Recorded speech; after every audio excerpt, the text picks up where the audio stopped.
Your Heritage by J. Otis Ledbetter and Bruner. Introduction. We all wear hand-me-downs. Connections. Whether it's an elderly gentleman listening to the opinionated talk radio host or a stamp collector on the internet asking about a rare stamp, we try to stay connected with the people in our lives. Connections are why a minister announces an engagement of a young couple one Sunday evening, and why the congregation breaks into applause.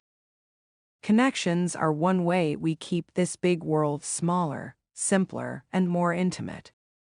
And when it comes to our own families, connections are even more vital. In fact, when we are born, each of us enters this world with strong connections to preceding generations. You cannot escape the ties of biology and identity that tie you to your parents and their parents, going back for generations. Your connections to preceding generations can bring the good or the bad. In turn, your connections to your children and their children have a direct impact on future generations for good or bad. This book is about choosing the good over the bad. The impact of our ancestral links often reaches across 3, 4, or even 5 generations. Those connections may dictate many of the patterns and expectations we carry through life. Part of this process grows out of genetic inheritance. Good health or bad, physical beauty or not, chemical imbalance or stability, all flow out of the biological link each of us has to those who have gone before. Our genetic makeup, handed down through a long line of ancestors, dictates part of who we are. But our ancestral connection goes beyond physiological characteristics to link up with a spiritual dimension. This spiritual dynamic can have far-reaching implications for one generation after another. God Himself highlighted this principle when He gave Moses the 10 Commandments.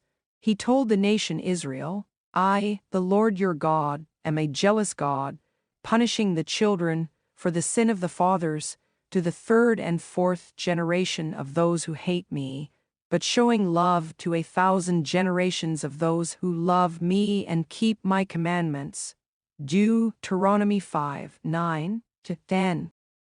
God made clear that He allows the consequences of ancestral sin to impact several generations. On the flip side, He also allows the descendants of those who love and obey Him to reap the positive results of grandpa's and grandma's good deeds and obedience to God. This pattern can be observed all around us. For instance, a very high percentage of abused children end up beating their own kids. Those raised by a drunk often become adult alcoholics themselves. Criminals tend to raise criminals. Dysfunction breeds dysfunction. Moral weakness fosters moral weakness. Of course, there is also a positive side. Responsible, loving parents tend to instill the same in their offspring, and they in theirs, and so on. The good is passed from generation to generation, just like the bad. If we are smart, we'll find a way to make this principle work for us, rather than against us. My wife, Gail, is on the platform speaking to a group of women.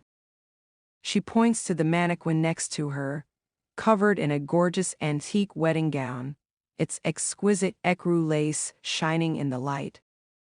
With its ruffles of lace over the bodice, tiny, cinched-in waist, long sleeves trimmed with more lace, and long ruffled overskirt, it has caught the audience's attention, though they still hear Gail's every word. Some beautiful bride wore this elegant gown on her wedding day in the early part of this century. What do you think of the train? Gail asks, gesturing to the sheer fabric, edged with a double ruffle of lace and spread behind the gown.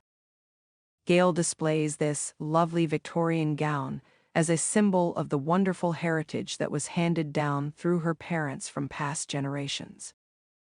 Though this wedding gown is not her own, it reminds her of the pure and lovely heritage she desires to give to our children.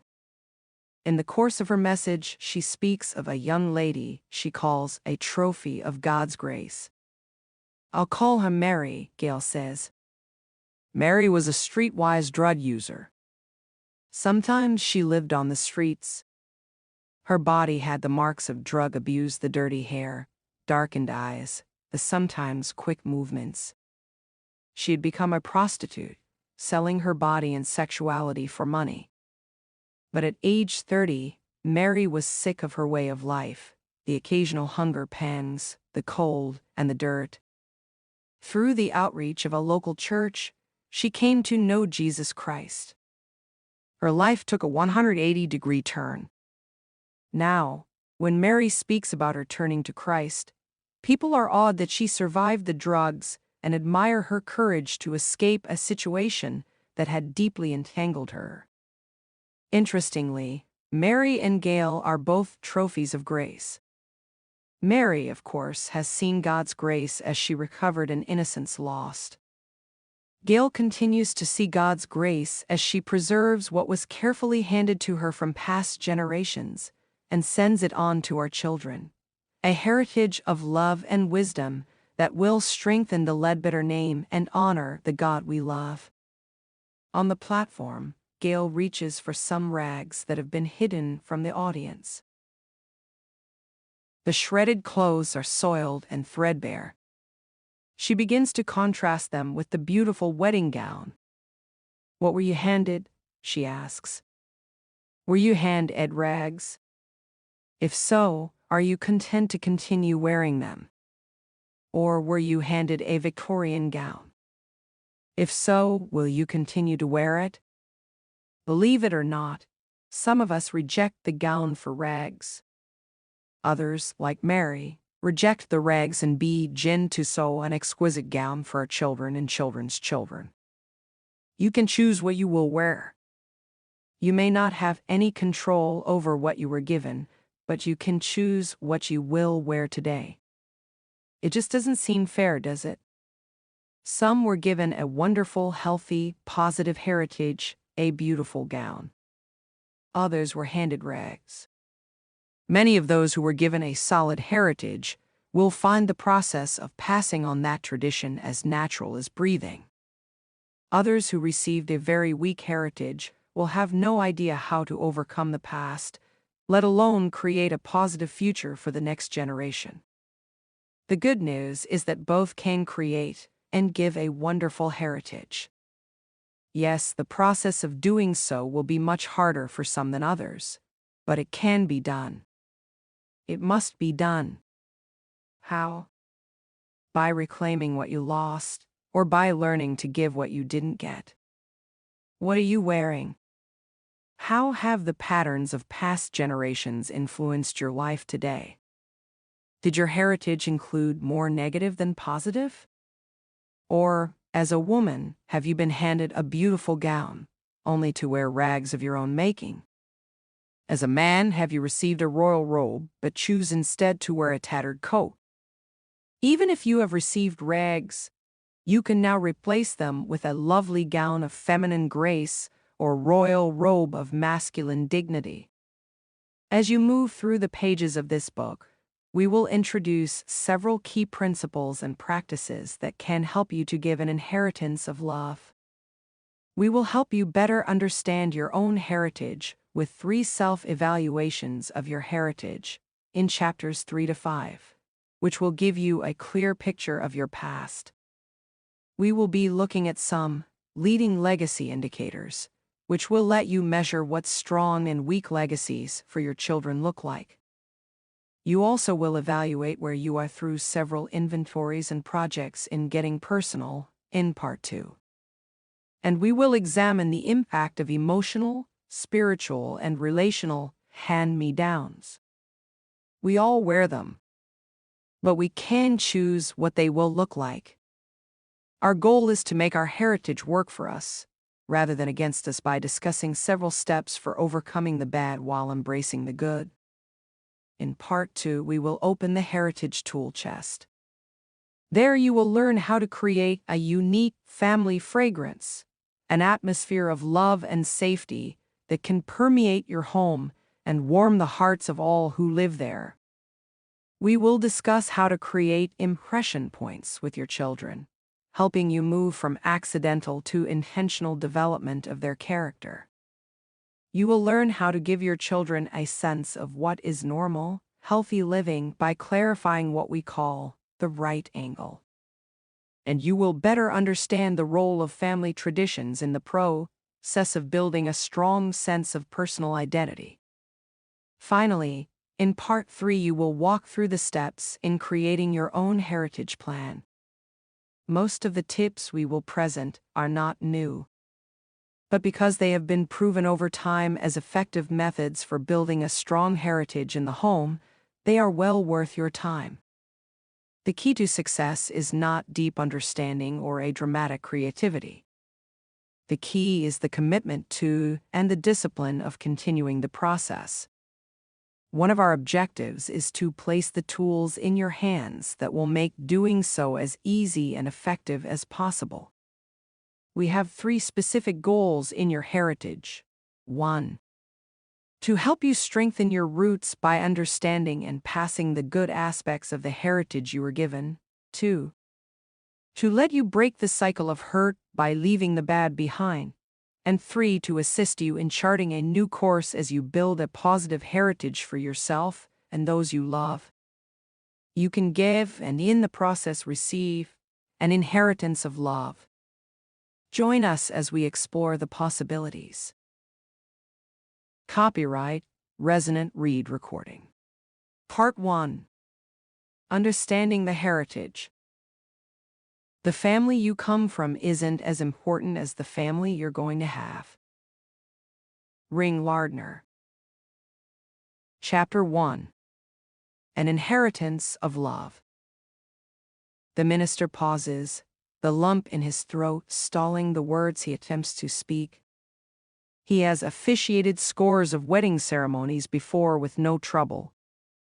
But this one is different, very different.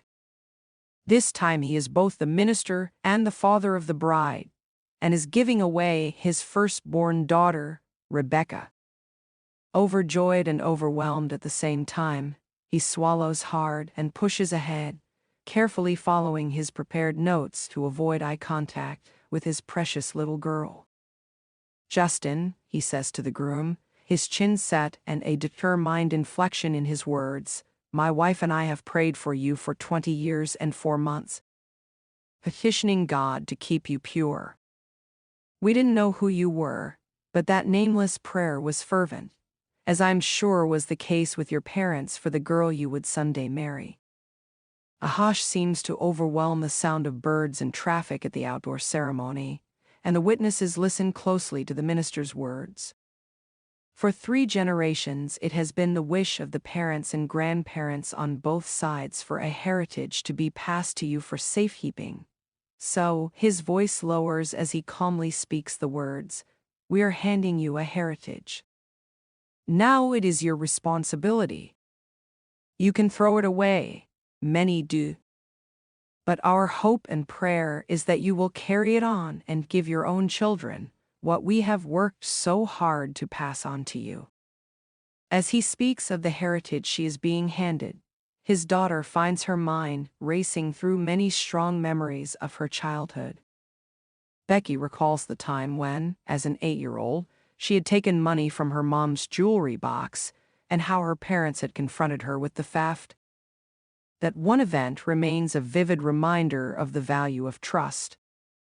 Her parents used the jewelry box to teach her how priceless a commodity trust is to their family. And in a flash, she remembers all the Christmas and Thanksgiving holidays and even some of the ordinary evening meals of every weekday where Mom prepared a special time free of all distractions, and where Becky learned so many of the values she now claims as her own. Funny. She thinks, as she remembers how Dad cleared his schedule for 10 months and every Tuesday through Saturday drove her to and from cosmetology school. Besides their conversations in the car, there were those silly head-banging shenanigans during the 30-minute drives to school. Funny, here's Dad all dressed up and formal, and there we were, The windows rolled down at a crowded intersection, and Dad and I singing away to the startled pedestrians. And once we pretended to be a crabby old couple, mad at everyone else on the road. Ha! She remembers, Dad and she had laughed themselves to tears at people's reactions. And then there was the time. Becky's attention snaps back to the present as her grandfather approaches the wedding kneeling bench.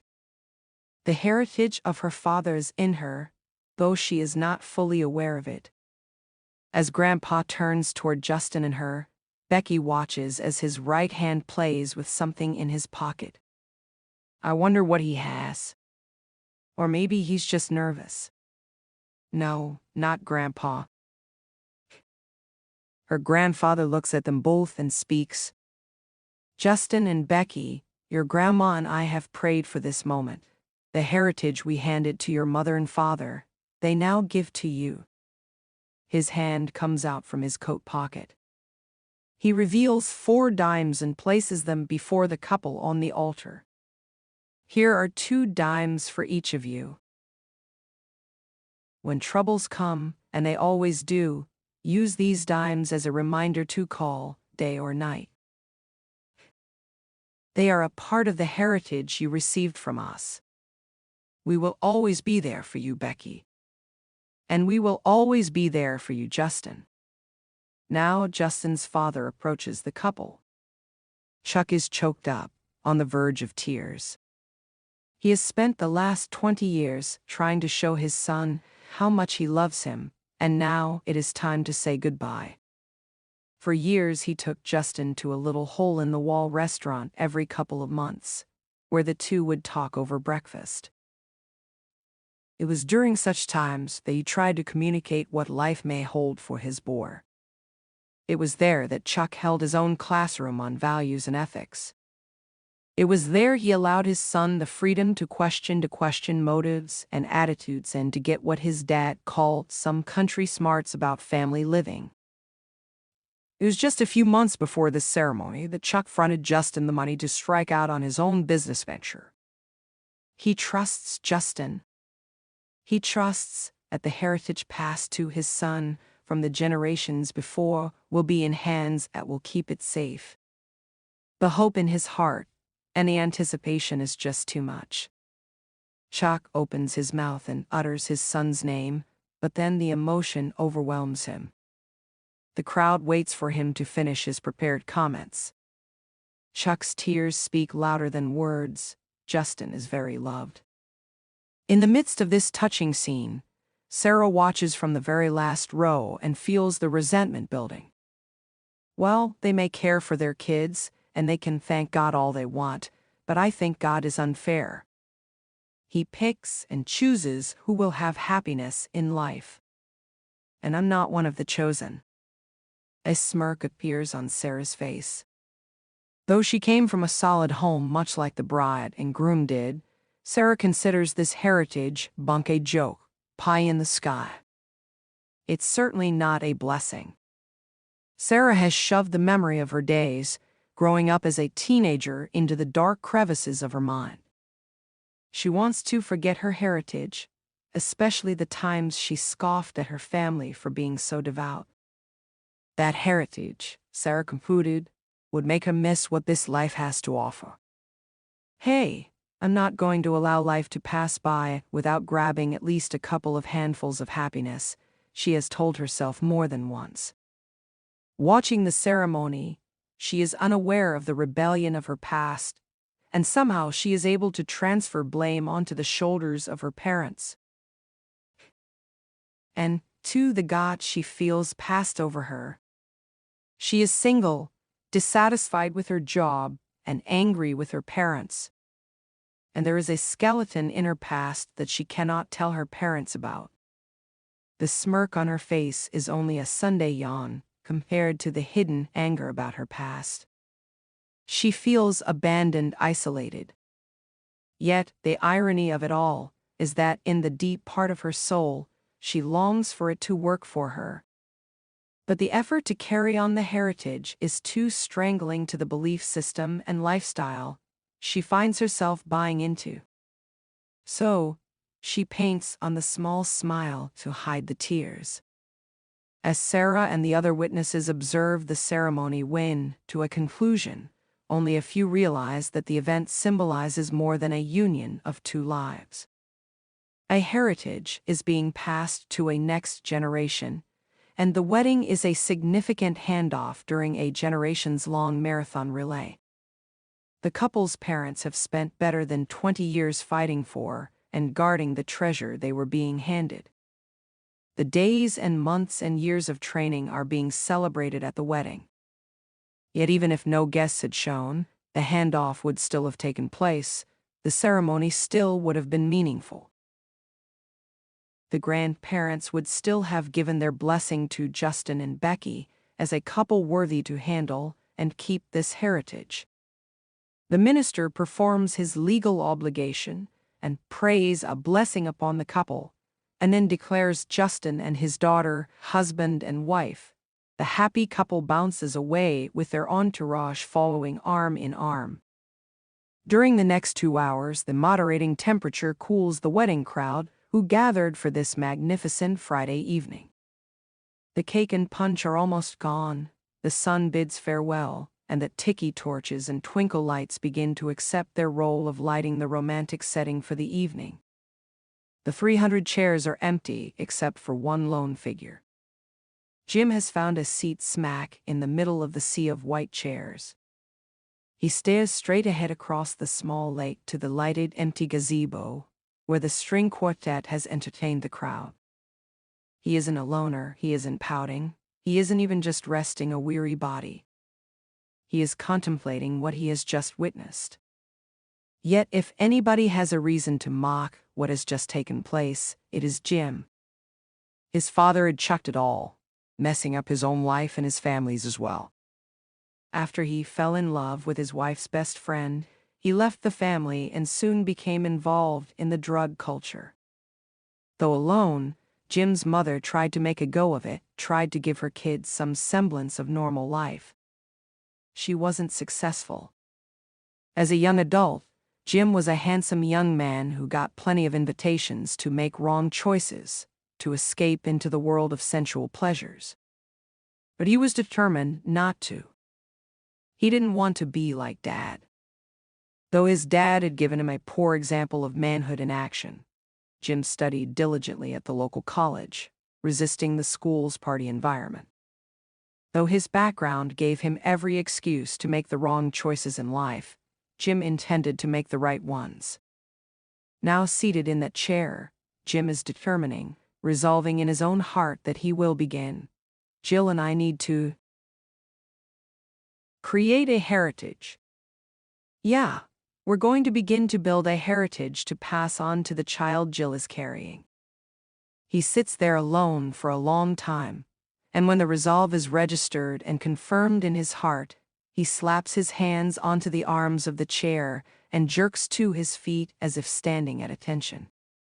He stands there a few seconds, lets out a big sigh, then joins the end of the reception line. Exhausted from the weeks of preparation, the father and mother of the bride begin collecting their belongings. They are numb and ready to leave this intense high this event has pushed them to. Several friends wish them well with some cliched comments. But a few, moved by the depth of the ceremony, give their sincere thanks. We saw tonight an illustration of a gut-level understanding of what we know we should do with our children, says one church member. The minister finds the comment particularly moving because it comes from a father who leads a blended family. The pastor knows that Paul is struggling, yet remains committed to create a loving environment for the children that Joanne and he brought into the marriage. That fragile atmosphere was strengthened tonight by virtue of what the family members had been exposed to, namely a family where 3 generations of commitment to a heritage brought joy and purpose to a newly wedded couple. Among the cheering and friendly catcalls of their friends, the happy couple races to their car under a barrage of flying rice. As they leave for their honeymoon, the father sends a silent goodbye to his daughter and son-in-law and turns to help in the cleanup. He picks up the trash and then breaks down the large outdoor sound system. Eventually his eyes meet the weary eyes of his wife, and with a wink at each other and a smile shared in silence, they realize the years of effort were worth it all. The couple drives away, gleaming with joy. They have little money, but they have been given an inheritance of love. They are rich indeed. Copyright, Resonant Read Recording. Chapter 2. The Heritage. The scene painted in Chapter 1 is authentic, not some script of a melodramatic movie. The father of the bride is actually the co-author, Otis Ledbetter. I genuinely lived the emotions of that ceremony. For months before the bride was given to the groom, I repeatedly found myself with misty eyes, even in the middle of the day, with absolutely no provocation. A blubbering idiot might be a good description. The questions came. Why are you so emotional? Is it because she's leaving home? No, I want her to leave home. Well, is it because you are losing a daughter? No, we prepared her for marriage. We want her to be married. Well, is it because of who she is marrying? No, we couldn't have chosen a more perfect mate for her. Then what is it? The emotion was overwhelming at times. Maybe it resembles the feeling deep within a mountain climber when his boot finally catches firm ground at the summit after challenging the mountain for days. Perhaps it is like the surge of emotion that rushes into a new mother when that newborn is taken from her womb and laid on her bosom. For the first time, she sees what she has labored for and bonded to for the past 9 months. More than just the joy of the wedding and the sadness of saying goodbye to an unmarried daughter, the tears were over a heritage being passed, one that Gail and I had tried with some success to give Becky, and that Justin and she would try to continue, shaping it with their own unique style and preferences. Like most parents, Gail and I stayed up long nights with Becky when her brow was hot with fever. We carefully doted over her when she was toddling to keep her from a falling injury. In addition, we shared our deep values in almost every conversation. We spent thousands of dollars to educate her in a place that would uphold our values. We guided her in what to read, what and whom to listen to, how to pick her friends.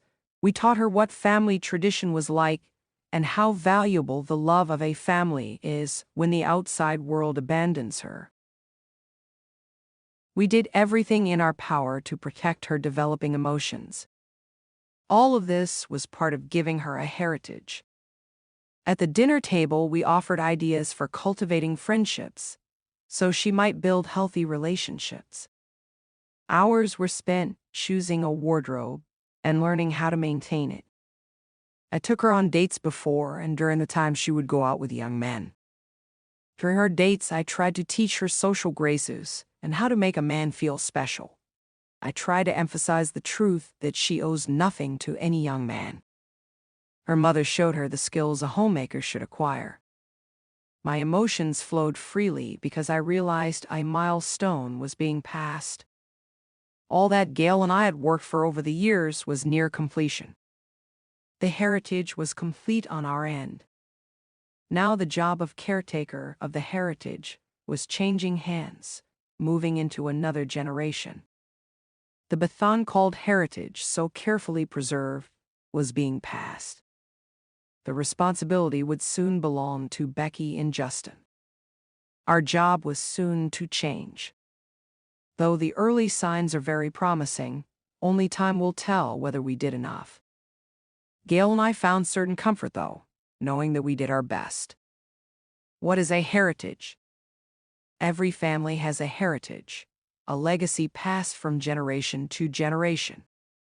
In truth, though, the heritage is something few parents really understand. Too many times we are not sure what it is or the impact that it has on our own lives and on the lives of those we love. Let's begin with a definition. A heritage is the spiritual, emotional, and social legacy that is passed from parent to child. Good or bad. Every heritage has three distinct, yet interrelated parts, like a cord with three strands: spiritual, emotional, and social. In Ecclesiastes 4:12, Solomon points to a threefold cord as a strong tie, one not easily broken, nor easily separated. The three components together are much stronger than any one or two. With a heritage cord, the rope ties one to his past, gives security in the present, and hope for the future. Here is something to hold on to when life is tossing us around like a dinghy during a storm. A parent hands this golden cord to his children, who then begin their own lives apart from their parents, yet linked by the strong cord of identity and direction. The heritage cord is not unlike a three-part baton passed along the generations, complete with a family history, both the positive and the negative. All part of a package. Although there are three aspects to a heritage, it is unwise to overemphasize one at the expense of the other two. Our emotional, social, and spiritual dimensions are part of a package. Each one heavily influences the other two. Still, it is helpful to identify the unique dynamic of each. We will be exploring their impact and importance separately in the chapters which follow. Let's briefly touch upon them here in order to understand the forest before thoroughly examining the trees. Spiritual. Many homes totally neglect this vital element of the threefold cord. For whatever reason, parents do not offer their children a spiritual basis for life. But we are all spiritual beings who need spiritual understanding and expression. Show us a person who had no spiritual training as a child, and we'll show you a person who was handed a weak heritage. Show us a person who has rejected the religious heritage he was given, and we'll show you a person with identity problems. Our yearning for spiritual sustenance and spiritual purpose is a universally felt need, even if spiritual expression has been largely overwhelmed by the loud but hollow sounds of a godless worldview. C.S. Lewis, an Oxford scholar and agnostic, who found purpose in a relationship with God, wrote about this need in his classic, Mere Christianity. If I find in myself a desire which no experience in this world can satisfy, the most probable explanation is that I was made for another world. Probably earthly pleasures were never made to satisfy it, but only to arouse it, to suggest the real thing. If that is so, I must take care, on the one hand, never to despise or be unthankful for these blessings, and on the other, never to mistake them for something else of which they are only a kind of copy, or echo, or mirage. I must keep alive in myself the desire for my true country, which I shall not find till after death. I must never let it get snowed under or turned aside. I must make it the main object of life to press on to that other country, and to help others do the same. Kurt and I embrace a Christian worldview. We both are trained in Christian theology and involved in Christian ministry.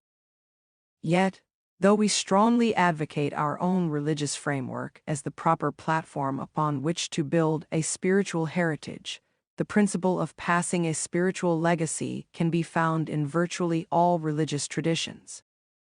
The French mathematician, inventor, and philosopher Pascal has truthfully observed that there is a God-shaped vacuum inside each of our souls, and only an authentic relationship with the true Jehovah God can fill the emptiness inside. We agree. Emotional. For better or for worse, the emotional culture in which we are raised has a profound impact upon our emotional well-being as adults. Those reared in an atmosphere of love and acceptance tend to be more secure than those from a critical, distant family. If you came from a home in which affection was rarely demonstrated, you may find expressing your love more difficult than those from a family of huggers. In short, each of us is an emotional reflection of the environment in which we were raised. In When Anger Hits Home, Gary Oliver and Norman Wright explain how parents influenced a child's emotional legacy. One of the most important factors is our home environment. Some of us grew up in homes where emotions were not modeled or discussed. The few emotions that were expressed were kept behind closed doors. Others grew up in homes where emotional expression was punished and emotional repression was reinforced. Children raised in this environment either consciously or unconsciously told themselves that it wasn't safe to feel. With anger, some adults had a parent who was a silent sulker. Others had a parent who played the martyr. Yet others had parents who were screamers or raging hulks. No matter what the style, how you saw your parents handling their anger influenced how you handle your anger now. Your past shapes your present handling of emotions. And while the negative can be overcome, it must first be recognized. In Chapter 4, we will examine the impact of whatever emotional legacy we may have been given, and the importance of surrounding our own children with love and security. Social. How we relate to others as adults often grows out of how social issues were handled in the home. It is from our parents that we learn how to treat, or how not to treat, a husband or a wife. It is with siblings that we practice the skills of sharing, caring, and, sometimes, fighting. It is with our family that we spend our formative years eating meals together, playing games together, taking vacations together, and talking together. Hopefully, we learn something about all levels of human relationships in the process, through both laughter and pain. Those early experiences, good and bad, have left their mark on who we are and how we interact with others. For good or bad. How important is a strong family heritage? The true stories of two different families dramatically illustrate the impact for good or bad of a family heritage. The first family is the Edwards, probably most notable for producing the famous 18th century preacher Jonathan Edwards. Jonathan's father was a minister, and his mother the daughter of a clergyman. Among their descendants into the late 20th century were 14 college presidents, more than 100 college professors, more than 100 lawyers, 30 judges, and 60 physicians. The family also has given us more than 100 clergymen, missionaries, and theology professors, and about 60 authors. Look at the above list and you'll discover almost every great American industry has benefited from the impact of this family's contributions. Contrast the rich heritage and impact of the Edwards line to the influence of the Jukes family. It has been estimated that this family has cost the state of New York millions of dollars over the years. Since the 18th century, the Jukes have produced 300 professional paupers, 60 thieves, and 130 convicted criminals. 55 descendants were victims of sexual obsession, and only 20 ever learned a trade, and 10 of those learned it in a state prison. Sadly, this family produced at least 7 murderers. Is there any question that prior generations can have a direct influence over our own life patterns? Hope for the future. And now let's consider our own heritage today. Some of us, like Rebecca and Justin, have been given a strong, healthy heritage. We received a solid cord placed directly into our hands. Many more, however, have received a weakened cord. Our parents failed to protect a heritage for us, and they injured the cord during the process of life by not preparing us properly. Some of us have suffered from indifference and neglect, others from abuse, whether physical, sexual, or constant verbal assault. Many of us will identify with Jim in Chapter 1, reared in a one-parent home after his father walked out. Yet his outcome reminds us that one weak strand doesn't mean the heritage cannot continue. Though he didn't receive a good heritage, he is determined to give one nonetheless. His resolve is the first step toward restoring the damaged cord he received. The same can be true for you as well. Understanding the impact of your heritage is vital to the process of living. It can give you a new perspective on your past, a calm confidence in the present, and a meaningful sense of vision for your future. And it all starts with an understanding of the what's, whys, and how's of giving and receiving a heritage. Whether you received a wonderful heritage and are determined to pass it along to your own children, or you grew up in a home filled with anger, disharmony, or abuse, we will offer some practical tools for creating a heritage for your children, embracing the good of your past while replacing the bad, and filling the void in your soul with a healthy sense of identity. Breaking the cycle. Copyright, Resonant Read Recording. Breaking the cycle. In truth, none of us were handed a perfect heritage.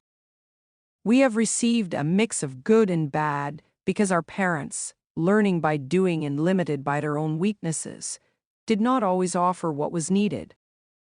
My children, for example, had what some would consider a fortunate break being raised in a minister's home. But they will tell you today that life in the fishbowl was anything but a picnic. They were constantly held to a different standard by those around them, and their mother and I often expected more than we should have. They, like all of us, received both good and bad. Even with her positive heritage, Becky had to endure a few insensitive moments and misinformed judgments from me. Receiving a mix of the good and the bad means your heritage may include a very good emotional legacy, while the spiritual and social elements of your heritage are weak. Or you may have received a positive spiritual legacy, but your emotional and relational heritage leave much to be desired. The risk is that we will focus so heavily upon the negative that we overlook the positive. We are too quick to reject the entire inheritance we were given due to the unpleasant parts. In the process of closing off the pain, we can also close off our link to the past. That is not healthy. It undermines our sense of identity and stifles our ability to grow. Rejecting what we've been handed is not the solution. We should rather seek to understand it and build upon it. We must identify and keep the good while sorting out and replacing the bad. Here are 4 people who are trying to do just that. Dedicated to passing on the heritage, they are struggling because of a weakened core passed from their parents. We will return to them throughout the book. Kathy's story. Kathy, 29 and married, rejected the inheritance from her parents she had been given and had no desire of building and passing a heritage to her children. Now, as the children are growing, she begins to realize that they are suffering from the fallout of her own disillusioned past. Kathy's parents had been ministers, but they found the demands of ministry life too much. They gave up on their dream of reaching the world with the good news and resigned their commission. They had spent much time with Kathy, sharing and living their values, and the foundation for a strong heritage was in place. But the disappointment and exhaustion after they left their ministry call began to drive the husband and wife apart. Within a matter of months, they began living separate lives. They rarely spoke to each other, and both struggled with the uncertainties of the future. Watching from the sidelines, Kathy's hurt was numbing. The fragile sense of identity she had been building began to fade right in front of her. The thoughts plagued her mind. Mom and Dad don't really love each other. Maybe they never really loved me either. Her parents finally divorced, and her brothers and sisters scattered, carrying their own crop of bitterness with them. After having been handed a good heritage, Kathy watched her parents undermine what she had received. What at one time made perfect sense to her, what at one time made her comfortable, had now shaken her at her foundation. Kathy began questioning every spiritual, emotional, and social aspect of the heritage they wanted to give her.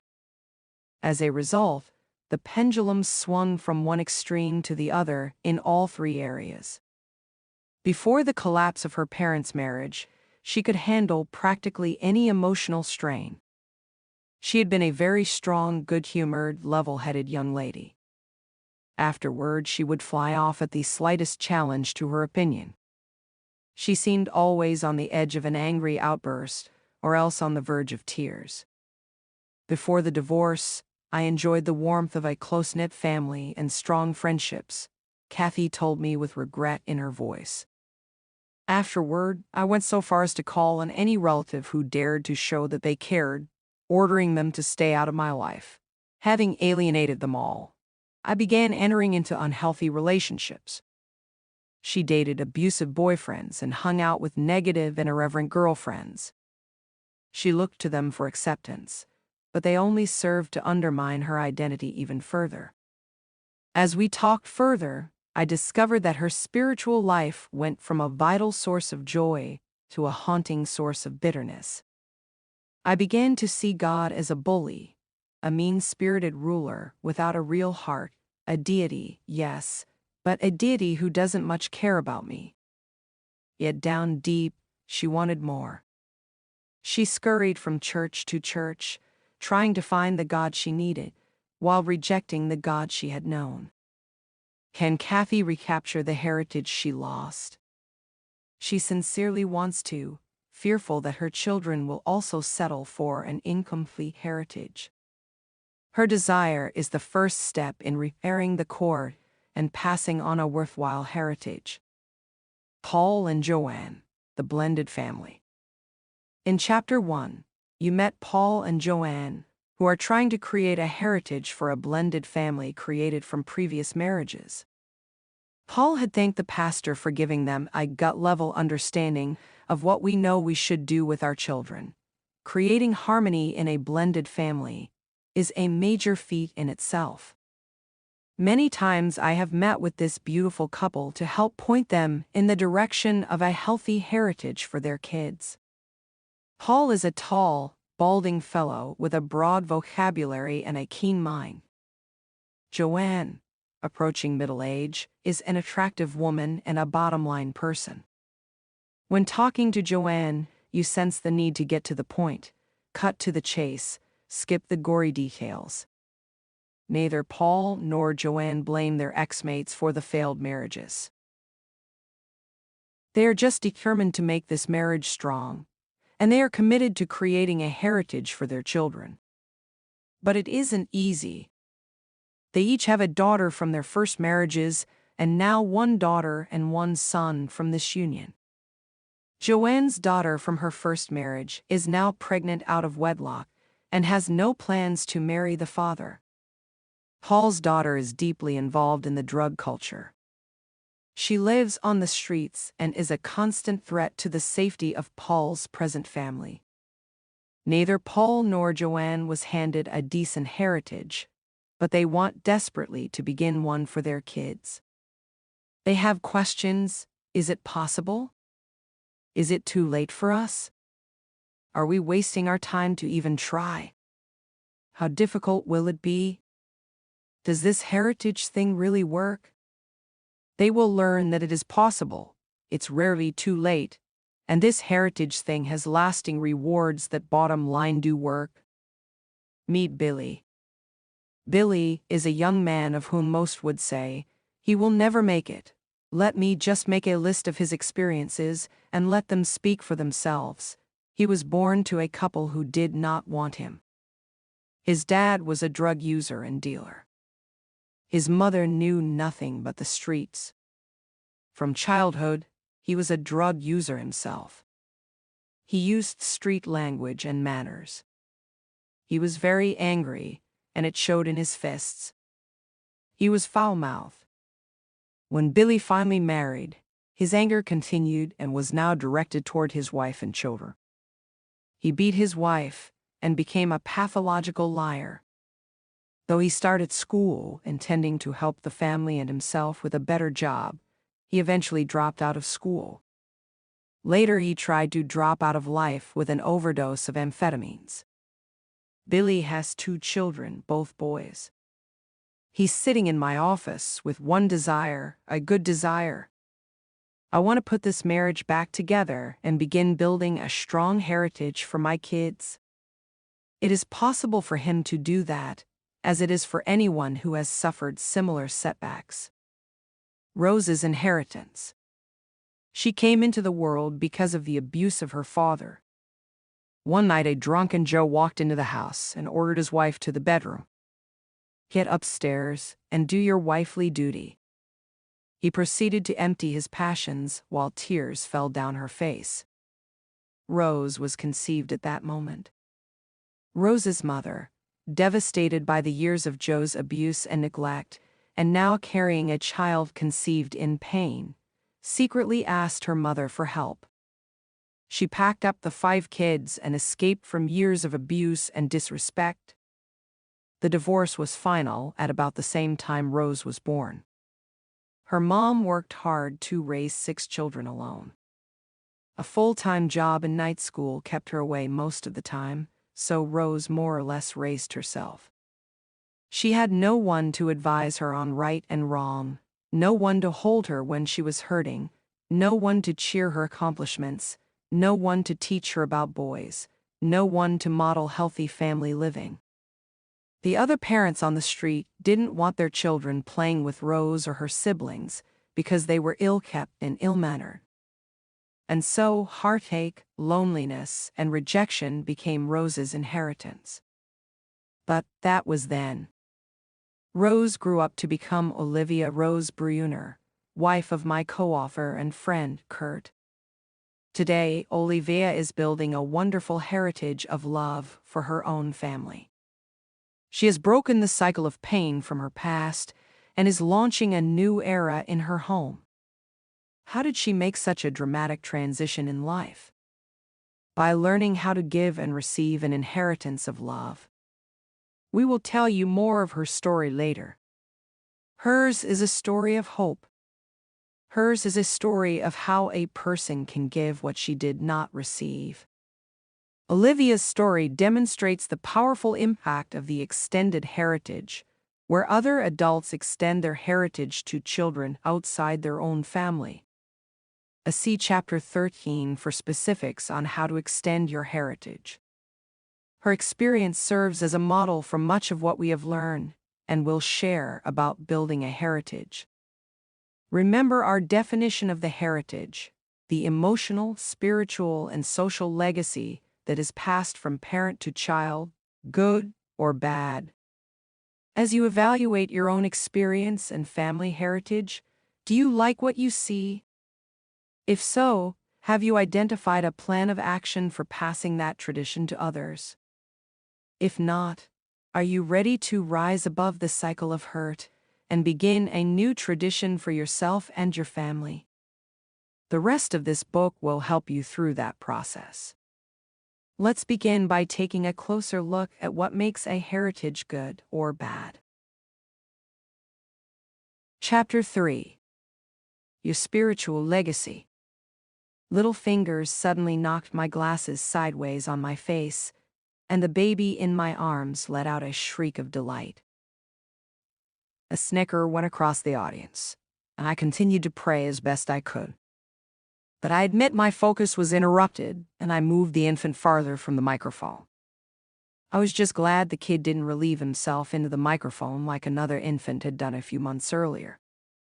Baby dedications, pulpits, microphones, and a crowd of people hoping for a good laugh just don't mix to create a sacred mood, but the event indeed is very hallowed. Brian and Sherry had been blessed with the gift of life. They were so flushed with the excitement of the responsibility handed to them that they wanted their baby dedicated as soon as possible. So I accommodated their wish and made room in this day's service for their 6-week-old son. Brian, I began, you and Sherry understand that this ceremony has nothing to do with the immediate spiritual condition of your baby. It has everything to do with your commitment, and nothing to do with your child's commitment. They nodded, and I continued. Your promise before God and these witnesses this morning is a vow you have intentionally and purposefully made. You are saying that you will give every effort, that you will see to it, by the best of your ability, that your child will have every opportunity to know God as he matures into adulthood. Again, the ecstatic couple affirmed the statement with a nod. Brian and Sherry realize that they are powerless to determine the eternal future of their little boy, yet they also are unquestionably aware of their responsibility to little Tyler. Your responsibility will consist of creating an environment in which the spiritual life of your child can flourish as you both instruct him in the basics of the faith. As I paused, I could sense a keen silence. Deep truth absorbed has a way of stealing your breath for a second. What is a spiritual legacy? As noted in Chapter 2, every heritage includes spiritual, emotional, and social components. Therefore, it is critical that we clearly understand the meaning and impact of each. Once again, the three are so heavily intertwined that we hesitate to address them separately. The last thing we want to do is reinforce the notion that they can be wholly separated from one another. One heavily influences the other two, and none stands alone in the process of giving and receiving a solid heritage. Its significance. Yet there is value in taking a look at the unique role of each in defining who we are and how we got that way. So let's begin by inspecting the spiritual. Some parents tend to minimize or ignore this vital aspect of life.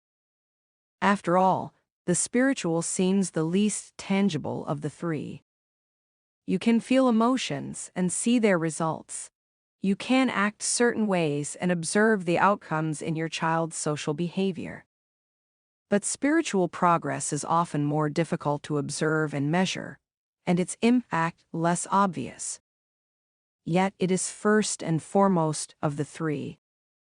In fact, your child's sense of identity and purpose depends largely upon spiritual understanding and connection. We are first and foremost spiritual beings. No heritage is complete or healthy unless it has been built upon a spiritual foundation. Its definition.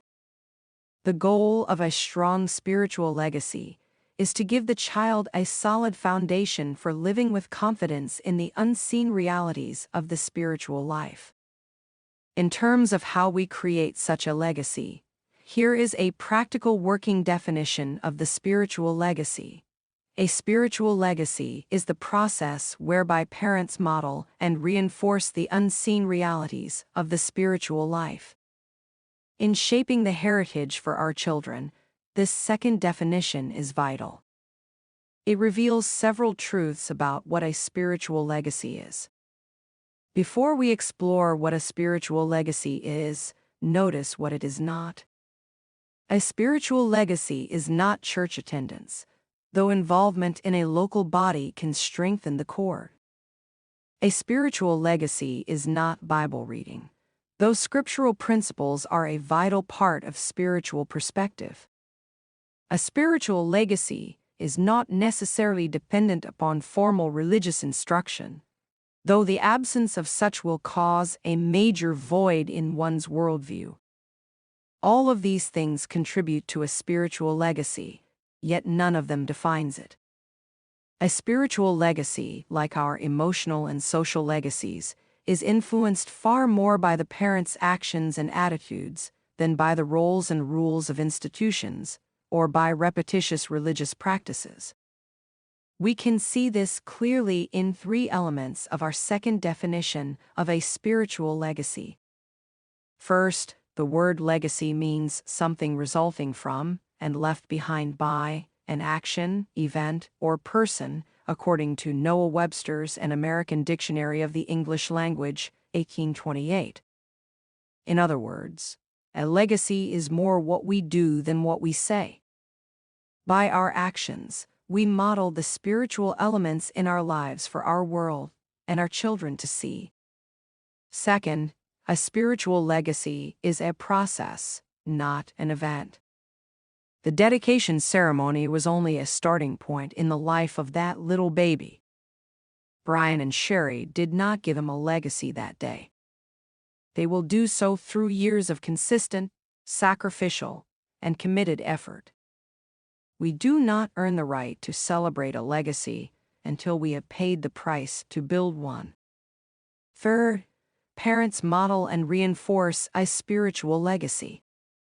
Spiritual realities are more caught than taught. The child observes the parents and sees the truth of the spiritual life in action. Indeed, a strong spiritual legacy is modeled, not mandated. It occurs in the routine moments of life and is transferred over dinner table conversations. A solid spiritual legacy is more about the daily grind than it is weekly worship. Our children need to observe the spiritual life as part of normal living, rather than the exclusive domain of saintly grandmothers and professional theologians. Fourth, it prepares our children to clearly recognize the unseen realities of the spiritual life. Each of us enters this world with an intuitive awareness that life is more than the external. Foundational principles govern our existence, and they are part of the spiritual life. Unfortunately, because these principles are unseen by all and uncomfortable for many, some parents neglect this vital aspect of passing a heritage to their children. We've all heard the comments, "I'll let my children decide for themselves when they get older." I don't want to be a hypocrite. I hated all that church stuff growing up, so I'm not going to force it on my kids. Such comments highlight a fundamental misunderstanding of spiritual realities in our culture. We have compartmentalized our spirituality and extracted it from the rest of life. That is tragic and dangerous. Unseen realities influence our daily decisions. When we fail to clarify and reinforce them for our children, we rob them of a critical element in decision-making and a vital part of their heritage. Coming home. Many great Christian leaders of this century can attribute their influence to a parent's example yesterday. Billy Graham, for example, was born into a home of devout Christian parents. His father, Frank Graham, was a simple, uneducated dairy farmer. But his faith in Christ was an example for others to behold. Melvin Graham, Billy's brother, said of his father, "His hands would tremble, and his voice would shake a little, but people used to love to hear him pray." His mother, Maro Graham, spent many hours teaching young Billy Bible verses as she scrubbed his back in the washtub. Fittingly, the first one she taught him was that great text of evangelism, which would later become a foundation of his ministry, John 3:16. "For God so loved the world, that he gave his only begotten Son, that whosoever believeth in him should not perish, but have everlasting life." KJV. Prayer accompanied every meal, and each evening after dinner, the family gathered in the family room for further devotions. Frank and Maro Graham demonstrated and reinforced unseen spiritual realities at home. How could they have known the impact their example would have on Billy or on the world? A wayward son. Godly parents will not always succeed in passing along a godly heritage. A spiritual legacy can be abandoned by offspring. As individuals, your children must choose for themselves and may ignore your example. Franklin Graham, Billy's firstborn son, spurned his father's faith as a teenager. Sent to a Christian boarding school to learn discipline, Franklin defied the rules by smoking cigarettes, even letting fellow smokers crawl out of his small room above the school's kitchen to sneak a smoke outside. Then he lied about how the tobacco smell hung about him. I got a kick about staying one step ahead of the law, he recalled. Later, he was expelled from a Christian college after taking a co-ed on a weekend date and getting stranded by bad weather and staying with her overnight. He drank regularly during a summer construction project in Alaska. Yet he admired his dad's consistent witness and concern for him, calling his father the man I loved and wanted to please more than anyone on earth. He also appreciated his mother's strong yet fair discipline and her sense of humor. He credits his parents' consistent example with giving him a spiritual legacy to which he returned in his mid-20s. When sitting on a hotel bed, he smoked a cigarette, picked up my New Testament, and reread John 3. That evening, Franklin had an overpowering conviction that I needed to get my life right with God.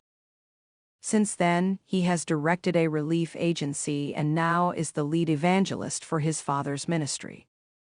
A doubting daughter. Similarly, Joni Eareckson ignored her parents' faith after a diving accident as a teenager left her paralyzed from the neck down. During weeks in a hospital bed, this once playful teen watched as a nurse had to take care of her every need, and as bed sores she could not feel mocked her previous active lifestyle. Joni went from fear to anger with God to depression.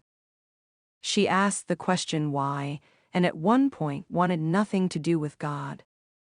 Today, Joni Eareckson Tada has become a symbol of what it means to trust God through the trials of life for an entire generation of believers.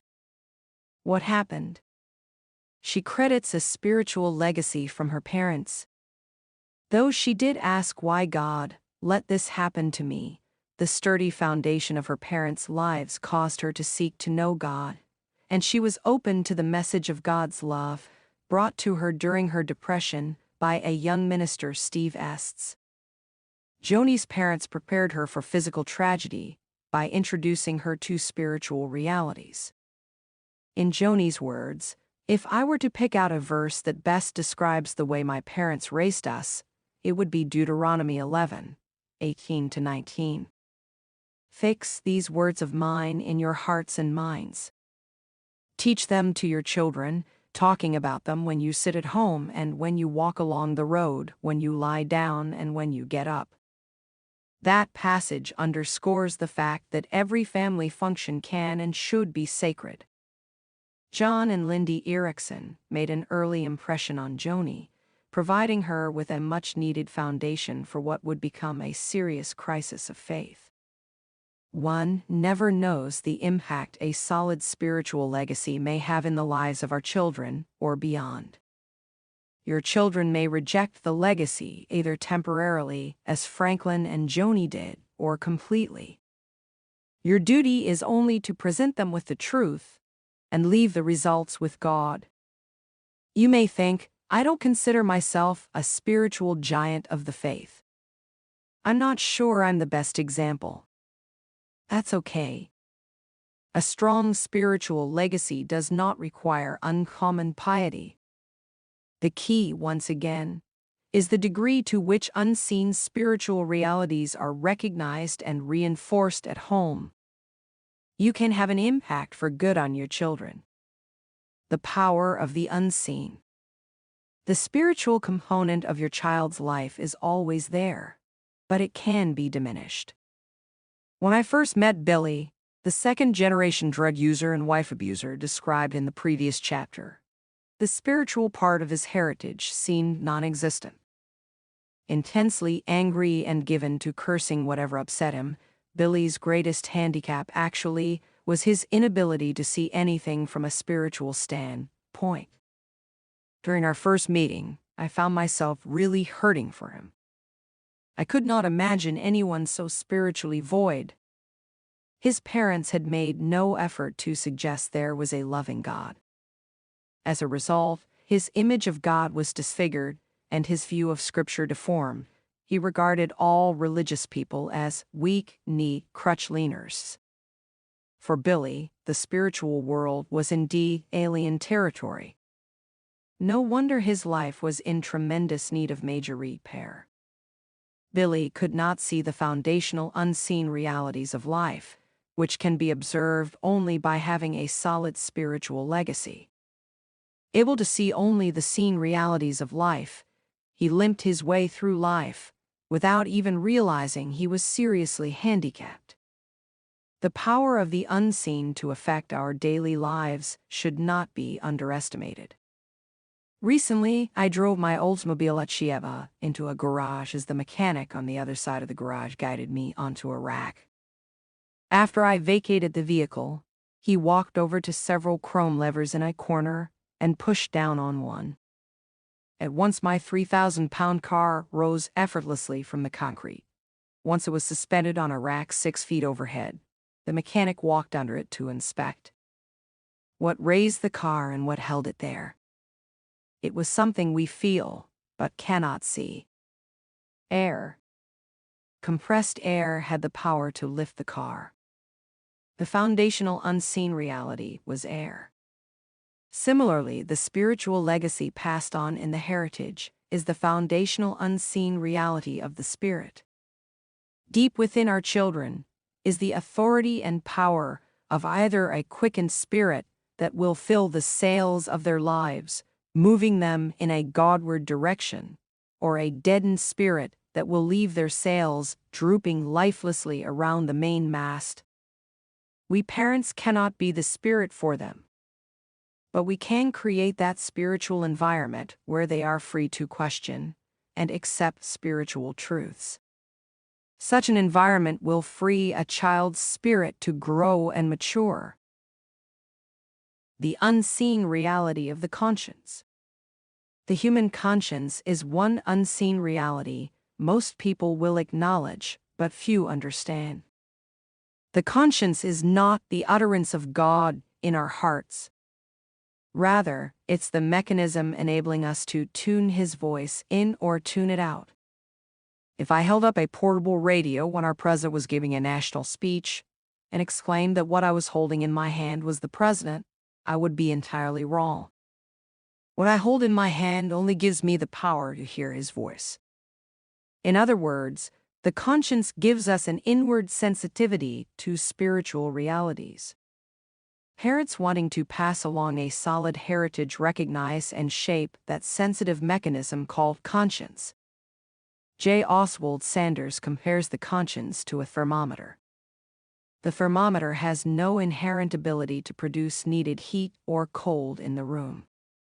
Its function is to measure existing conditions. The conscience is similar. It does not manufacture good or bad conduct. It rather drives feelings of guilt or innocence in response to our actions and attitudes.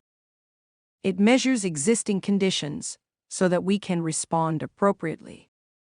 Though a thermometer cannot be adjusted, a thermostat can. If 81 degrees in the house is too warm on a humid July afternoon, you can set the thermostat to 70 degrees. The air conditioning will turn on, and the thermometer will soon start its descent towards 70. According to the Apostle Paul, the conscience also can be adjusted. It has several settings. The natural pattern moves the dial from weak to defiled, then to evil, and finally to seared. 1 Corinthians 8:7, 1 Timothy 4:2, Hebrews 10:22.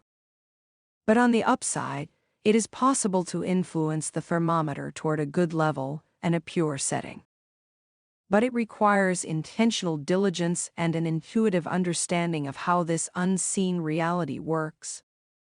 Some strongly disagree with the principle of depravity, but experience and revelation tell us that the human race from birth has a bent toward wickedness. Man's heart is deceitful and desperately wicked, Jeremiah asserted. Incurably sick is what that means, outside of divine intervention. A. W. Tozer compares this tendency to the cravings of a dry soil, writing, "Every farmer knows the hunger of the wilderness, that hunger which no modern farm machinery, no improved agricultural methods can ever quite destroy. No matter how well prepared the soil, how well kept the fences, how carefully painted the buildings. Let the owner neglect for a while his prized and valued acres, and they will revert again to the wild and be swallowed up by the jungle or the wasteland. The bias of nature is toward the wilderness, never toward the fruitful field. The spiritual thermostat in the lives of our children should be consistently inspected and adjusted toward the biblical norm. A lack of, or indifference to, the inspection and adjustments of the spiritual thermostat will result in a cold spiritual component and a weak heritage. Dr. Albert Siegel warns of the consequences of a seared conscience and a cold spirit. When it comes to rearing children, every society is only 20 years away from barbarism. 20 years is all we have to accomplish the task of civilizing the infants who are born into our midst each year. These savages know nothing of our language, our culture, our religion, our values, our customs of interpersonal relations. The infant is totally ignorant about communism, fascism, democracy, civil liberties, the rights of the minority as contrasted with the prerogatives of the majority, respect, decency, honesty, customs, conventions, and manners. The barbarian must be tamed if civilization is to survive. Siegel's warning may be harsh, yet one thing is certain. Many of our children are more than halfway between a healthy family and the line that these authors have exposed. We should be willing to constantly check the spiritual temperature of those accountable to us, particularly our children. We also must be willing to make the hard decisions that demand us to adjust spiritual thermostats Godward. The unseen reality of moral absolutes. Another unseen reality that must be reinforced is that of moral absolutes. Just as the law of gravity, an unseen force, has a very real impact if violated, there are binding moral laws established by God Himself that must be understood and heeded. Like a compass keeping us on track by constantly pointing to true north, parents must equip a child to recognize true north on the journey of life. Moral character can only be developed in the context of absolute truth. In his first book, Kurt addressed the vital importance of establishing accurate life directions based upon absolute truths. Our life map is only good if it is consistent with reality, pointing us in the right direction as we navigate our way toward successful living. Few things are as frustrating as the effort to locate a new address using a less than precise map. We have arrived at many social gatherings late and tense as a result of our combined mapping efforts. It can be embarrassing.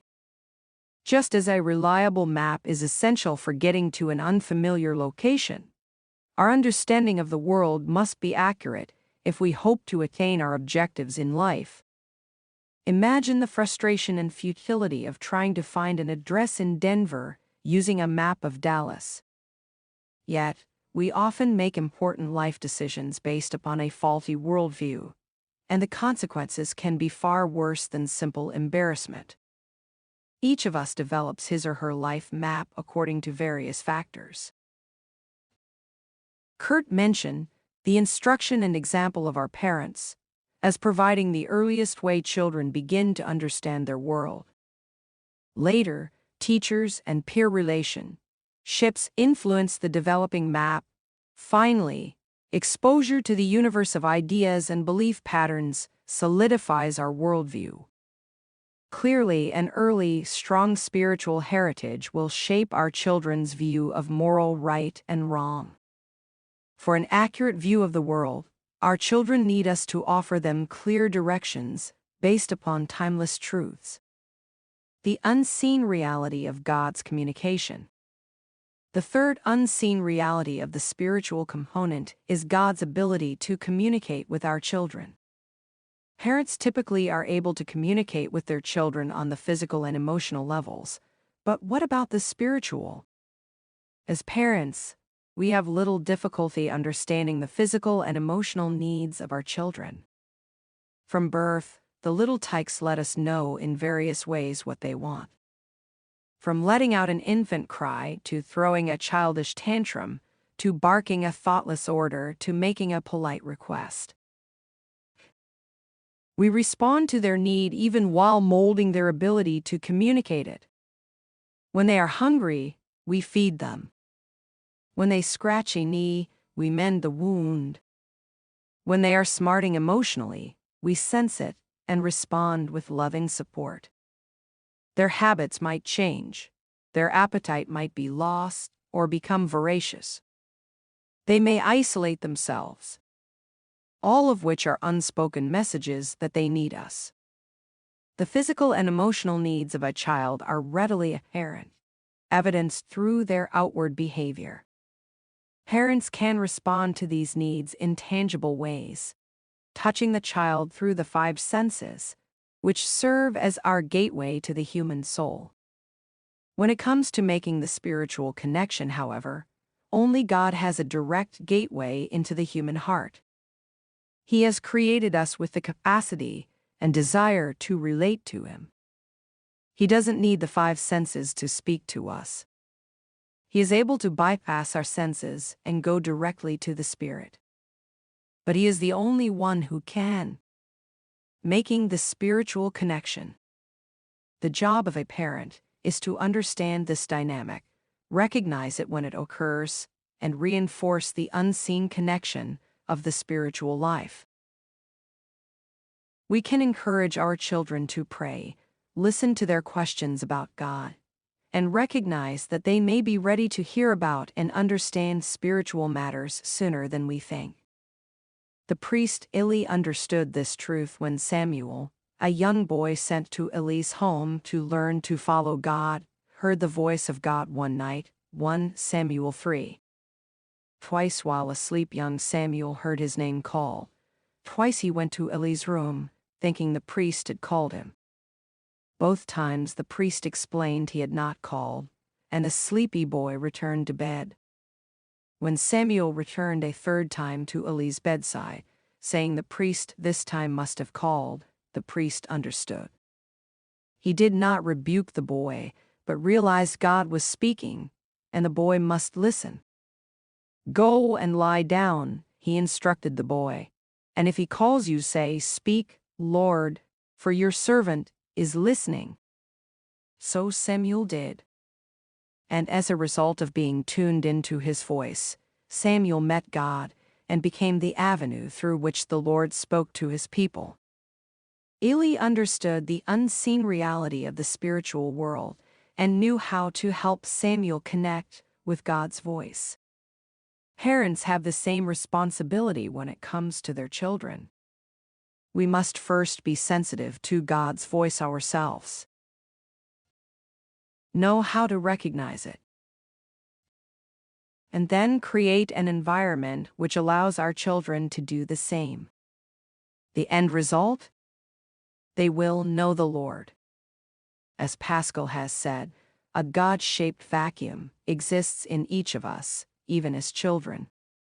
Our children desire to fill that vacuum, and God wants to communicate through that vacuum to our very hearts. Parents sometimes accept the falsehood of a humanistic worldview that a child does not need or even want God on a normal basis, but is content with who he is. When we accept that view or do anything that hinders our passing on a spiritual heritage, we effectively weaken the heritage, and may be giving our children a legacy of spiritual darkness, aimlessly groping for the light.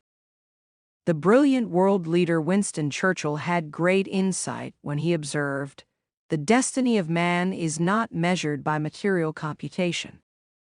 When great forces are on the move in the world, we learn we are spirits, not animals. As parents, we must acknowledge that truth. Both we and our children are more spiritual beings than we are physical. The spiritual component of the heritage is a vital part we must not neglect. Take care to model and reinforce for your children the unseen realities of the spiritual life. Evaluating your own spiritual legacy. How strong was the spiritual legacy you received? This chapter concludes with an exercise designed to help you answer that question. First, though, let's briefly highlight some of the characteristics of a good and bad spiritual legacy. Traits of a good spiritual legacy. Perhaps the most important characteristic of a good spiritual legacy is that it gives us a foundation for understanding and responding to the work of God in our lives. In contrast, a bad legacy will limit our ability to respond to this vital aspect of living. A second characteristic is balance. Some people are so heavenly minded they become remote from those who need to hear spiritual truths. Others are so focused on people and goods in the material world that they lose track of what is truly important in life. A good spiritual legacy shows us a balance between these two extremes. A third characteristic is genuineness in our dealings. That applies to how your parents presented the spiritual component to you. I have spoken with many individuals who grew up in homes where spiritual discussions were used as a means of manipulation, in the home supporting mom or dad's agenda, rather than reinforcing the true nature of God. Others saw the spiritual life limited to Christ, Mass, and Easter church attendance, rather than a routine part of family living. Still others lived under the heavy weight of rules and regulations, which were irrelevant when it came to real life. In all three cases, the spiritual component on the part of the parents was insincere, and the children picked up on that. That was the major problem for Jim, a young man sitting alone amid the sea of white chairs at Rebecca's wedding. Jim was not passed a spiritual legacy from his parents. They weren't atheist or agnostic, but the big family Bible resting on the coffee table was little more than a prop, something to spur their own consciences as well as their children's every once in a while. They did not use the Bible as a source of absolutely reliable truth, and Jim and his siblings quickly recognized that. Examining our legacy. Before we can effectively develop a strategy for passing a good heritage to our children, it is critical that we examine the heritage we were given. Some of us received a very positive heritage, others did not. Most of us, however, received a mixed bag. Certain parts were good, while other parts were not so good. Those elements which were positive, we should keep and pass on. Those which were not, we should replace. But in order to do so, we must identify which parts of our heritage may or may not be keepers. The spiritual legacy evaluation that concludes this chapter, as well as the emotional and social evaluations at the end of chapters 4 and 5, let you measure the heritage you have received in these three dimensions. Complete each one, and you will better understand the strength of the legacy that you received. The leading legacy indicators. When you complete the evaluation of your spiritual legacy, you may wonder, what can I do to pass along an even better spiritual legacy for my children? The answer to that question is more fully discussed in Part 2, when we open the Heritage Tool Chest. But in Part 1, we want to give you a preview of what you can do by giving you a list of good and bad elements for each of the three elements of the heritage: the spiritual, the emotional, and the social. We call the three previews leading legacy indicators. Economic and cultural indicators. Our leading legacy indicators share a kinship with the leading cultural indicators developed by William Bennett and his associates. In the early 1990s, Bennett, a former U.S. Secretary of Education, published a set of statistics to reflect the state of our national culture and called them the Index of Leading Cultural Indicators. Bennett included academic performance in the schools, illegitimate birth rates, juvenile crime statistics, and similar information. His index is similar to the federal government's periodic report called the Index of Leading Economic Indicators. That index highlights statistics that reflect the overall health of the U.S. economy, and investors and governmental leaders watch closely those economic indicators to gain a high-level picture of how the economy has performed and what it may do in the months to come. Now people are considering Bennett's Index as one notable way to measure the current state of America's social health, how we treat ourselves and one another. Neither the government's economic index nor Bennett's cultural index is comprehensive. But as leading indicators, they provide us with one measurement of our condition, whether economically or culturally. In like manner, we need to be able to measure the state of the heritage we are giving our children. A practical tool. The leading legacy indicators may be less precise than the indexes of the federal government and William Bennett, yet they form an equally practical tool for measuring the state of the heritage you are giving your children. To help you evaluate the present strength of that heritage, this chapter and the next two include lists that offer measures of the legacy in the spiritual, emotional, and social realms. It's a solid way to identify the relative health of your heritage. Below is the first list, which summarizes the leading legacy indicators for the spiritual dimension of your legacy. The indicators highlight some of the key differences between a good and bad spiritual legacy. We should caution that the list states the extremes. Obviously, most of us experienced something in between the two.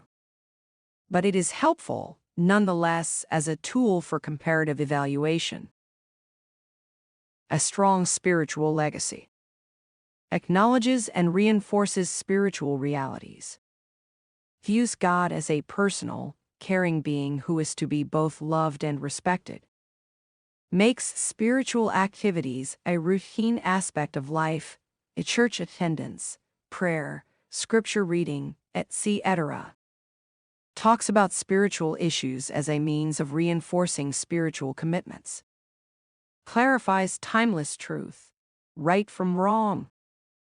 Incorporates spiritual principles into everyday living. A weak spiritual legacy undermines or ignores spiritual realities. Represents God as an impersonal being, to be ignored or feared. Never or rarely participates in spiritual activities. Has few spiritual discussions of a constructive nature. Confuses absolutes and upholds relativism. Separates the spiritual from the practical. Again, this list is by no means comprehensive. It does, however, identify some of the key areas that affect your child's spiritual legacy. Where are you now among these indicators? At this point, is your spiritual legacy to your children more positive than negative? Wherever you are, realize that, like Jim, it's never too late to give your child a stronger legacy as you leave your own behind. Complete the spiritual legacy evaluation below, and then turn to Chapter 4 to see how you can measure your emotional legacy. Spiritual legacy evaluation. Answer each question by circling the number that best reflects the legacy you have received from your parents. Then add your total score. 1. To what degree were spiritual principles incorporated into daily family life? 1. Never. 2. Rarely. 3. Sometimes. 4. Frequently. 5. Almost always. 6. Consistently. 2. Which word captures the tone of how you learn to view/relate to God? 1. Absent. 2. Adversarial. 3. Fearful. 4. Casual. 5. Solemn. 6. Intimate. 3. How would you summarize your family's level of participation in spiritual activities? 1. Non-existent. 2. Rare. 3. Occasional. 4. Regimental. 5. Active. 6. Enthusiastic. 4. How were spiritual discussions applied in your home? 1. They weren't. 2. To control. 3. To manipulate. 4. To teach. 5. To influence. 6. To reinforce. 5. What was the perspective in your home with regard to moral absolutes? 1. If it feels good, do it. 2. There are no absolutes. 3. Let your heart guide you. 4. Dogmatic legalism. 5. Moderate conservatism. 6. Clear life boundaries. Results. Above 24 equals strong spiritual legacy. 19 to 24 equals healthy legacy. 14 to 18 equals mixed legacy, good and bad elements. 10 to 13 equals weak spiritual legacy. Below 10 equals damaged spiritual legacy. If you scored in the upper half of this self-analysis, you are blessed by an outstanding spiritual heritage. Those who receive such a legacy are rare indeed. If your score ended up near the bottom, don't despair. There are many who have established and passed a wonderful heritage despite falling into this category. Most of us will probably fall somewhere in the middle. As stated earlier, more likely than not, we received a mixed bag. Whatever your specific score, the goal is the same. We hope to better understand our own heritage so that we can keep and pass on the good and replace the bad with something better. We will discuss how later. Copyright, Resonant Read Recording. Chapter 4. Your Emotional Legacy.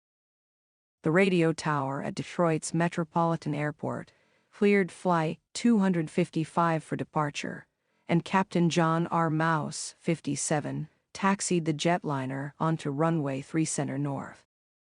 Mouse, a veteran pilot with 20,000 hours of flight experience, quickly received final clearance and pushed the throttle on the MD-80 aircraft. The plane, loaded with almost 20 tons of jet fuel and 6,000 pounds of luggage, hurtled down the runway but did not rise at the normal point. Instead, it continued hundreds of feet further before lifting almost 50 feet. In the cockpit, a computer-generated voice repeated the words, "Stall, stall," indicating that the air flow over the wings was no longer sufficient to lift the plane. The jet was falling, not flying. The plane plunged to the ground. Traveling at about 215 miles per hour, the plane knocked a jagged piece off the roof of a rental car building and then ricocheted off the embankment of an access road to Interstate 94. Flight 255 disintegrated into chunks of fiery metal, smashing 3 cars and killing at least 3 more people, the car's drivers. A glimmer of hope. More than 100 passengers died that day, and the real-life tragedies reported in the media were heart-wrenching. But millions watching television coverage found a glimmer of hope from the story of the miracle girl, Cecilia Sitchin. Rescue workers found Cecilia strapped in her seat, moaning. When they plucked her from the gnarled debris, they first assumed that 4-year-old Cecilia of Tempe, Arizona, had been a passenger in a car hit by the falling plane. Said Sergeant Bruce Schneider of the Wayne County Sheriff's Department, "It's beyond comprehension how someone could survive something like this. It's a miracle. She had to be in the perfect spot." Rescuers believe that Cecilia's mother, Paula, 33, a registered nurse, may have saved her daughter's life by leaving her own plane seat and wrapping herself around Cecilia's seat to protect her child from the flames.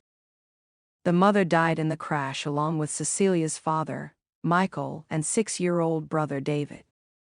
Cecilia suffered a concussion, a broken leg and collarbone, and 3rd-degree burns on her arms and hands. But the hope-filled report in all the news articles contained the words, "She is expected to recover." Don't you love those words, expected to recover? The scars from the burns will always be there. The horror of the flying debris, the noise of the banging metal and scraping sounds of a crashing, skidding, disintegrating plane may evidence itself in many ways, but Cecilia is expected to recover. Though more than 100 died in the crash, including Kurt's best friend Don, a small child survived the crash when her mother responded by intentionally wrapping Cecilia's tiny body in the protective blanket of her own.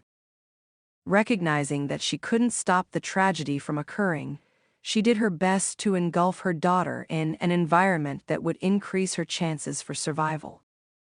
A strong emotional legacy can do much the same. It creates an environment of love and protection, increasing the odds for our children as they face the inevitable traumas of life. Tragedy will come. Painful experiences will invade our desire to protect them. Like Cecilia's mother, we can do nothing to stop the collision. But we can help our kids survive, and even thrive through it all. What is an emotional legacy? Family counselors routinely encounter clients with the lasting effects of painful childhood memories.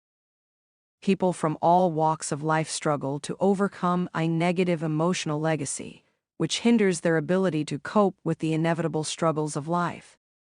Sadly, a solid emotional legacy seems to have become the exception rather than the norm. But it doesn't have to be that way. Whether or not you received a strong emotional legacy, you can give one. For those who have spent their entire lives trying to escape the past, it is difficult to comprehend the strength and stability that a positive emotional legacy can have upon future generations. If thoughts of your childhood bring fear rather than fondness, imagine what it would be like for family memories to warm your heart rather than tighten your stomach. Now imagine yourself giving such feelings to your own children. It is possible. And the first step is understanding what an emotional legacy should be and can be. A strong emotional legacy will give a child healthy emotions that allow him or her to deal in a positive way with the struggles of life. Here's a definition of a strong emotional legacy. A strong emotional legacy is that enduring sense of security and emotional stability, nurtured in an environment of safety and love. Let's break this definition down into bite-sized morsels. First, an emotional legacy is nurtured by parents. You cannot build a solid emotional legacy quickly, like a shed or log cabin. It takes lots of time and consistency to develop in your child a sense of emotional wholeness. The process can be compared to planting a tree. Some trees, as saplings, need a post to hold their small trunks against the wind. Most will need much time to deepen their roots so that they can locate water far down when the drought eventually comes. Without protection and time, the tree is vulnerable to natural catastrophe, wind, drought, attacks by ground animals. But once time has passed, the tree is strong and stable for years to come. The key to a tree's strength is deep, strong roots, and to grow strong, the roots of the tree must be planted in rich soil, as well as receive plenty of water and sunshine. So it is with our emotional legacy. We must create an atmosphere that surrounds a child's fragile spirit with the nourishment required for healthy growth. This gives the child security and emotional stability. Second, an emotional legacy endures. It is not quickly forgotten. It typically lasts through the adult when years. The child turns 18 years old. The end of his childhood experiences becomes the beginning of the emotional legacy, which will continue to influence his adult years. As Kurt and I have observed and counseled hundreds of adults over the years, we have found that an emotional legacy, whether weak or strong, has a long-term impact. In my counseling experience, the parents' influence upon the children's emotional health has been an obstacle to be overcome, rather than a blessing to be cherished. Diana, for example, still struggles with the mistrust and fear nurtured by a lying and abusive father. She works hard to keep those deep-rooted feelings from affecting her relationships today, but it is a constant battle. Not all adults had that experience growing up. Janet, for instance, had a solid emotional legacy and today has little difficulty creating a strong emotional environment in her home. Diana and Janet demonstrate how childhood experiences leave a dramatic imprint upon us years after leaving home. Last, a healthy emotional legacy gives security and stability, cultivated in an environment of love and safety. More than any other aspect of a heritage, the environment and tone of family life directly influences the outcome of our emotional selves. An atmosphere of love nourishes our emotional stability, the capacity to cope with failure and pain. An atmosphere of safety provides fertile soil for our sense of security to grow deep, giving us the confidence to face a harsh and often cruel world, to beat the odds, and keep our identity intact. If either love or safety is missing from the environment, deep roots are unlikely. In short, a strong heritage can protect the fragile development of a child's emotional well-being, much like Cecilia's mother in the plane crash, by wrapping the child in an environment of support. In the process, the capacity for dealing with emotional trauma can flourish. Like a stabilizer bar. Not long ago, Van Noble, a general contractor in his 30s and a member of my church, invited me to go to an event in which he had begun to participate. As a stock car racer, Van loved the thrill and challenge of going fast and staying safe. Most fans, I found, love the loud engines, screeching tires, speed, and the chance for a couple of dramatic crashes every race. Very interesting at times, I must admit.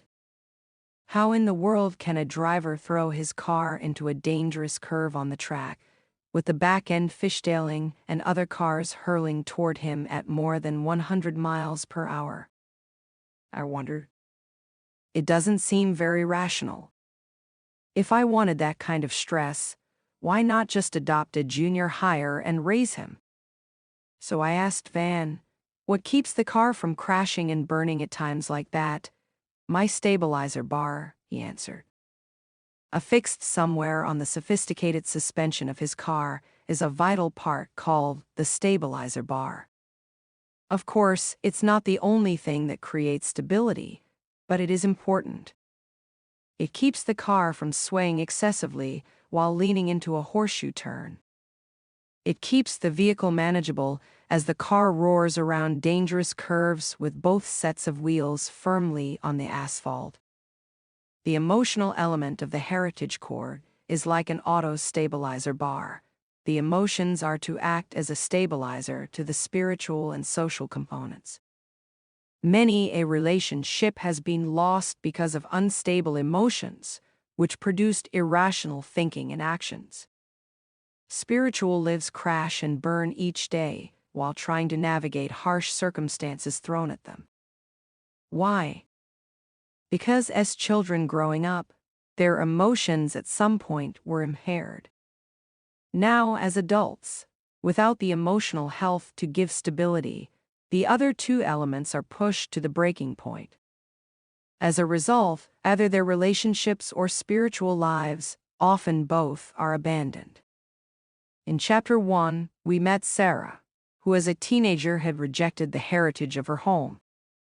Sarah heaped anger and blame onto her parents, who could not figure out why she was responding so hatefully to everything they tried to do for her. What they did not know was that Sarah's anger was in reaction to an emotional crash she had experienced outside the home. At age 11, Sarah had been used as the sexual toy of a much older boy. He violated her innocence, took her virginity, and awakened emotions in her that should have been left dormant for years. Then, when the boy had had enough thrills, he severed the emotional bond he had created, leaving Sarah to deal with the blunt blow on her mind and soul. She couldn't share it with her parents because she would reveal her willing participation. The rest is predictable. The hurt raised its ugly head in all aspects of her life, from thoughts about God to thoughts about her parents. God is mean. He passed me by. My parents don't care. She even felt resentment toward her friends. They don't stay around long when things get tough. As an adult, Sarah's emotions are still immature, back where she left them as a teen. Passing a heritage is pie in the sky to her. When Sarah's life crashed as a young girl, her stabilizing bar of emotions was not strong enough to protect her. She took an emotional hit, and the impact had devastating consequences. Could her parents have helped her at the point of trauma? Yes, her parents would have been willing to help if they had known. Yet, like many other mothers and fathers, Sarah's folks were not always able to recognize and respond to Sarah's emotions of anger and depression. How to take a hit?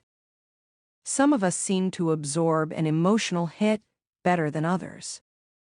If you are strong emotionally, one reason is that your parents, as part of the heritage, gave you a strong emotional legacy. Remember, the spiritual, emotional, and relational are interdependent. The impact of an emotional hit must be distributed across the three elements of the chord. Each must support the other two. A strong spiritual segment of the heritage helps the emotional aspect find a greater purpose for its suffering and yield a greater good. The emotional will search for a purpose to the slightest wound in order to ease the pain it must endure. Meanwhile, when you pass on the chord with a solid social segment, your children will gladly accept the external support of other people that can allow their emotions to rest in the security of love and acceptance. Put simply, our children will better cope with the inevitable pain of life if we provide them with a strong heritage. All three elements can help them endure any hit, but the stabilizing influence of a solid emotional legacy is critical.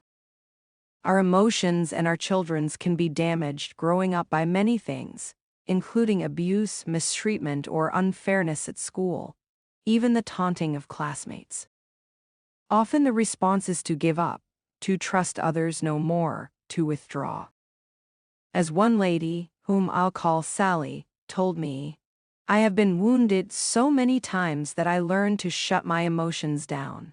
Sally actually did not shut her emotions down. That is virtually impossible. We are fundamentally emotional beings. What she did was begin to wrap her emotions with strands of harsh words, defensive actions, isolation, and a coolness toward anyone who might come around, friend or foe. Emotional cocooning. Sally was wrapping her emotions in a tight cocoon, which effectively shut everyone out who tried to move in close. Her would-be friends were kept at arm's length, and she quickly cooled any warmth they would try to show her. It was no surprise that Sally had no close friendships. I want you to meet Ginger. Ginger is the daughter of two Christian parents who are heavily involved with their church. Brad, her father, is a 40-year-old man who is a civilian worker for the Air Force, and his wife, Anne, is a professional secretary. They both are very much in love with their two children. As parents, we can help our children obtain an emotional legacy of security and stability. We provide an environment conducive for passing on this emotional element when we 1. Ask them how things are going, and ask with real concern instead of a cliched question. 2. Listen to them as they talk about their feelings, and 3. Model emotional honesty with them, showing our own angers and fears as we try to handle our feelings in the right way. Ginger's parents sought to help their daughter before the emotional cocoon wrapped too tightly around her. For them, outside help was vital. Sometimes that will be necessary for you as well, as your child is unable, due to an actual or perceived threat, to talk directly to you. Initially, her mother, Anne, delayed and denied Ginger's problem, but soon acknowledged the warning signs and cared enough to pursue the issue. The counseling director noticed Ginger's abnormal behavior, violent outbursts and spitting at the students and at the teacher. At times, the 7-year-old girl would seem almost crazy with rage. Ginger also began to gain weight quickly. Her mother took her to a doctor and found nothing physically wrong. The behavior persisted even at the threat of a complete expulsion from the school she was attending. Anne was stumped by her daughter's actions and asked advice from her pastor. When he recommended professional counseling, she delayed the appointment with a counselor, fearing what might be discovered. When she agreed, she was surprised when the counselor later pointed a finger of blame at her. How could it be my fault? She wondered. At the time, Anne could not realize that her unwillingness to look at the root cause had contributed to allowing the problem to persist. Anne and Ginger showed up at my office in a desperation visit. As Anne described her daughter's behavior in detail, I realized Ginger's behavior was not consistent with a normal strong-willed child, although Ginger was definitely strong-willed. She was raised by 2 loving parents, whose younger son was as normal as American apple pie. As we spoke openly, it became obvious that Ginger was weaving for herself an emotional cocoon. She wanted no close friends, adult or peer. She consistently drove them away with violent behavior. Though only in the 2nd grade, she was approaching 100 pounds. Strong discipline did not work. It seemed she actually was begging for hard corporal punishment. When Anne would attempt to pray with her daughter, Ginger refused. She loathed church and would not participate in anything of a spiritual nature. Later I spoke with both parents, describing an emotion, al cocoon, and discussing how to respond to it. Be prepared for what the cocoon contains, I said to Anne and Brad as they both wept. All the symptoms point to sexual molestation as the cause. Ginger's immature emotions had been severely damaged. Perverted family members sometimes lurk in unsuspecting places. In Ginger's case, it was a trusted uncle. Anne and Brad did their best to guard against it, but failed. Ginger's emotional cocoon was the only place for comfort. As a result of her suppressed emotions, her relationships suffered by diverted anger. Her spiritual life had been dying at the young age of 7, and she was neglecting herself physically. Ginger was off balance and in need of stabilized emotions. Each strand of the heritage cord had been thinned to become brittle and close to the breaking point. This is a dangerous posture to find yourself in. Cocoons are dark places where anything can be buried.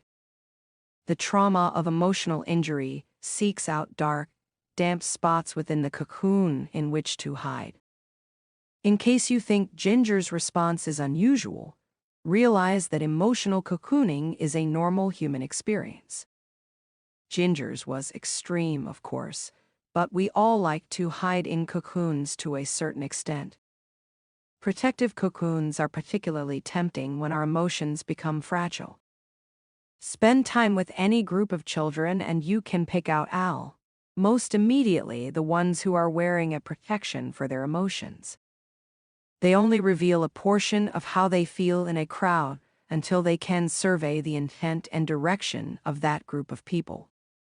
When they feel comfortable, then they allow more of themselves to be exposed. But any time those emotions are stepped on, they will withdraw them promptly.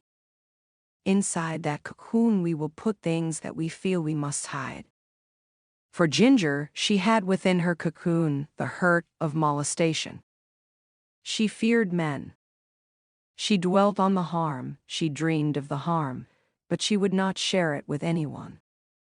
So she evidenced suppression aggression. The suppression of the injury manifested itself in aggressive behavior. Accompanying the aggression were stages 68 of deep depression and heightened anxiety. All these foul symptoms came from within her cocoon. They manifested themselves because there just wasn't room for all of it inside, so it showed up in the strangest places. Suppressed emotions are like an inflated beach ball being pushed under the water. Try pushing a beach ball 1 foot under the water in the swimming pool. It's impossible to keep the ball below the surface for very long. It will escape from under your control and resurface in another area of the pool, no matter how much pressure you exert on it from the top. When we attempt to push an emotional problem below the surface, or when spiritual or social conflict remains unresolved, those problems will slip from under your control and manifest themselves somewhere else. It is then that we will see the problem manifested. We were witnessing this reality with Ginger. Her suppressed emotional trauma was rearing its ugly head through both spiritual and relational conflict. Fortunately, we were able to trace the symptoms to their root cause and begin working to repair her damaged stabilizer bar. How? By giving her a safe, loving environment in which to deal with her pain. Repairing the stabilizer bar. I worked with Ginger's parents to help them begin the repair process. Their daughter's emotional stabilizer bar had been weakened. We identified several action points. If your or your child's emotions have been suppressed and suppression aggression seems to be showing, I recommend the same action plan. 1. Recognize and divert the pain. With Ginger's emotions having been so severely damaged, it was necessary to recognize and divert the impact of her emotional pain. Notice that I did not say divert her attention from the pain, but divert the pain itself onto the stronger elements of her heritage toward the spiritual and relational. How? First, inject a strong sense of acceptance, demonstrated through relationship with the family. For Ginger, her mom, dad, and brother worked to create an environment of understanding and safety. In that setting, Ginger could recuperate from the trauma that her fragile emotions had endured. Her family watched for the warning signs and reacted in love. Whether she was tired, angry, lonely, or confused, they responded with a healthy heaping of relational support. They made every effort during those early days of healing to protect her from any unnecessary emotional traffic. In short, they created a temporary detour so that God could begin repairing the damage. 2. Repair the damage. Second, repair the damage. Only God can truly repair the damage of emotional trauma, yet we can lend a hand by consistently demonstrating and reinforcing what is true. Whether it is divorce, alcoholism, or, like Ginger, sexual abuse, a child hurt by emotional trauma will be bombarded by lies that undermine the ability to see truth clearly. Lies such as, "You deserved it because you're a bad girl." "You can't trust anybody, not even mom or dad." The molestation, divorce, rejection by a friend, etc., was your fault. This pain will never end. During such accusing times, we must stand eye to eye with the truth. After all, God does not heal with deceit, He only heals with truth. To pretend the incident never happened or to sugarcoat the problem is not the solution. Sadly, that is exactly how most families deal with an emotional hit. Fortunately for Ginger, she was allowed to face the truth, and healing has begun. The truths she recognized are truths that should exist in every family. Truths such as, she is totally and unconditionally accepted. Asterisk, most people can be trusted, especially mom and dad. Healing will come. The trauma was not her fault. No one deserves what she went through. God does not give us such trauma to punish us. God does care and hates what happened to her. As Ginger and her parents have discovered, when the truth is spoken, lies are broken. And when lies are broken, the emotional stabilizer bar will be repaired. This same process is vital regardless of the specific source of pain. The need to repair the damage caused by divorce, the death of a loved one, betrayal by a close friend, peer rejection, or any other such hit, is part of what a healthy emotional legacy will provide. Remember, even if your child has not suffered a major emotional trauma, providing her or him with unconditional acceptance, consistent, trustworthy actions, and a proper image of a caring God can give her a stable emotional legacy that can sustain her when the emotional trauma does come. 3. Give your child a place of rest, not rescue. Perhaps the most difficult aspect of helping our children repair their stabilizer bar is avoiding the desire to rescue them. Everything within us wants to protect them from every pain. But as Ginger's parents discovered, that is impossible. It is also harmful. Our natural desire is to rescue our children, protecting them from all emotional pain. But we must be careful. There are some things that our children must struggle through to mature. Our responsibility is to give them a safe place to learn and a loving environment in which emotional maturity can grow. If we repeatedly shield them from all harm, they will remain weak. We must somehow find the balance between providing a nurturing, safe environment in which to rest from life's struggles and building a wall of protection to escape from them. The former nurtures growth. The latter can create emotional cripples. Your child's ability to mature emotionally is like a caterpillar maturing into a butterfly. Joe, a friend of mine, took a long walk one day and spotted a cocoon attached to a tree branch. He looked closely and thought a violent confrontation was taking place inside the caterpillar's temporary home. The cocoon was twitching vigorously. Joe wondered if an intruder or a predator was stealing the cocoon for lunch. He got closer still to the cocoon and could see through the translucent covering a tightly packed butterfly struggling wildly to free itself. Joe watched for a few minutes. Then he felt his heart go out to the poor floundering creature. So he reached out and ripped open the remaining area of the cocoon for the butterfly to be relieved of the writhing. His intentions were good, but his assistance forever crippled the butterfly.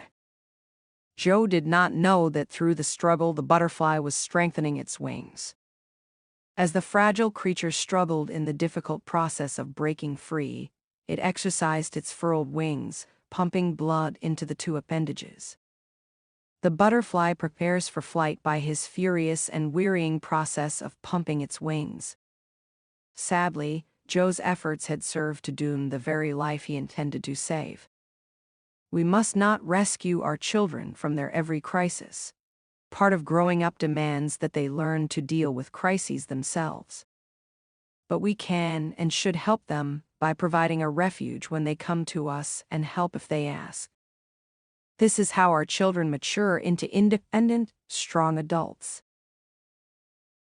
Leading indicators for an emotional legacy. Clearly, a strong emotional legacy offers a stabilizing influence for our children. We conclude our look at what constitutes a strong legacy by looking at the leading indicators for an emotional legacy.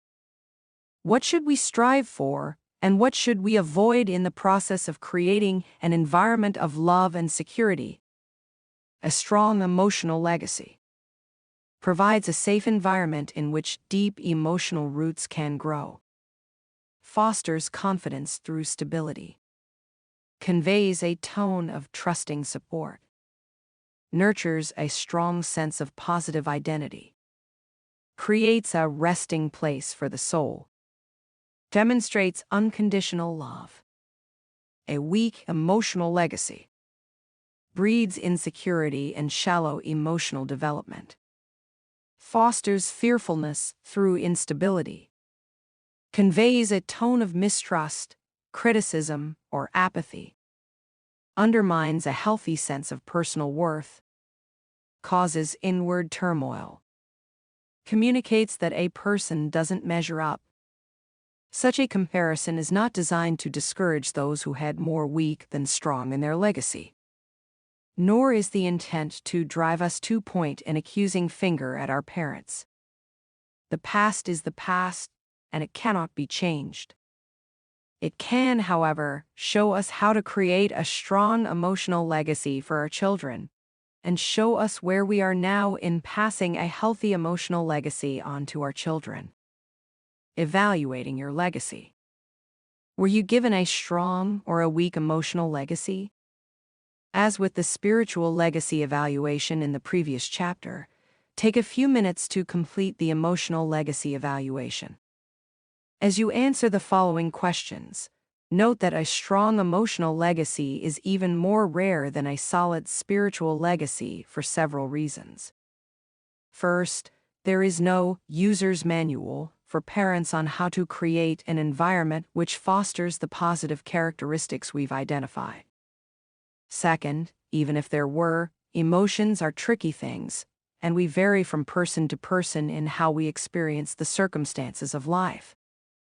Two people who grew up in the same family might score their legacy on opposite ends of the spectrum, depending upon the personal dynamics and tendencies involved. Finally, we are all prone toward failure. Intentionally or not, most parents, including yours, will err to one extreme or the other, producing a less than balanced home environment. The key question is not whether or not your emotional legacy was perfect, but what characteristics you would like to build into the legacy you pass to others. Even if you miss the mark in some ways, setting the right target is an important first step. By the way, Ginger's situation has turned around. The path her parents are taking is helping her break free from the cocoon. I am reminded of the Detroit airport plane crash and Cecilia Sitchin. For Ginger, I hear once more those beautiful words: she is expected to recover. Emotional legacy evaluation. Answer each question by circling the number that best reflects the legacy you have received from your parents. Then add your total score. 1. When you walked into your house, what was your feeling? 1. Dread. 2. Tension. 3. Chaos. 4. Stability. 5. Calm. 6. Warmth. 2. Which word best describes the tone of your home? 1. Hateful. 2. Angry. 3. Sad. 4. Serious. 5. Relaxed. 6. Fun. 3. What was the message of your family life? 1. You are worthless. 2. You are a burden. 3. You are okay. 4. You are respected. 5. You are important. 6. You are the greatest. 4. Which word best describes the fragrance of your home life? 1. Repulsive. 2. Rotten. 3. Unpleasant. 4. Sterile. 5. Fresh. 6. Sweet. 5. Which was most frequent in your home? 1. An intense fight. 2. The silent treatment. 3. Detached apathy. 4. A strong disagreement. 5. A kind word. 6. An affectionate hug. Results: above 24 equals strong emotional legacy. 19 to 24 equals healthy legacy. 14 to 18 equals mixed legacy, good and bad elements. 10 to 13 equals weak emotional legacy. Below 10 equals damaged emotional legacy. Copyright, Resonant Read Recording. Chapter 5. Your Social Legacy. As our children were growing up, Gail and I tried to give them the security of knowing that we were setting boundaries for them. They had limits beyond which they could not go, but within those boundaries they had much freedom.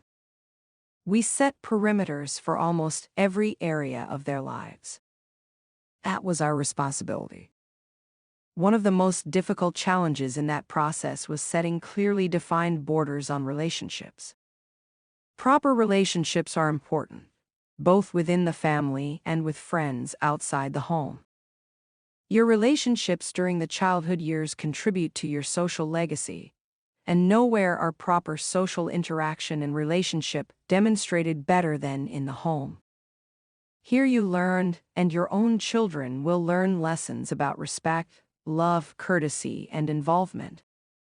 For instance, when our son Matt was 7, he learned an important lesson about respect from his interactions with his mother and me. My wife is not a wait till your father gets home type of mom. She responds now to what is taking place and, as a result, has excellent control of the home. One day, though, Matt thought it was time to challenge good old mom, and Gail was having a very difficult time with his strong will.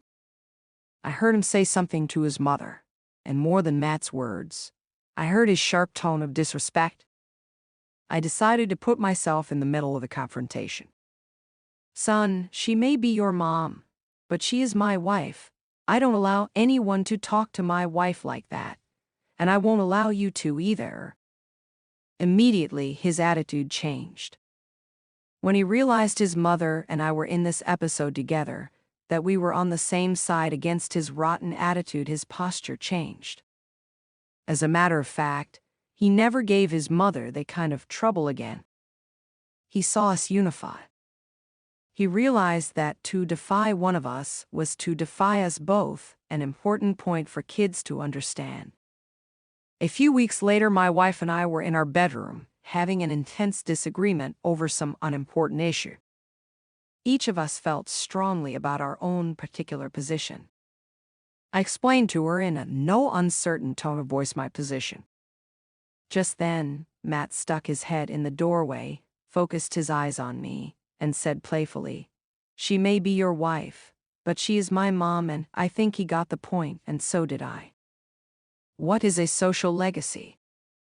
Perhaps the most difficult component of the legacy core to grab a hold of is the social. Passing on a strong social legacy is a challenge, because our social nature is a complex mixture of what we do and who we are. Part of the complexity arises from the many variables existing within family relationships. The remainder comes from the social relationships outside the family. Here's a definition of the social legacy. A social legacy is giving the child the insight and strong social skills for cultivating healthy, stable relationships. As they mature, children must learn to relate to family members, friends, peers, teachers, and eventually co-workers, the boss, customers, the banker, the butcher, and the baker. Like it or not, relating well to others is vital to the process of living. And for better or worse, the primary classroom of relational competence is the home, which is why it is so critical that we understand the importance of passing a solid relational legacy to our children. If you want to see your children run a successful business, don't just train them in finance or management. Teach them about people. If you want them to become great teachers, don't simply educate them in the 3 R's. Teach them about people. If you want them to rise above the odds, don't just make them tough. Teach them about people. The most significant skill you can give your child is not academic prowess or business savvy. It is the fine art of relating to people. The guru of relational competence, Dale Carnegie, put it like this: Dealing with people is probably the biggest problem you face, especially if you are in business. Yes, and that is also true if you are a housewife, architect, or engineer. Research done a few years ago under the auspices of the Carnegie Foundation for the Advancement of Teaching uncovered a most important and significant fact, a fact later confirmed by additional studies made at the Carnegie Institute of Technology.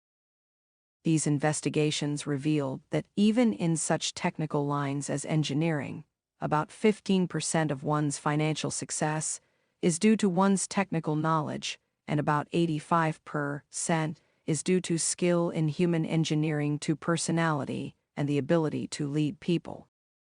Those who learn to relate well to others have an edge in the game of life. Those who don't are doomed to mediocrity at best and failure at worst. Clearly, a strong social legacy is a great gift to our child. And the strength of this legacy depends, as do the spiritual and emotional components, on our modeling as parents. Consider your own parents. If you grew up in a family that avoided conflict at all costs, you may become a doormat. If your parents tried to influence each other through shouting matches and manipulation, as an adult you may find yourself using similar approaches, driving others away. Whatever the pattern may have been, it tends to show up in present and future relationships. Of course, as adults we can change the pattern. We have the capacity and responsibility to grow beyond the foundation we were given. Still, it is much easier to cultivate healthy relationships today if we saw them modeled yesterday. That is why it is important that we model strong relationships to our children. Building blocks. Many of us never saw good relationships in our own home while growing up, and have little context for becoming a proper model today. What are some of the foundational building blocks to a solid social legacy? Although many could be cited here, 4 factors stand out as vital. Model these before your children, and you are on your way to building a solid social legacy. 1. Respect.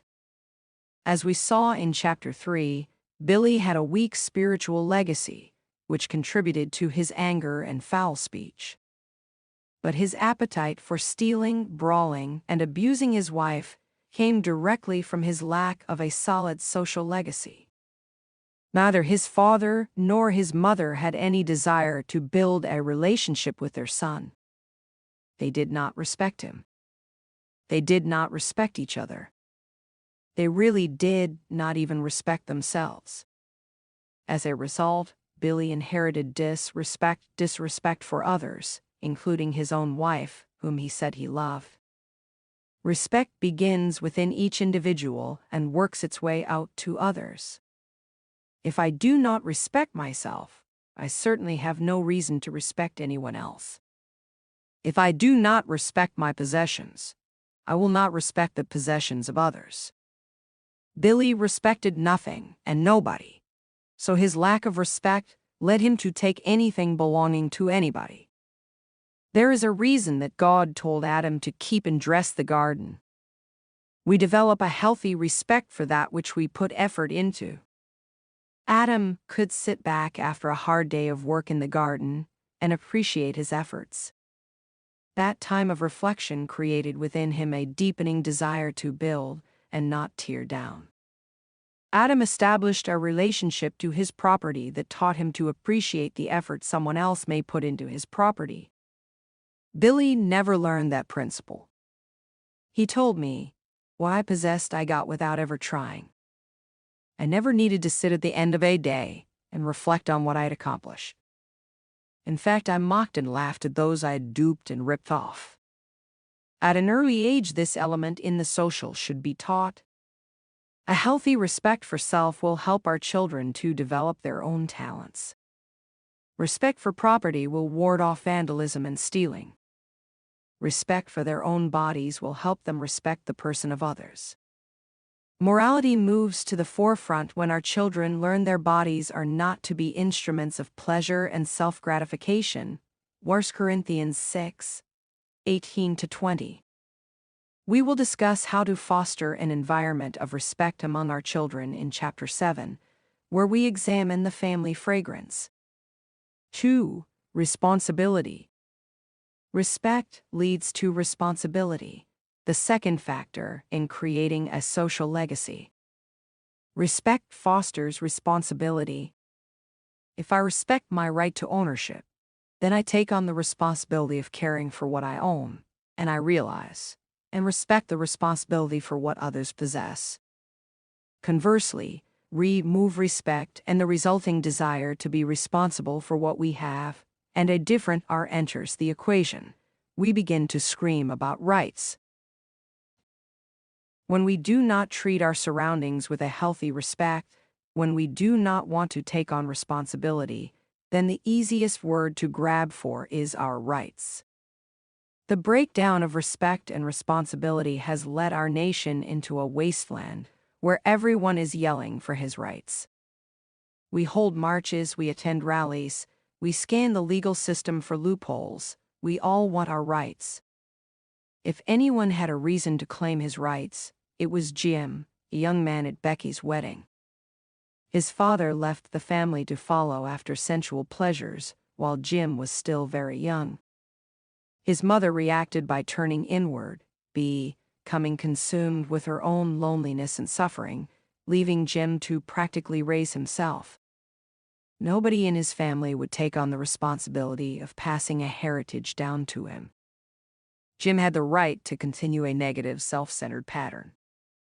After all, life had gypped him out of a healthy family. Jim could have given up, made wrong choices, thrown responsibility and respect to the wind, and demanded his set of rights, but he didn't. He didn't major on rights, he majored on responsibility and respect.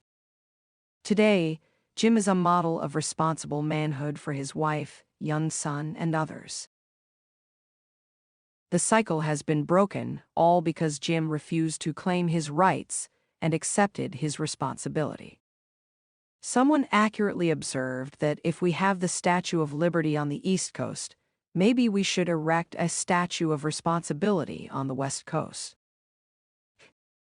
For without responsibility spanning our nation, liberty means nothing. If you have any doubt, just ask Jim. We can impart responsibility to our children by teaching them respect for themselves and by assigning them duties within the family. Such responsibilities will give your children a chance to show themselves their value and fill a key role within the family. Duties also allow them to learn to be accountable for their actions. Of course, such duties do not rule out your children's making wrong choices once in a while. Give them room to make mistakes. After all, it is when we are allowed to make mistakes or to fail that we are taught wisdom, values, and the stewardship of responsibility. 3. Love and acceptance. As parents, often we need to let our children suffer the consequences of inappropriate behavior. Letting our children face the consequences can teach them both respect and responsibility. Yet this is often difficult to do because we fail to distinguish unconditional love of the person from conditional acceptance of behavior. Parents should verbalize and demonstrate love to their children with no strings attached. Such love, the kind that says, "I love you no matter what," contributes to strong, healthy relationships with family members, friends, and coworkers. What's the difference between unconditional love of the person and conditional acceptance of behavior? Kurt has clarified this distinction in his book, Responsible Living in an Age of Excuses. I love my son unconditionally.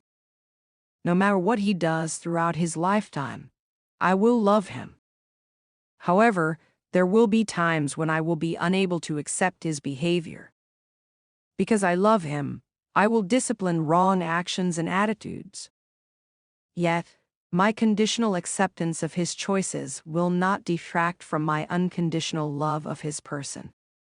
As long as I consistently demonstrate both, Kyle will grow up understanding that Dad loves him too much to let him do whatever he wants.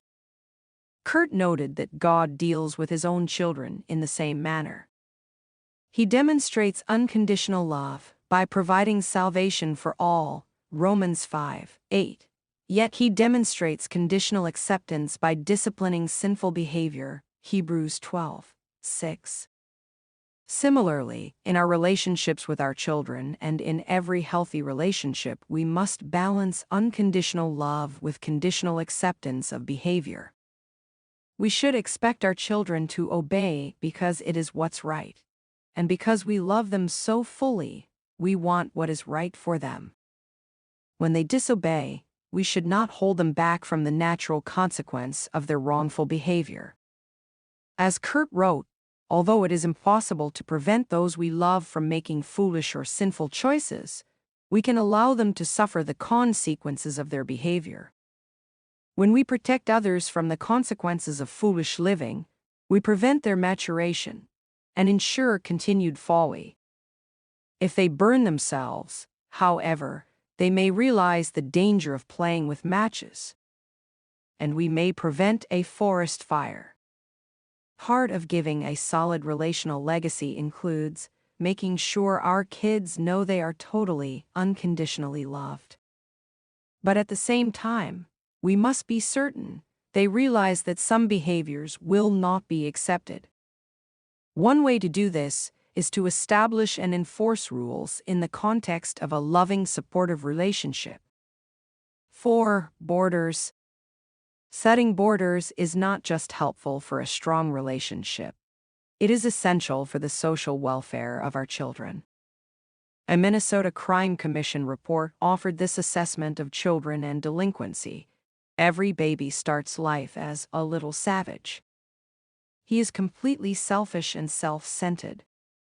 He wants what he wants when he wants it: his bottle, his mother's attention, his playmate's toy, his uncle's watch. Deny these, and he seethes with rage and aggressiveness, which would be murderous were he not so helpless. This means that ALL children, not just certain children, are born delinquent. If permitted to continue in the self-assented world of infancy, given free rein to his impulsive actions, every child would grow up a criminal, a thief, a killer, a rapist. Asterisk. The implication of the above finding is this: we as parents have only 18 years to civilize our children and prepare them to be released into society as productive citizens. We must avoid the temptation to cop out of our responsibilities. Some parents have settled for the instant, immediate, easy way. They shirk their responsibility and become derelict. We must not renounce our duties as some have, claiming the challenge is too demanding. Instead, we must set up social boundaries, even though social borders are not easily taught and we will face resistance. The security and stability of our children are too important. Social borders should include how our children should relate to God as well as to authority, their peers, their environment, and their siblings. Drive toward the mountain range just west of Colorado Springs, and you will soon encounter Pikes Peak. This imposing mountaintop, more than 14,000 feet tall, towers over the city below, and many tourists love to reach the summit, a gateway to the Rocky Mountains. You can get there several ways: by hiking, biking, taking a cog-wheel train, even via an annual road race. Most choose to go via car from the foothills all the way to the top. But driving Pikes Peak Highway poses one distinct problem: the narrow highway has no protective side rail. If you accidentally swerve too far right, you are guaranteed a quick trip back to the bottom of the mountain. There is nothing to clearly mark the borders, so the trip is either avoided or undertaken with great care. It is not the most carefree of journeys. The same applies when it comes to relational borders. Kids need to be instructed in and have the opportunity to observe very clear borders. The journey to adulthood is not carefree. It requires continual effort on your part, and there are ruts along the way. But the outcome, a gorgeous view at the top, to be enjoyed by both you and your children, makes the effort to construct and maintain the borders worthwhile. Here are some of the questions our children will need to answer on their journey to adulthood. They are excellent questions for parents to ask their children as well as themselves.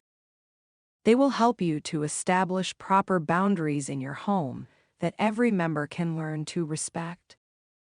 The right answers to the following questions will come when your spouse and you have set clear and consistent boundaries for your children and observe them in your own relationship with each other. How far can I go in challenging authority before I've crossed the line into disrespect? Asterisk. How should I respond when I am treated unfairly? Asterisk. How important is my tone of voice when I talk to my parents and others? When, if ever, is losing my temper appropriate? Asterisk. Where do my rights end and the rights of others begin? Asterisk. Is it ever right to fight? Asterisk. How should I react when others are treated wrongly? The list could go on and on. The home is the place such questions should be answered, where the borders should be established. Doing so gives children a protective rail, allowing them to enjoy the journey rather than fear every dangerous curve. Rules within relationship. As you set borders, keep one caution in mind.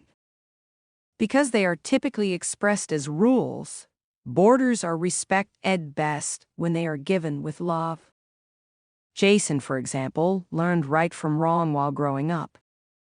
But the moment he became old enough to make his own decisions, he rejected most of the values Mom and Dad had taught. What went wrong? The primary reason was that rules were given in a relational vacuum. Jason's parents gave the right medicine, but it wasn't served with the spoonful of sugar, namely, strong relationship. For whatever reasons, they were distant. They loved Jason but had a hard time demonstrating it. Honest, open communication was difficult, so it rarely occurred. Jason was not given a forum in which to discuss, ask, question, or challenge Mom and Dad's list. The inevitable result? Rebellion. Boundaries must be set for children to grow, feel secure, and have direction. But they must come within our relationship. Rules without compassion and love become harsh taskmasters and can be misunderstood. We must show love. Adam was given rules, including the prohibition of eating from a certain tree in the garden, but he was not left to simply obey some cold set of mandates. They were given in the context of relationship with the rule giver himself. Similarly, the Israelites were given a set of rules, the 10 Commandments. They were warned about the need to keep them, but as with Adam, they were not just left to obey some cold, unreachable rules. As God had walked and talked with Adam in the cool of the day, so he dwelt with Israel in a pillar of cloud and fire, and spoke through Moses, a personal leader. The thing that God wanted from and for both Adam and the Jewish nation was a relationship. He knew how important that was to their well-being. Today God desires a relationship with each of us. He did not just open the back window of heaven and holler out some vague instructions as to how we can live this life and prepare for eternity. He sent his Son to show us he knows our frame and is acquainted with our weaknesses. Then he sent his Holy Spirit to indwell us, to bear witness with us, that the relationship will continue. We may break the rules, but we can't sever the relationship.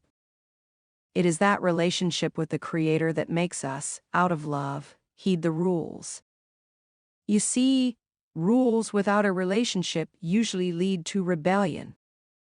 If parents have a set of rules that are force-fed to the children, and the rules are not buffered with a family relationship, a relationship of worth where legitimate questions can be discussed, then rebellion is fostered, and rights are demanded.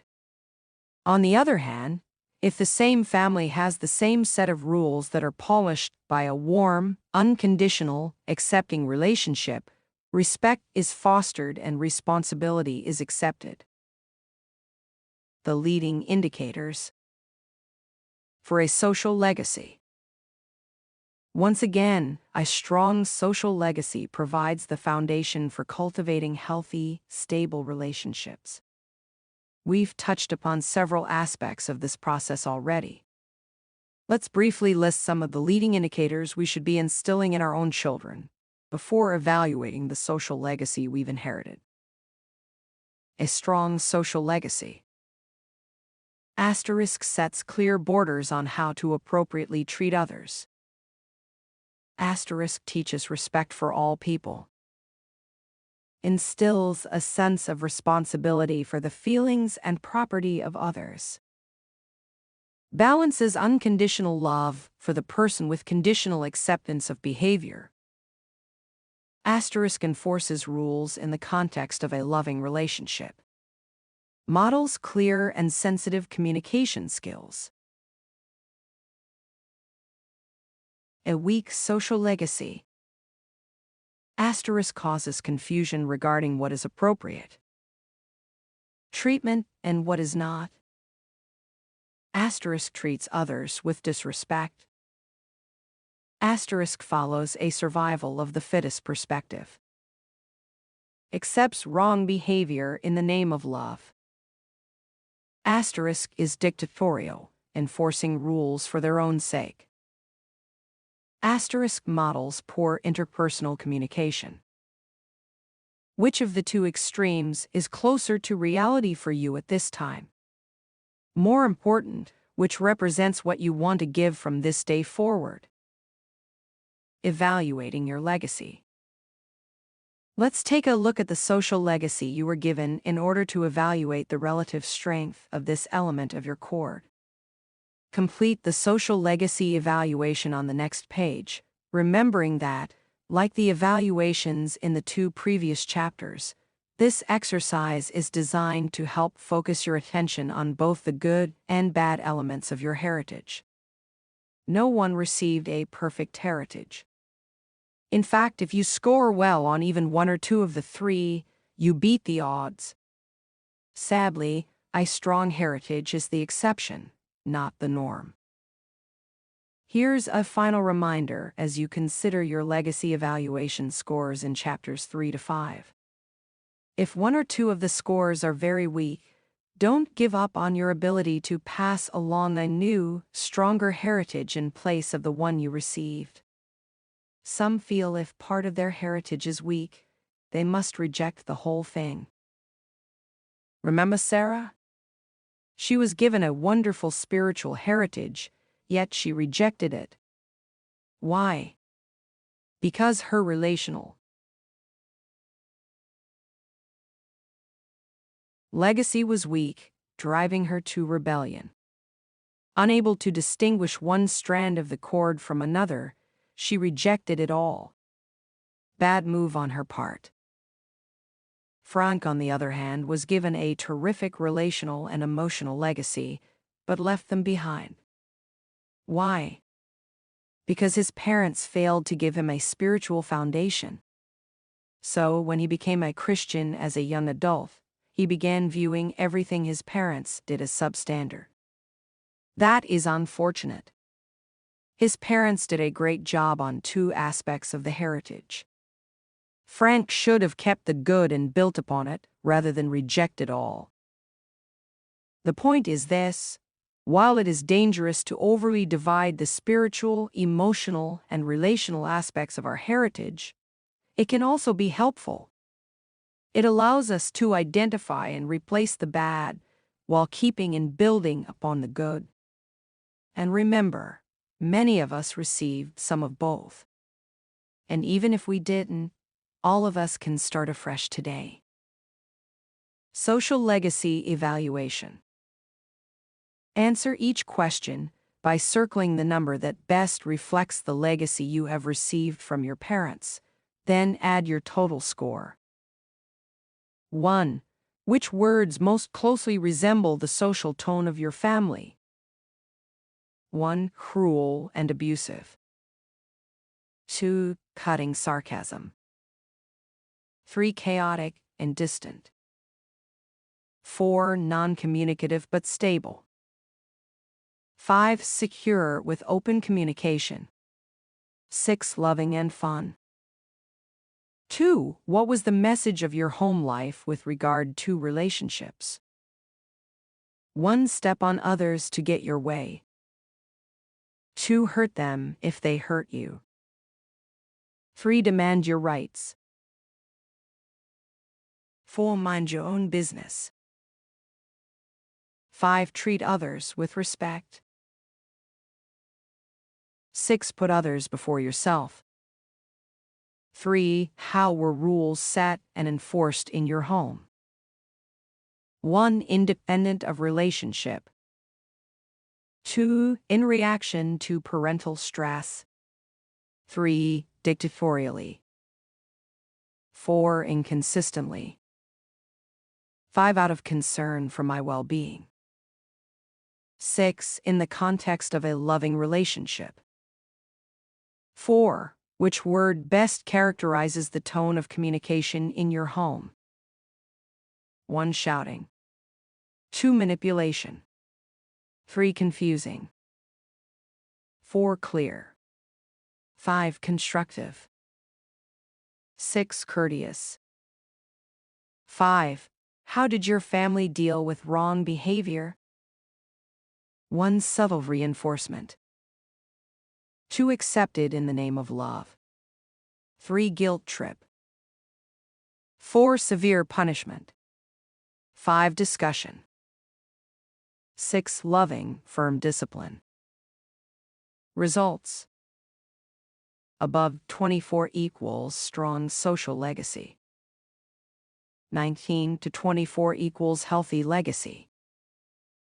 14 to 18 equals mixed legacy good and bad elements.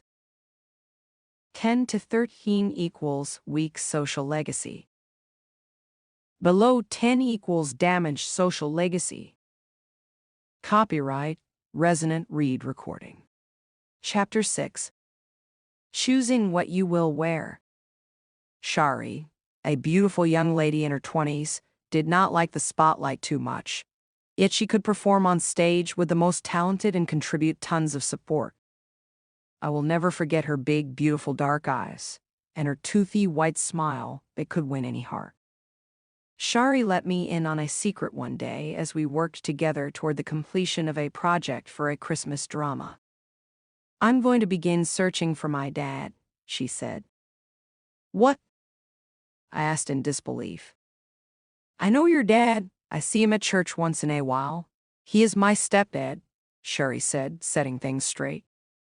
"My real dad is a tennis star, a very popular star in his day," she remarked, her big eyes flashing. "I'm the product of a one-night stand between him and my mom. I have to find him." My face wore the shock of the information as she unfolded her life in front of me. Near the end of her story, tears as big as pearls dropped from her eyes. She did begin to search, and when she got close to the star, she was repelled, rejected just as she was at birth. Shari's mom tried to give her daughter as much as she could, but the pressures of trying to make it on her own caused her to forsake motherhood for her own personal security. Shari suffered through it. She was handed a pile of rags to wear as her heritage. She refused to settle for rags. Instead, at a very early age, she began to sew for herself that beautiful gown. At this very moment, she and her husband are passing that heritage to their 3 young children. In the introduction, my wife, Gail, contrasted some shredded rags with an elegant wedding gown and asked, "What were you handed?" Were you handed rags? If so, are you content to continue to wear them? Gail said, we can reject the rags and begin to sew an exquisite gown for our children. Such a gown can be yours. Or, as a man, you can trade in your rags for a royal robe. Putting on rags. Another option is available, though. Gail noted that we can take off the gown or robe we received from our parents and clothe ourselves in rags. That's what Sarah did. Though handed a wonderful heritage, she chose to reject it. You may recall her reaction to the wedding ceremony described in Chapter 1, mocking this heritage bunk as a joke, pie in the sky. And yet no one could have been handed a better opportunity to handle the passing of the heritage cord than she. Sarah's parents taught her truth, gave her love, kept her safe, and did all they could to give her an edge in the game of life. But she rejected it all. Her parents were too devout for her taste. Wearing that sort of gown was not in vogue, and she wanted no part of it. Instead, she made a sad and silly choice, riches to rags. If you are like me, Sarah's story will disturb you. But what we parents must understand is that our children are not hollow mannequins. They are not marionettes on a string that we can pull at will. We must model a strong legacy. We must do our best. But our children are individual sinners like us who are free to choose whether or not they will wear the legacy given. We are only responsible for the process. God must work directly on the child, who is responsible for the final product. Our child may leave a strong heritage behind, and many will. Our choice. But before our children choose, we must. We can either choose to wear the Victorian gown or royal robe. Or the rags. If you were fortunate enough to have been handed a gown or robe, then you must choose to wear it and pass it on. If you were passed rags, you can choose to discard them and begin sewing a gown. Contrary to popular opinion, none of us are complete victims of our past. All of us can break the generational cycle and launch a new day for ourselves and those we love. But how? How to break the generational cycle? As you finish Part 1, it's time to combine the 3 legacy evaluations into a course of action that can break the generational cycle. A course of action that can change rags to robes and gowns. We recommend 3 steps: look back, look up, and look ahead. Step 1. Looking back. An honest evaluation of the heritage you were given is the first step toward choosing what you will wear. So take a hard look at your evaluations at the conclusion of chapters 3 to 5. Review your scores and then complete the Personal Heritage Survey below. Personal Heritage Survey. This exercise is designed to help you identify the relative strength of the heritage you were given.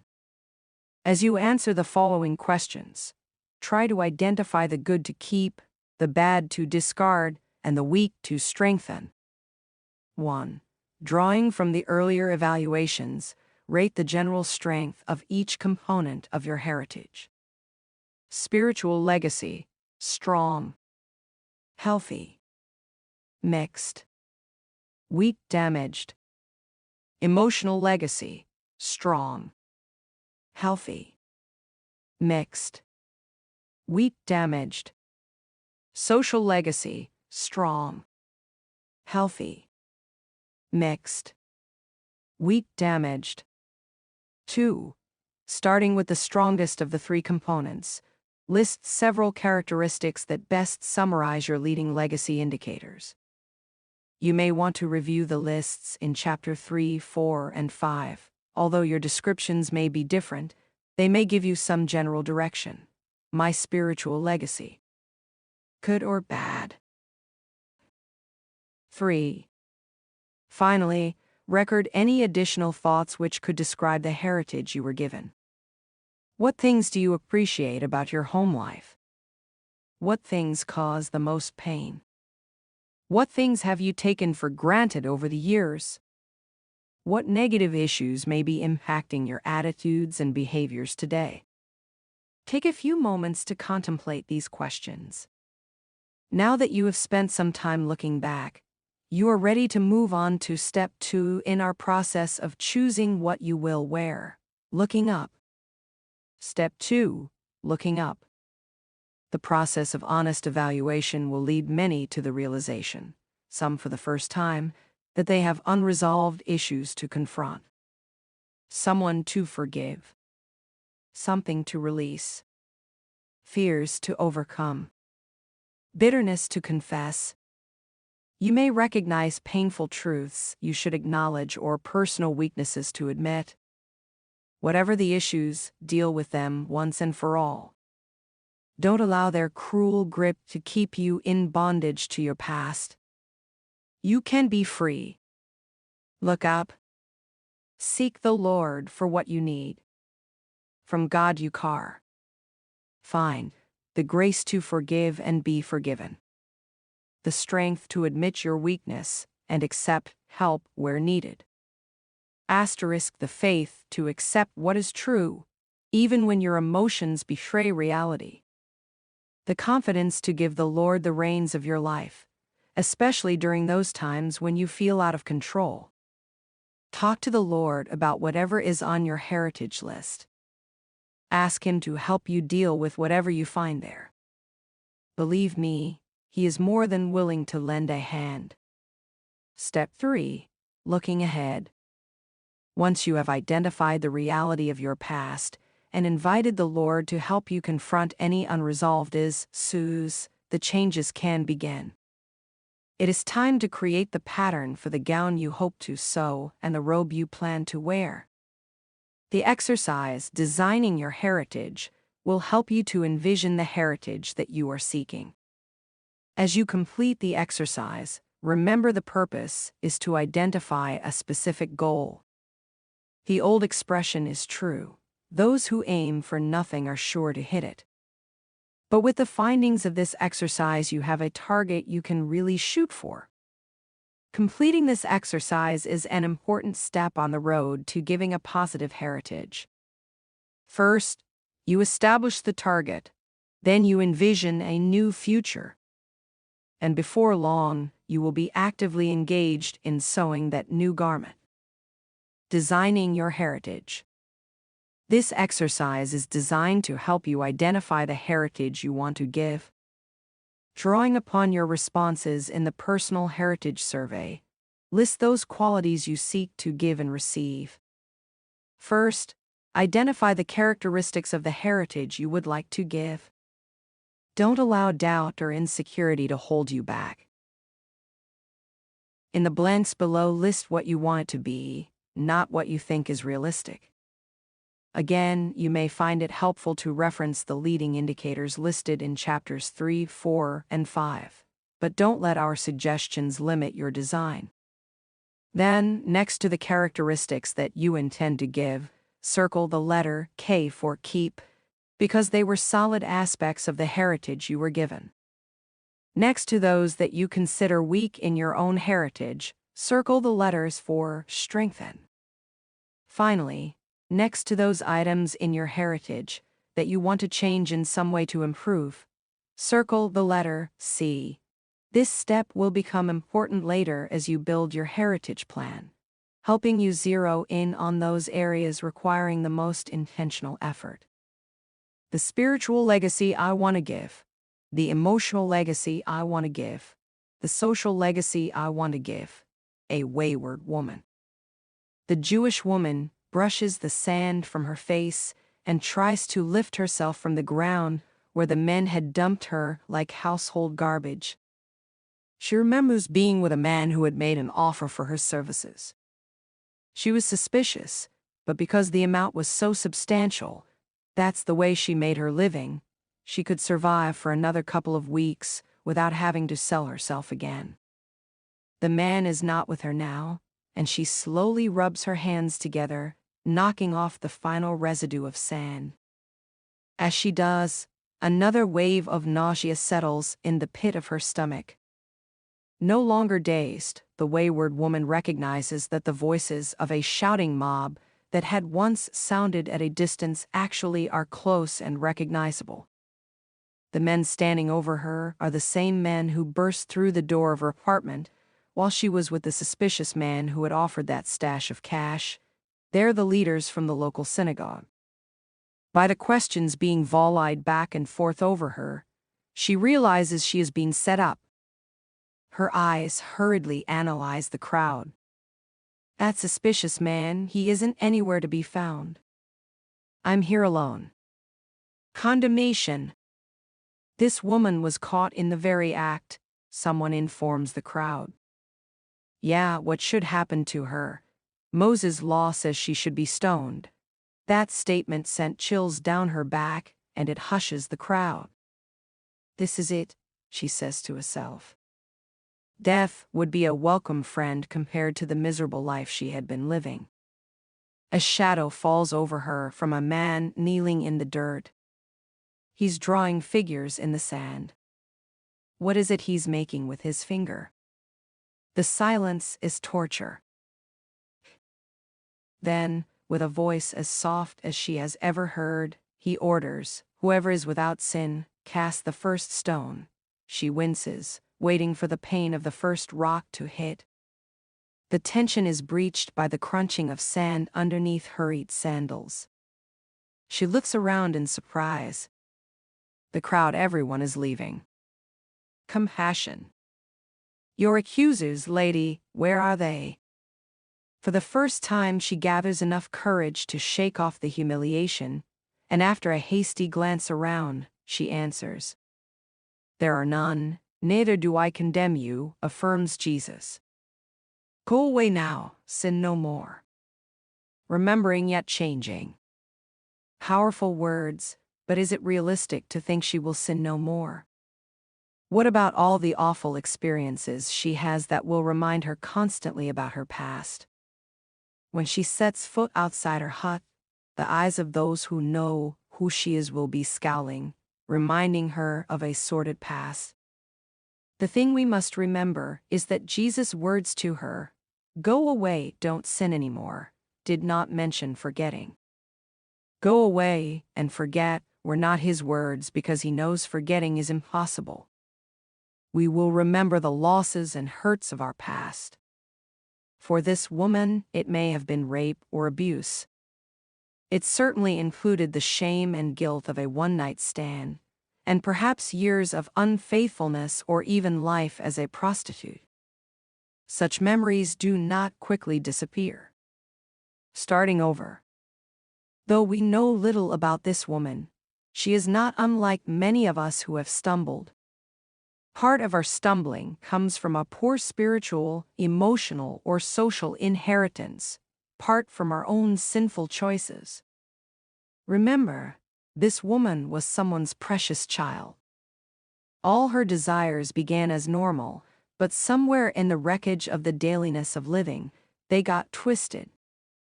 She lost sight of what truly mattered. Perhaps she followed in the footsteps, unknowingly, of Ammon who lived the same lifestyle. Maybe she saw a dad who masked himself in every situation, except at home. His religion meant nothing to him, and resulted in meaning even less to her. Just the sight of the synagogue was repulsive, and those hypocrites who prayed every day on the street corner at 9 a.m., 12 p.m. and 3 p.m. propelled her even farther into her contorted attitude. At an early age, her natural feelings of love were awakened and interlaced with the abnormal, so where she found herself did not really seem so wrong. Her experiences had anesthetized her, and so she was cannon fodder for the religious sect who needed a pawn to trap Jesus. Or perhaps not. Maybe her story was completely different, the other extreme. She was born in a home filled with love. She was the delight of a mom and the blissful joy of a father who beamed. Her father worked hard in the family business, not to have an impressive home and fields, but to give his child what he could not have. She may have been educated in a private school and had the finest clothes. She was awakened early on the Sabbath because mom and dad were true believers. Synagogue was not just another option, it was significant. She could have been one who had every occasion to know God, but simply chose to reject him and what he represents. Now, take both scenarios, stretch your imagination from the first extreme to the second. Where in that expanse do you find yourself? Nowhere, you may reply. Perhaps you say you have absolutely nothing in common with her. Wait a second. Yes, you do. We all do. First, whether for good or bad, she was influenced by the heritage she was given. Past generations handed her something, and that something helped mold her life into what she became. The same is true for you and me. Choosing what you will wear. Second, she had the freedom to choose. If her parents handed her rags to wear, she could have rejected them. If they handed her a wedding gown, she could wear it and pass that along. Or, like some, she could reject that gown and settle for rags. We all make choices. We have that freedom. And we can all start over. Give, and you will receive. If you were given a weak heritage, how can you get a strong one? The answer is simple, but profound. You get by giving. In the process of building a solid heritage for others, you also create one for yourself. The scriptures at times seem paradoxical. It goes against all rational reasoning to give something away so one might keep it. How is it that if one will let go, he can be kept from falling? Shouldn't it be hold tight and climb as high as you can? Everybody knows that in order to get to the top and be successful, one has to step on people's heads. What is this? Consider others better than yourselves. Philippians 2:3. That's not sensible. Yet, when tried, it proves true. Creating a heritage is much the same. It's humanly logical to think that giving a heritage to your children means just to buy it and keep it in a safety deposit box until the children are at the point in their lives to accept it. But that is not the way it works. The heritage is not free, it will cost you. But it also pays and pays and pays. When done right, the value of the heritage is not in the keeping but in the giving. It's not an entitlement, but an inheritance ready to be given away. When you are busy building, giving, and passing it on to future generations, you may find that you yourself have received a heritage that you did not get from your parents. It is a heritage God has graced you with because of your diligence to your children and obedience to Him. In Part 2, we will discuss some of the practical how-tos of the heritage process. We will highlight the critical importance of creating an environment of love in the home, a sweet-smelling family fragrance. We will also discuss impression points and how they can be used to influence our children with our values and character. Next, we will look at the process of establishing a clearly aligned right angle with our children, helping them understand what is normal, healthy living. We also will address the important role of family traditions. As each chapter concludes, you will be invited to evaluate your own heritage process to date and commit to an action plan for making it better. Now, let's open the tool chest and inspect the tools that will help us create an inheritance of love. Copyright, Resonant Read Recording. Part 2. The Heritage Tool Chest. Parents are not obligated to give their children a secure future, but they are obligated to give them a secure foundation on which to build their own futures. Survey Bulletin. Chapter 7. The Family Fragrance. Whenever I smell one of several fragrances, I'm instantly transported back to my house as a child. The smell of homemade pies does it every time. So does the smell of hamburgers being cooked on the barbecue grill. The aroma of fresh coffee reminds me of the crisp, cool mornings at our North Texas home and my dad picking up his mug. Today, in our home, Gail is a master of the beautiful fragrances that the senses can enjoy. And these bring their own memories as well as expectations. The smell of chocolate chip cookies or fudge cake baking in the oven, of onions frying in an open skillet, homemade potato/sausage soup simmering, or a pot roast that is lazily tenderized all day in the crock pot. Each is enough to transport me quickly into fantasy fragrance land. All those particular aromas help me identify happy moments I can enjoy dwelling on in our family. Christmas has its own spiciness, Thanksgiving its sweet bounty of fresh fruit pies, and each reminds me of special family gatherings.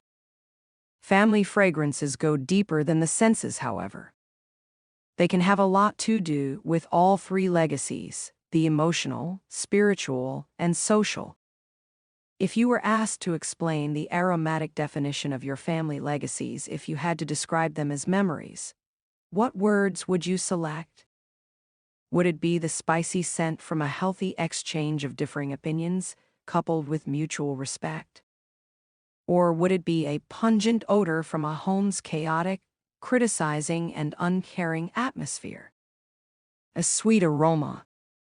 There are 5 key qualities to a healthy family fragrance, each contributing to an environment of love in the home.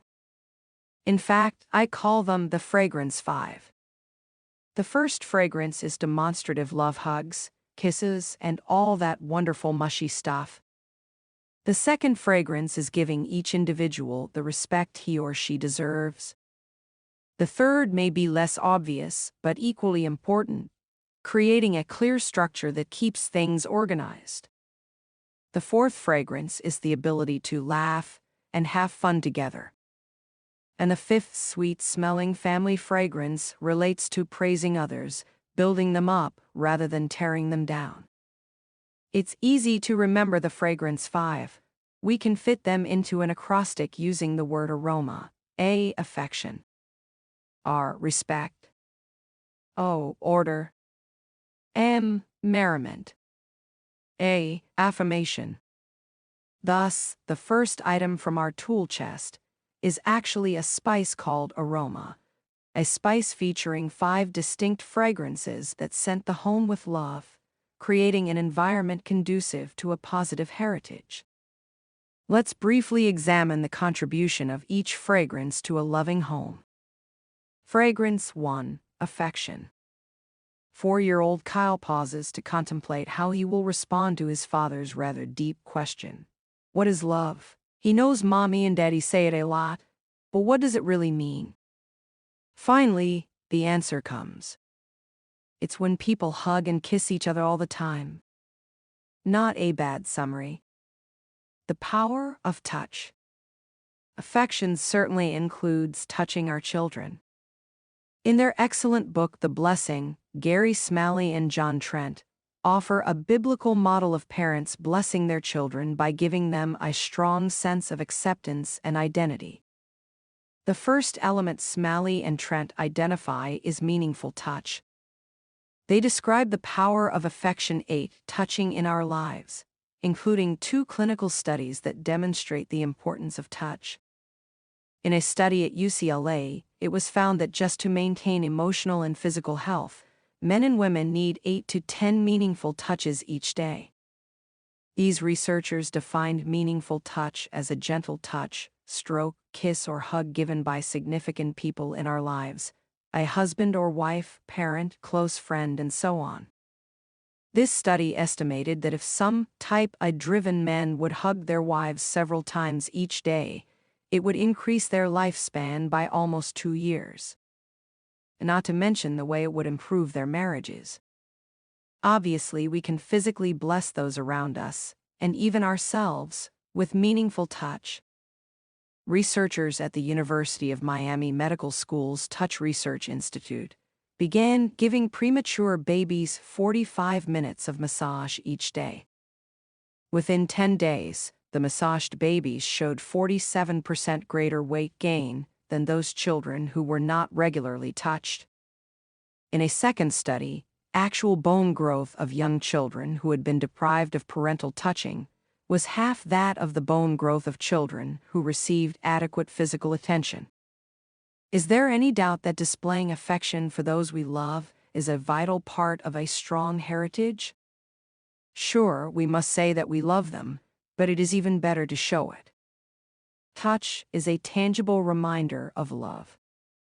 It feels good and it means much when we receive it, whether a hand on the shoulder, a rub on the back, or a warm kiss.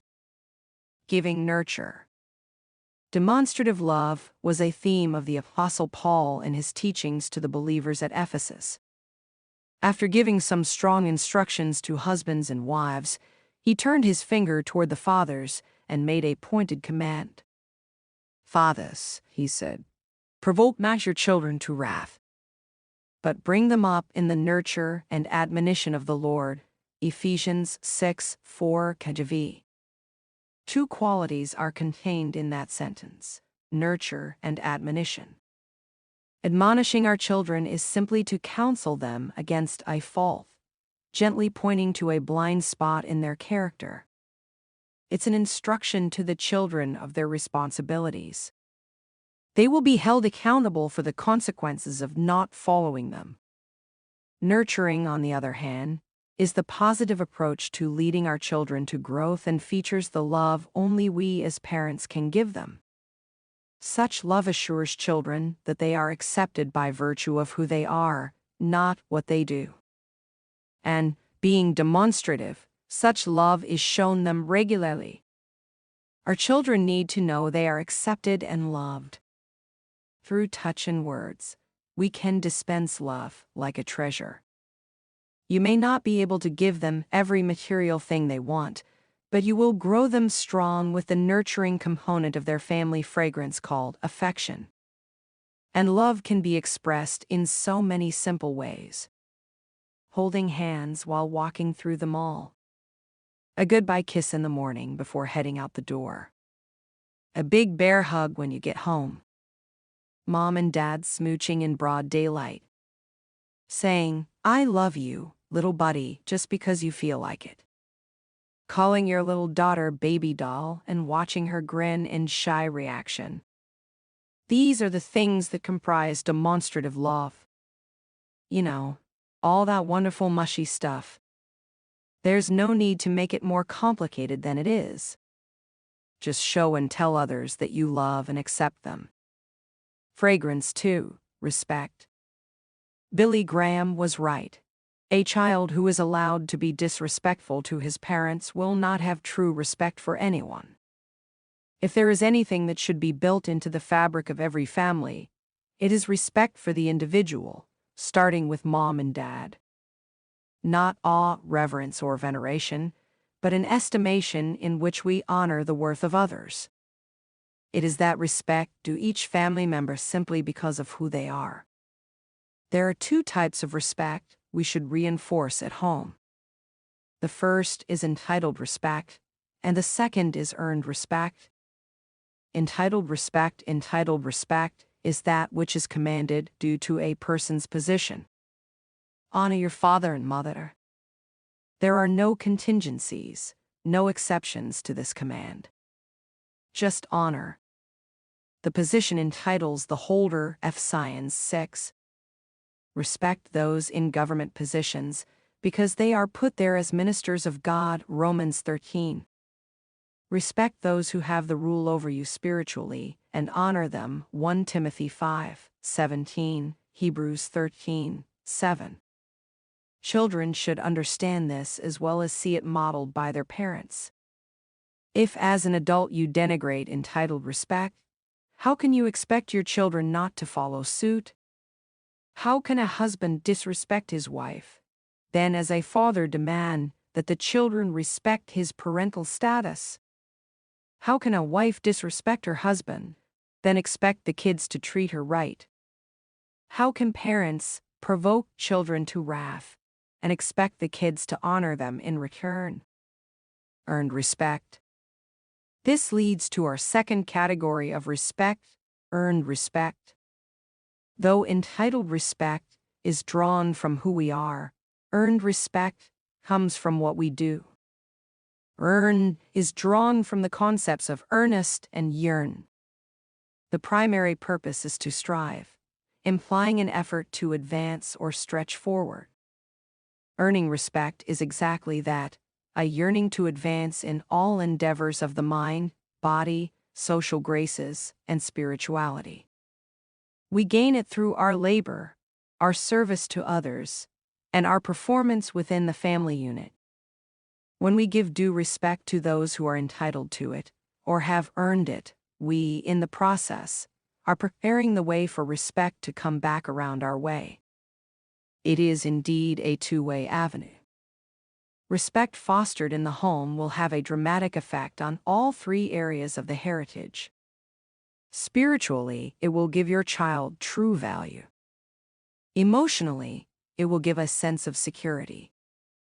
Socially, it will establish a foundation for treating others right. Fragrance 3, order. Hugs and kisses are great. Treating others with respect is essential. But if the home is unorganized and chaotic, it is impossible to create a sweet-smelling family fragrance.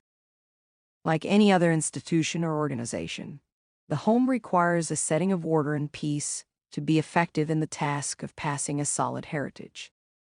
A safe and peaceful environment. Our church runs a private school in Fresno, California. Recently, the students of the Senior Leadership Council were asked to respond to several questions to help guide the administration to improve educational quality. One of the survey questions asked what the students needed most from their instructors. Interestingly, a majority wrote, "The teacher should be in control." That was no surprise until later, in the presence of students, it was qualified. The students explained that it wasn't so much that they wanted the teacher in control of the classroom, as much as the teacher to be in control of him or herself. They reasoned that if the teachers were in control of themselves, a safe and peaceful environment would automatically follow. The same is true in the home. Many homes foster an atmosphere where the person who can yell the loudest or cry the most convincingly is in charge. Instead, the home should be a place of prevailing calm, a safe place that is emotionally restful. Someone must maintain control. Otherwise, an ordered, tranquil environment is impossible. Kurt was raised in a home of order, while his wife Olivia was not. He contrasts the I am pact of each. I grew up in a family of 7 children. Here, there was ample opportunity for confusion and stress. 7 kids screaming, teasing, fighting, and creating messes can quickly destroy any semblance of tranquility. But my mother did a terrific job of creating and maintaining a sense of order at home. After a hard day at school, delivering papers and playing pickup basketball, I knew I'd walk through the front door and be greeted to a home which was well organized and calm. It was generally a place of rest in the midst of an often hectic lifestyle. My wife, Olivia, on the other hand, had an entirely different experience. She was raised in a single-parent family of 6 children. Her mother was too busy and exhausted to maintain an ordered environment at home. As a result, chaos ruled. Olivia didn't return home to rest from the stress of life. She left her house to rest from the stress of home. The 3 R's of order. The degree of order at home can make a difference in the heritage passing process. In order to create and maintain a proper environment, every home should include the 3 R's of order: rules, roles, and rights. Rules. Without clear, well-defined rules in the home, anarchy is sure. Everyone must understand that certain actions are expected, while other behaviors will not be tolerated. The great experiment of permissive parenting has proven itself to be a major flop. Even Dr. Benjamin Spock, guru of permissive parenting advice during the 50s and 60s, has more recently recommended the need for firm discipline with children.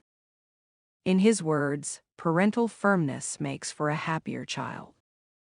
Children need clear borders established, giving them the security and self-confidence to become their best. As the parents of 9 children, authors Linda and Richard Ayer write concerning children and security, anarchy exists in a country or state without laws. The word conjures visions of confusion, rebellion, danger not unlike what we often see and feel in our families. Legal systems not only protect our rights, our property, and our persons, they give us a stable, secure environment in which we can function and flourish. Ironically, our limits give us freedom, whereas anarchy is the absence of both limits and freedom. Children come into the world and into our families needing and looking for limits and the security they give. When children are not given limits by their parents, they push the envelope farther and farther out, looking for boundaries that can give their life some meaning. To keep the home from becoming a place of anarchy, family rules are essential. Define them, write them down, communicate them, and stick to them. Here are 3 guidelines as you create the rules. 1. Keep the list short. The more rules, the less likely they will be remembered, let alone followed. Don't major on the minors. If you devise a list of nitpicky rules about things that don't really matter, your family fragrance will have the scent of rigidity. Cover the important stuff like treating others with respect, cleaning up after yourself, etc. But allow some room for flexibility on less substantial matters. 3. Be consistent. If you create a rule for one, it should apply to all. Age differences may alter the specific application of the rule from one child to the next, but the general principle should apply to everyone. By the way, that includes mom and dad. Roles. Every member of the family has a role to play. But if those roles are not intentionally identified and clarified, then everyone will be forced, or will force someone, into a role that may not be appropriate or healthy. Mom and dad, for example, must fill the vital roles of family authority. They are the executive, legislative, and judicial branches of the family government. Children, on the other hand, are citizens who have a voice in family affairs, but who must ultimately appeal to and submit to the direction of their leaders.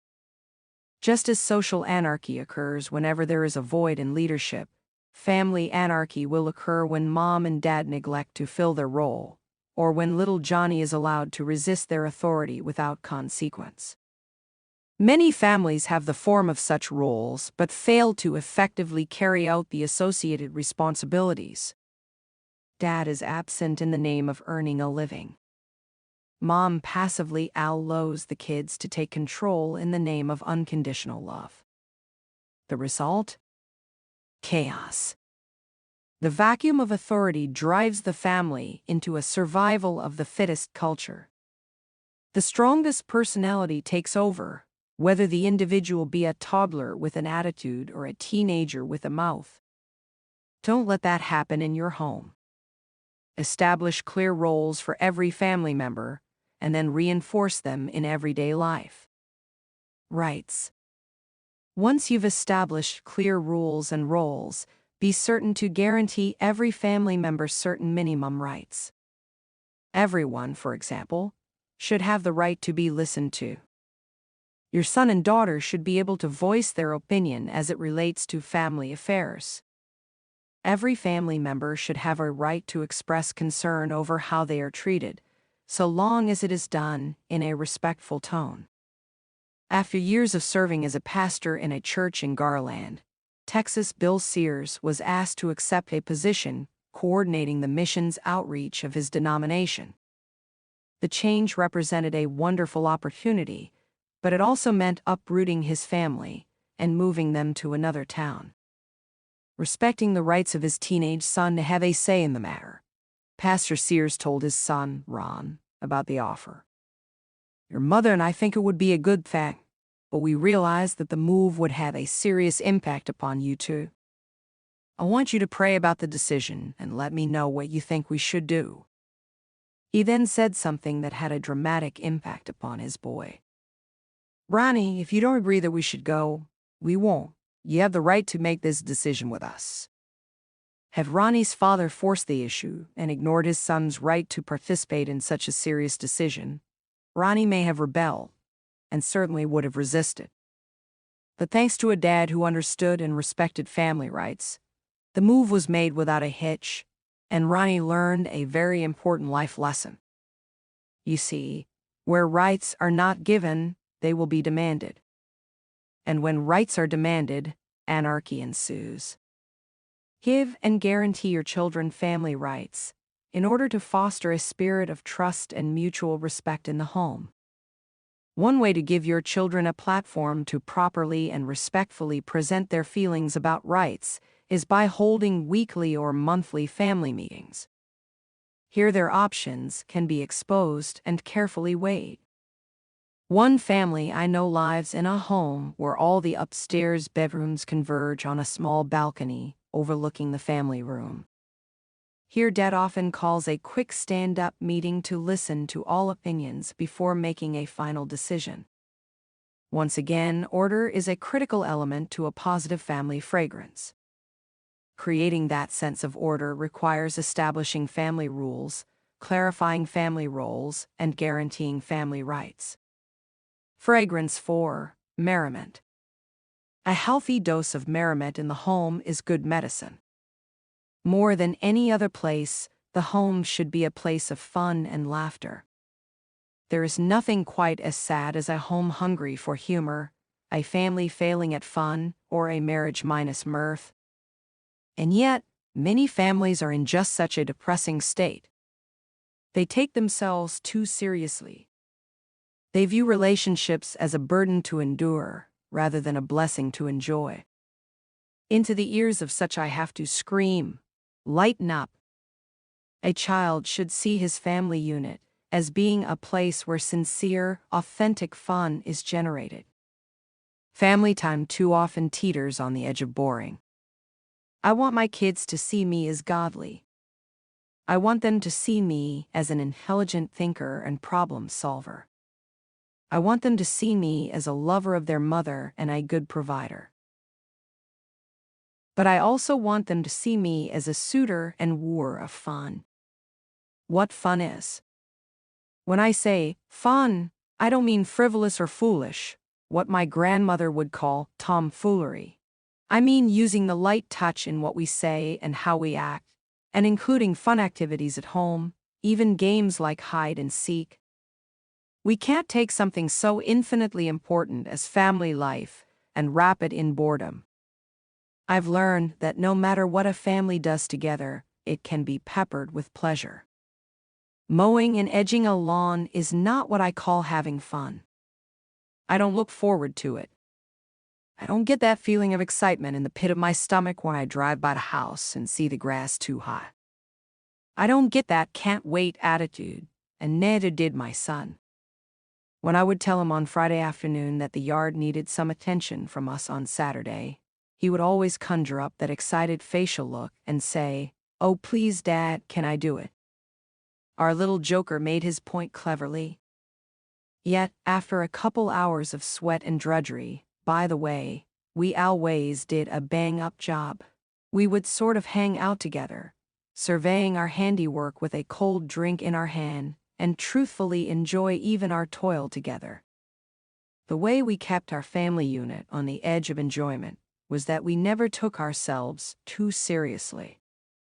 We didn't allow the children to trample on the sacred or have fun at someone's expense, but most activity was open season for a clever pun or tasteful practical joke.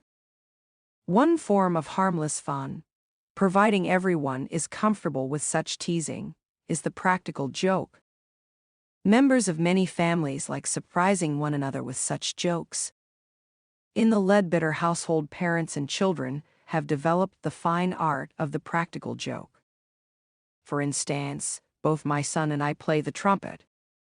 Motivated by the sincere desire to share our combined musical talents, we periodically gave others a demonstration of our blowing capacity whenever the other had overslept. A perfectly peaceful state of early morning slumber came to an abrupt ending thanks to our gift of music. Needless to say, my son and I had several good laughs and several life threats. When Lee, my youngest daughter, was about 7 years old, she desperately wanted a Nintendo game. We were unable to afford it ourselves, so my brother decided to give her one as a Christmas gift. It came in a rather large box. He placed it unwrapped under the tree. When Lee saw that box, she lost control of herself. She ran all over the house, jumping up and down while screaming, "Yes, yes, yes." Needless to say, she was excited. While she wasn't paying attention, Lee's brother and sister decided to play a little trick on her. They took the box into another room, removed the game, refilled it with clothes, and placed it back under the tree.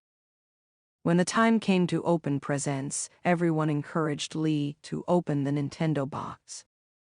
She gladly complied. I'll never forget the look on her face, trying to portray gratitude for the clothes her uncle supposedly gave, while feeling great disappointment. The group broke out in laughter and let her in on the gag. Then they brought out the game, much to her relief. We still laugh together whenever we watch that family memory on videotape. It was during such times of joy and laughter that our parent-child conversational and generational barriers came down. Of course, dear old Dad was a favorite target. And loved it. Heavy-handed authoritarian parenting will effectively crush true enjoyment. Joy and laughter, in contrast, will draw a family together. It's fun to know and be a part of families that can laugh together. That's one reason 2 of the most popular television programs have been The Cosby Show and Home Improvement. They feature families who, despite hardships, can enjoy the fun of just belonging to each other. An important practical tip is necessary here. Parents, plan ahead so that nothing will put you into a grumpy, complaining, wet blanket mood. The children will do their level best, perhaps in ignorance or perhaps on purpose, to raise the best of recreational plans you can make. Don't allow it after all. Isn't that why we call them children? Making the choice to enjoy life. I'm not suggesting that you make every area of life a foolish frolic in the sun. What I am saying is that life here is way too short to always wear a long face. Even the areas of life we could count as grinding, we can choose to see as enjoyment, because they comprise but one aspect of our lives, and an aspect over which we have no control. Therefore, we can choose not to let that area overwhelm or depress us. Instead, let's recognize life as always moving forward, offering new experiences.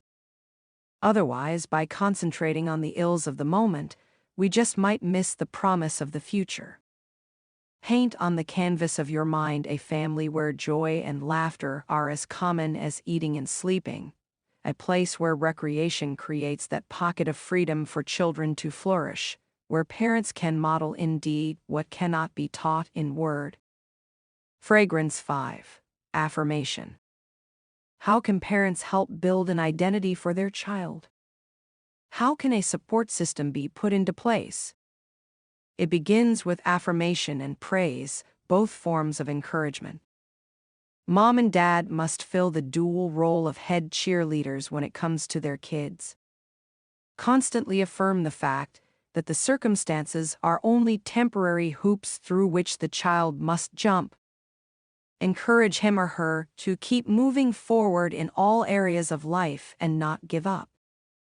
A child who is affirmed at home will become an adult who can take on the world. Statements of affirmation.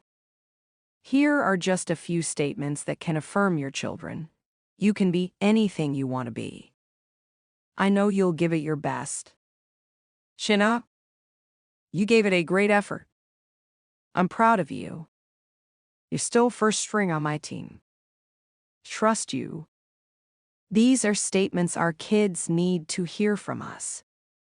They are part of affirming their worth, building their confidence, and creating a sweet-smelling family fragrance. Affirmation for a trumpet player. Affirmation is crucial, both from parents and others whom your children respect. When I entered junior high school, I enrolled in band.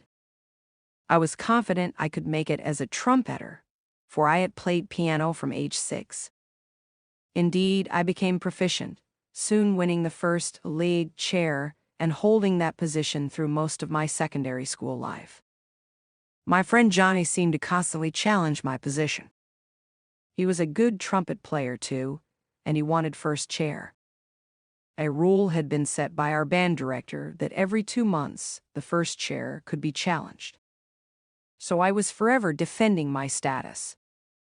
During my senior year in high school, the day for the challenge came around about the same time I had a mouth sore on my top lip. I'm not much of a whiner, so I showed up for the challenge. I didn't do well, and I lost my chair. Later that week, someone mentioned to the director about the canker on my lip. The director, Mr. Sonnenberg, called me into the band office to ask if it was true.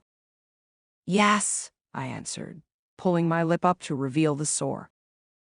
Mr. Sonnenberg immediately negated the results, and he restored me to the position of first chair. He rescheduled the challenge, and 2 weeks later, I held off Johnny's challenge and remained the first chair trumpet player. Mr. Sonnenberg affirmed me that day, and I developed an appreciation and respect for my band director. It may seem a small thing to some, but to this teenage boy it taught a memorable lesson. Words and actions of trust and loyalty can give us confidence, and in return we often show loyalty to those who affirm us. Declare, don't deny. There's a second lesson from my trumpet challenge and my director's affirmation. When a child's confidence is shaken and his or her position is challenged, he needs affirmation. Often the feeling of being worthless seizes a child in its grip and creates an identity crisis. Circumstance begins its dictatorial reign. That's when a parent should reassure the child of his unchanging position in the family.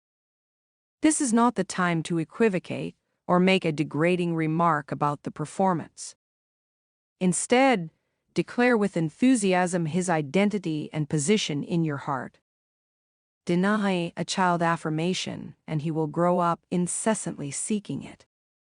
Success in the business world or any other pursuit will sit second chair to your child's insatiable desire for approval. He or she will move from job to job, from friend to friend, from activity to activity, seeking to fill the void left over from childhood. A child whose position is constantly affirmed will overcome temporal setbacks and adverse circumstances, and be firmly rooted, enabling him to withstand outside challenges. That kind of affirmation should not come solely from teachers, ministers, counselors, or other friends. It should come from the place designed to give it, the family. Another key to affirming your kids is being enthusiastic, rather than apathetic, when it comes to the things they are involved with. We need to be engaged with their accomplishments and interests. We need to care about the things they care about. When they carry home an indiscernible finger painting from preschool, they need us to hang it on the refrigerator door to show our excitement. When they achieve a good grade on a school paper, they need us to read the paper with a sense of anticipation. When they get cut from the varsity squad, they need us to call the coach a jerk. Not really. but they do need a supportive arm around a sagging shoulder, letting them know we care about the things that affect their lives. Enthusiastic families are busy families. It is hard work going to all the games, helping with the homework, driving for the field trips, hosting the banquets, shopping for that new dress, and attending every performance of the school play featuring Junior in a minor part. It isn't easy staying engaged with the things every child does. But few things yield more rewards or communicate more love to our kids. Getting personal. Understanding the need for a loving, supporting, family fragrance is one thing. Doing something to create it is another. The following questions may help you get started. Take a few moments to evaluate your efforts to date in creating an environment of love. 1. How effective have you been at the process of creating a sweet-smelling aroma in your home by practicing the fragrance 5? Identify your areas of strength and weakness. Grade your home from 1 to 5, circling the appropriate number. Use the following scale. 1 equals not at all, 2 equals rarely, 3 equals, sometimes 4 equals, often 5 equals, always affection. Is love demonstrated and expressed frequently in your home? Respect. Are family members treated with the respect they deserve? Order. Are there clearly defined rules, roles, and rights in your family? Merriment. Does your family laugh and have fun together? Affirmation. Are accomplishments praised and celebrated? 2. Identify one thing you can do in the next week to improve your family fragrance in each of the 5 areas. Affection. In order to demonstrate my love, I will. Respect. In order to guarantee others are treated with respect, I order. In order to establish a sense of order in my home, I will. Merriment. In order to foster fun as a family together, I will. Affirmation. In order to affirm and praise others, I will. Congratulations. You've taken one small step toward creating an environment of love. Keep it up. Before you know it, your family fragrance will be sweeter than you ever thought possible. Copyright, Resonant Read Recording. Chapter 8. The Bearings of Tradition. Do you remember the classic musical Fiddler on the Roof? It highlights the life of a poor Jewish milkman named Tivy, living with his wife and 3 unmarried daughters in a small village of Tsarist Russia around the time of the Communist Revolution. In the opening sequence, this simple man makes some rather profound observations about the value of tradition to the Jewish people. You might say every one of us is a fiddler on the roof, trying to scratch out a pleasant, simple tune without breaking his neck. It isn't easy. And how do we keep our balance? That I can tell you in one word: tradition. Because of our traditions, we've kept our balance for many, many years. We have traditions for everything, and because of our traditions, every one of us knows who he is and what God expects him to do. At this point, the entire cast explodes into song, singing about the role of tradition in their lives. Tivy concludes the sequence with a statement that summarizes their experience. Without our traditions, our lives would be as shaky as a fiddler on the roof. As the story progresses, much of the tradition Tivy so respected begins to unravel. The custom of fathers arranging marriages for their daughters is challenged by his oldest daughter. The boy she loves asks Tivy for her hand, throwing Dad for a loop. How can they choose one another? It is the father's role to arrange a husband for his daughter. But for the sake of his little girl's happiness, Dad approves. After all, the young man was a good, hard-working Jewish boy who at least respected Tivy enough to ask permission. The second daughter goes a step further, continuing the pattern started by her older sister. She falls in love with a non-traditional Jew. To make matters worse, rather than ask the father for her hand, this boy tells Tevai that they intended to marry with or without his blessing. How can they tell me? The father must be asked. Though difficult to swallow, Tevai decides to give his blessing. After all, the boy is still a Jew, even if not traditional. It is better to bless them and keep a daughter than reject them and lose her. Another step away from tradition is taken. Tevai begins to feel off balance. Finally, Tevai's third daughter goes beyond the point of tolerance. She falls in love with and marries a Christiana Gentile. He has no Jewish connections whatsoever. Viewing this step away from tradition as too great, Tevai chooses to consider his daughter dead rather than break with such a fundamental part of his identity. The tears flow as his daughter pleads with her father to accept their choice. But it is too much. He walks away heartbroken. His pleasant, simple tune is silenced as the fiddler slips off the edge of the roof. The value of tradition. The experience of Tevai and his family is all too representative of what we have done to ourselves as a society. Certainly, there is a place for leaving home, physically and emotionally, and becoming our own person. But there is also a place for building and maintaining a strong sense of identity by passing on a traditional understanding of who we are and where we have come from. Like Tevai's daughters, we are too quick to break from that heritage in the name of individualism. Our society has taken pride in its melting pot status. It is difficult to attach a single label to Americans because we are a blend of many different ethnic, religious, and social backgrounds.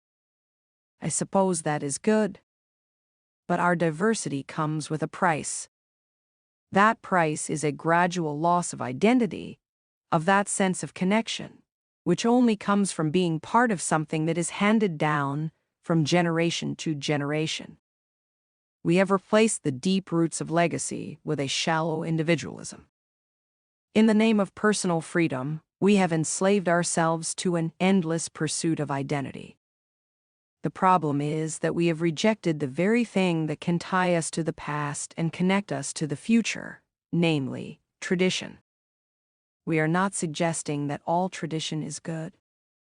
Some traditions can actually undermine a healthy sense of identity. But our generation seems to have burned down the house to get rid of the roaches. Instilling an appreciation for who we are, where we have come from, and how we should live is a vital part of family life.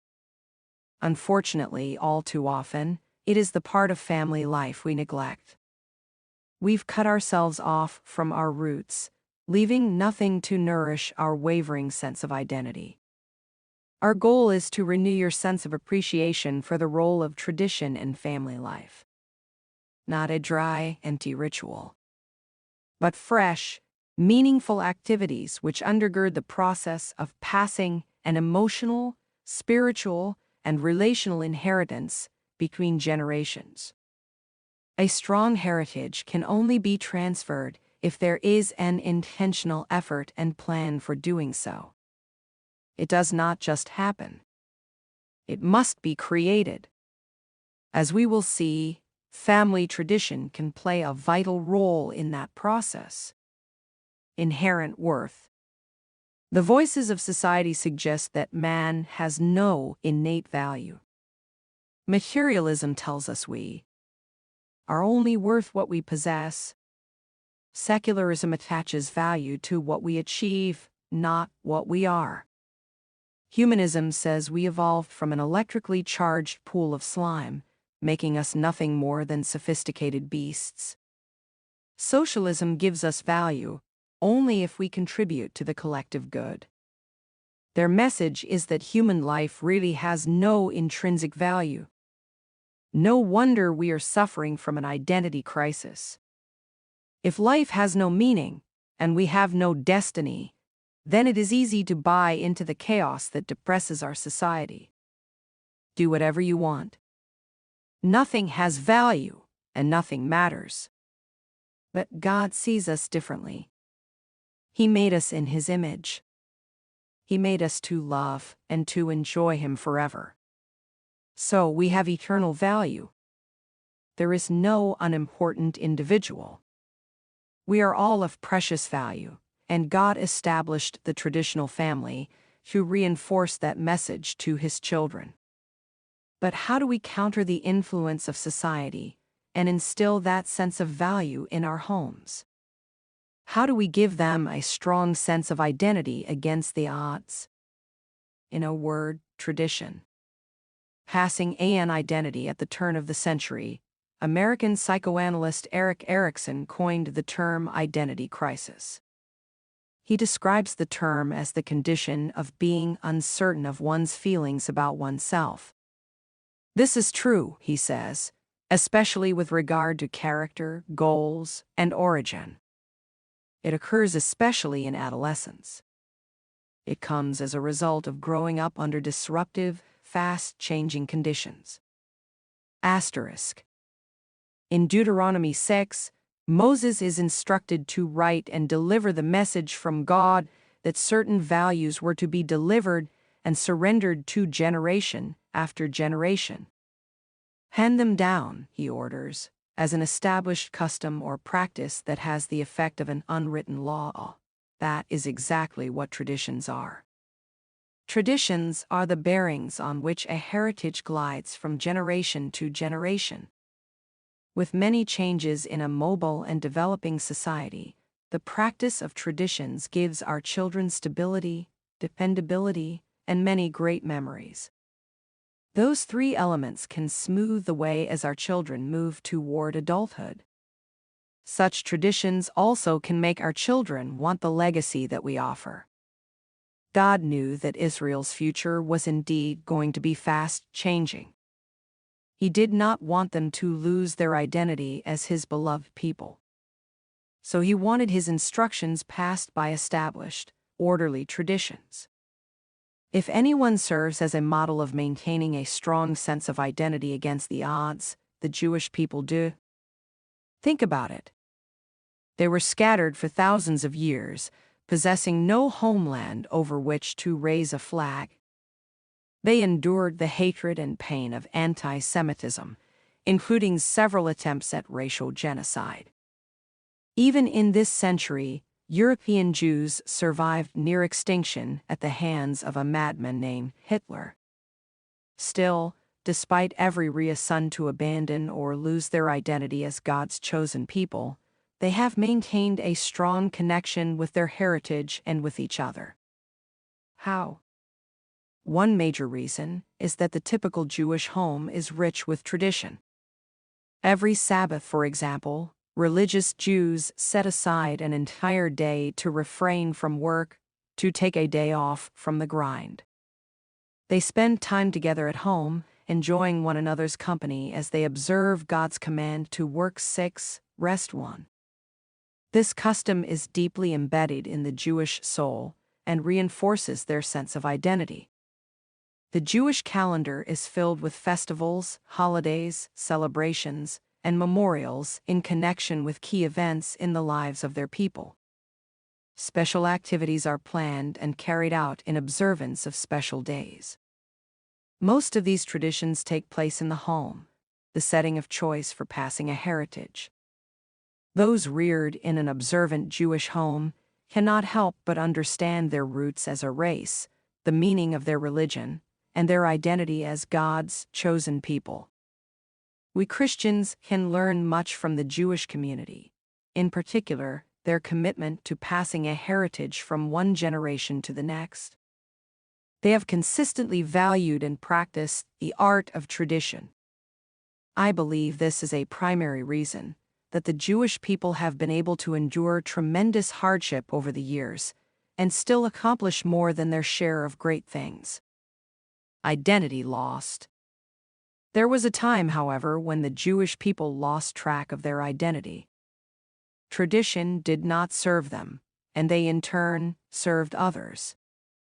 When a devastating famine threatened Israel's existence, Jacob moved to Egypt, where his son Joseph saved the family from certain death. But after the crisis passed, Jacob did not return his family to Canaan where they belonged. Instead, they became slaves to Pharaoh's taskmasters.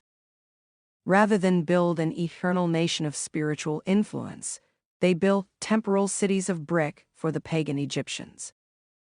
Their family life was undermined, and their spiritual celebrations were discontinued. They were in the grip of Pharaoh's powerful fist. In order to mitigate the threat of Jewish influence, Egypt stripped the Hebrews of their identity and began creating a new one for them. They no longer saw themselves as God's special people, but as Egypt's worthless slaves. Tradition went south. Oppression was heavy. In fact, it was so heavy, they began to cry out. Jehovah responded. Moses entered the scene. 10 plagues. Passover. Freedom. The Hebrews are on their way out of Egypt and find themselves in the wilderness. At first, everything seems fine, even exciting. Heading for the promised land. Then reality hits. Dusty roads. Blistering heat. Bland meals. What was their answer to the hardship of desert wanderings? Why did we leave Egypt? At least there we had leeks and garlic to eat. The Hebrew children exposed their true inner selves. Obviously, lack of faith was the main reason they wanted to abandon pursuit of the promised land. But why would they suggest going back to Egyptian bondage? After all, there were many other places they could have pitched their tents. What drove them to suggest returning to slavery? In short, lost identity. Having their spiritual traditions stripped in Egypt effectively cost them their identity. Instead of sons of Jacob, instead of children of Abraham and chosen of God, they continued to see themselves as slaves. They were comfortable with bondage, even longed to return to it. Though he gave them every chance, Jehovah found that he could not bring these people into the promised land. They had lost sight of who they were. That generation never regained its strong identity. But by the giving of an ordered law and requiring it to be passed to their children, the next generation regained a strong spiritual identity. Something similar happened when the slaves were finally set free in this country.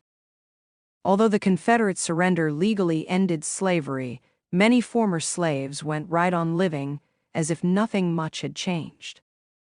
Oh sure, they had the legal right to get an education, move away, start a business, or any of the things one might do to improve his lot in life. Having a legal right is one thing.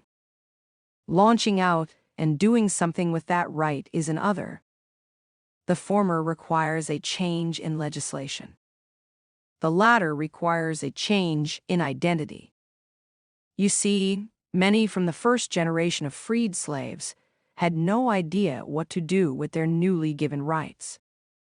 They saw themselves as worthless servants to their masters, nothing more. They lived to satisfy the demands of another. Life, liberty, and the pursuit of happiness was the white man's creed. Some families were generations removed from the freedom and pride of African life. They were brought to a strange land, robbed of their customs and stripped of tradition. Their identity was stolen, replaced by a new one, nigger slave. But there were some very notable exceptions, those who refused to embrace an identity of shame. Recognizing their inherent worth as God's children, some began building a new identity for themselves and their people. Though born into slavery, the influence of heroes like Frederick Douglass, Booker T. Washington, Bethune, and Henry B. Delany continue to impact the lives of millions today. Why? Because they launched a new tradition, one that rejects the notion that one man is better than another based upon the color of his skin. They saw and invested in the potential of their people rather than passively accepting the injustice of life. The message of both the Hebrew children in Egypt and the slaves of America is the same. When people are robbed of their customs and traditions, they lose sight of their true identity. Why else would God's chosen people long for the good old days of slavery? Why else would the great-grandson of an African tribal chief view himself as black trash? Put simply, they replaced an identity of worth with an identity of worthlessness. They lost the traditions which tied them to the truth. Sadly, Christian parents have done the same, allowing the messages of the surrounding culture to dictate their sense of identity. As we stated earlier, God established the traditional family to reinforce a strong sense of identity from one generation to the next. But doing so requires that we incorporate the discipline of tradition into our family life. Understanding tradition. There are several characteristics of healthy tradition that should be understood before diving into doing. First, it is important to understand the difference between tradition and ritual. Many people reject the valuable contribution of tradition in reaction to a cold, meaningless ritualism they may have experienced in the home or church while growing up. But there is value in drawing a clear distinction between the two. Here's how we define both. Tradition, the practice of handing down stories, beliefs, and customs from one generation to another in order to establish and reinforce a strong sense of identity. Ritual, the ceremonial observance of set forms or rites, religious or otherwise. While not all ritual is bad, we must be careful with how we use it. Strict ritual can quickly become form without function. Rituals must support the goals of tradition, not the other way around. Traditions, on the other hand, should be reshaped, reformed, and continually refreshed to make them culturally relevant. In fact, every generation will find it necessary to adapt its traditions in order to keep them meaningful and make them its own. Nonetheless, the basic purpose of family traditions remains the same: to reinforce a strong sense of identity in the home. For tradition to be effective, we must establish the right purpose and content. Without the proper content, our activities will only serve, at best, as entertainment, and at worst, as busy work to salve our conscience. Saying to ourselves, "At least we spend time with our families," is an attempt to dismiss our feelings of guilt by virtue of that time spent. Whenever possible and appropriate, traditions should be used as a means to an end. There is value in establishing certain traditions just for the sake of spending time together as a family. But there should also be traditions created that reinforce truth in the lives of our children. Traditions should serve to help our children fulfill Deuteronomy 6:5. Love the Lord your God with all your heart, and with all your soul, and with all your strength. That means the spiritual, emotional, and social elements of our lives. As we evaluate our family traditions, we must ask ourselves, how can we subtly pervade the coming activities with the lesson of God's loving care in our lives? The art of tradition. Using tradition to instill a strong sense of identity in others is an art, not a science. It cannot be learned by reading a textbook and carefully following a 4-step program. Nor can we copy the recipe used by other families. Each home must develop its own unique blend based upon the personalities, purposes, and practices it contains. We offer the following 3 areas for setting traditions as a general framework to guide your own creativity, not a detailed outline to follow step by step. These areas, however, can help lubricate the bearings of tradition. They also can help you achieve the main goal of tradition: to maintain and pass along a sense of identity and value to your children. 1. Events. Israel did not allow a major event in their history to go unnoticed or unremembered. As a people, they realized the importance of current events that would carry weight. They journalized them. Those days became symbolic. Events over the years became a catalyst for generational passing of the baton. The night in Egypt when the death angel visited and passed over those who placed blood on the doorposts, Passover, the day when Esther put her life on the line, when she faced down Haman to deliver her people from genocide at Purim, the day when the temple at Jerusalem was destroyed at the hands of Babylonian conquerors and the Jewish people were forced into exile, Tisha B'Av. These events are celebrated, mourned, and remembered with an eye toward their heritage. They dare not allow future generations to overlook such significant events. In our fast-paced, highly secularized society, we tend to overlook or downplay the significance of even our most celebrated holidays. How often, for example, have you come to the end of a busy Thanksgiving day and realized that you had overlooked the process of giving thanks? Other than the obligatory grace before digging in, there was no intentional thanksgiving. Caught up in the process of preparing the feast, cleaning the dishes, watching the football game, and forcing down seconds, the family failed to stop and focus on the things for which they had to be grateful. Or how about Easter, the most meaningful Christian holiday of the year? The eggs get colored, the new dress complimented, and a ham baked. But does the family spend any time at all rejoicing together over the resurrection and the new life available through Jesus Christ? So often, we virtually surrender an opportunity to focus on the content and significance of the occasion. Don't get me wrong.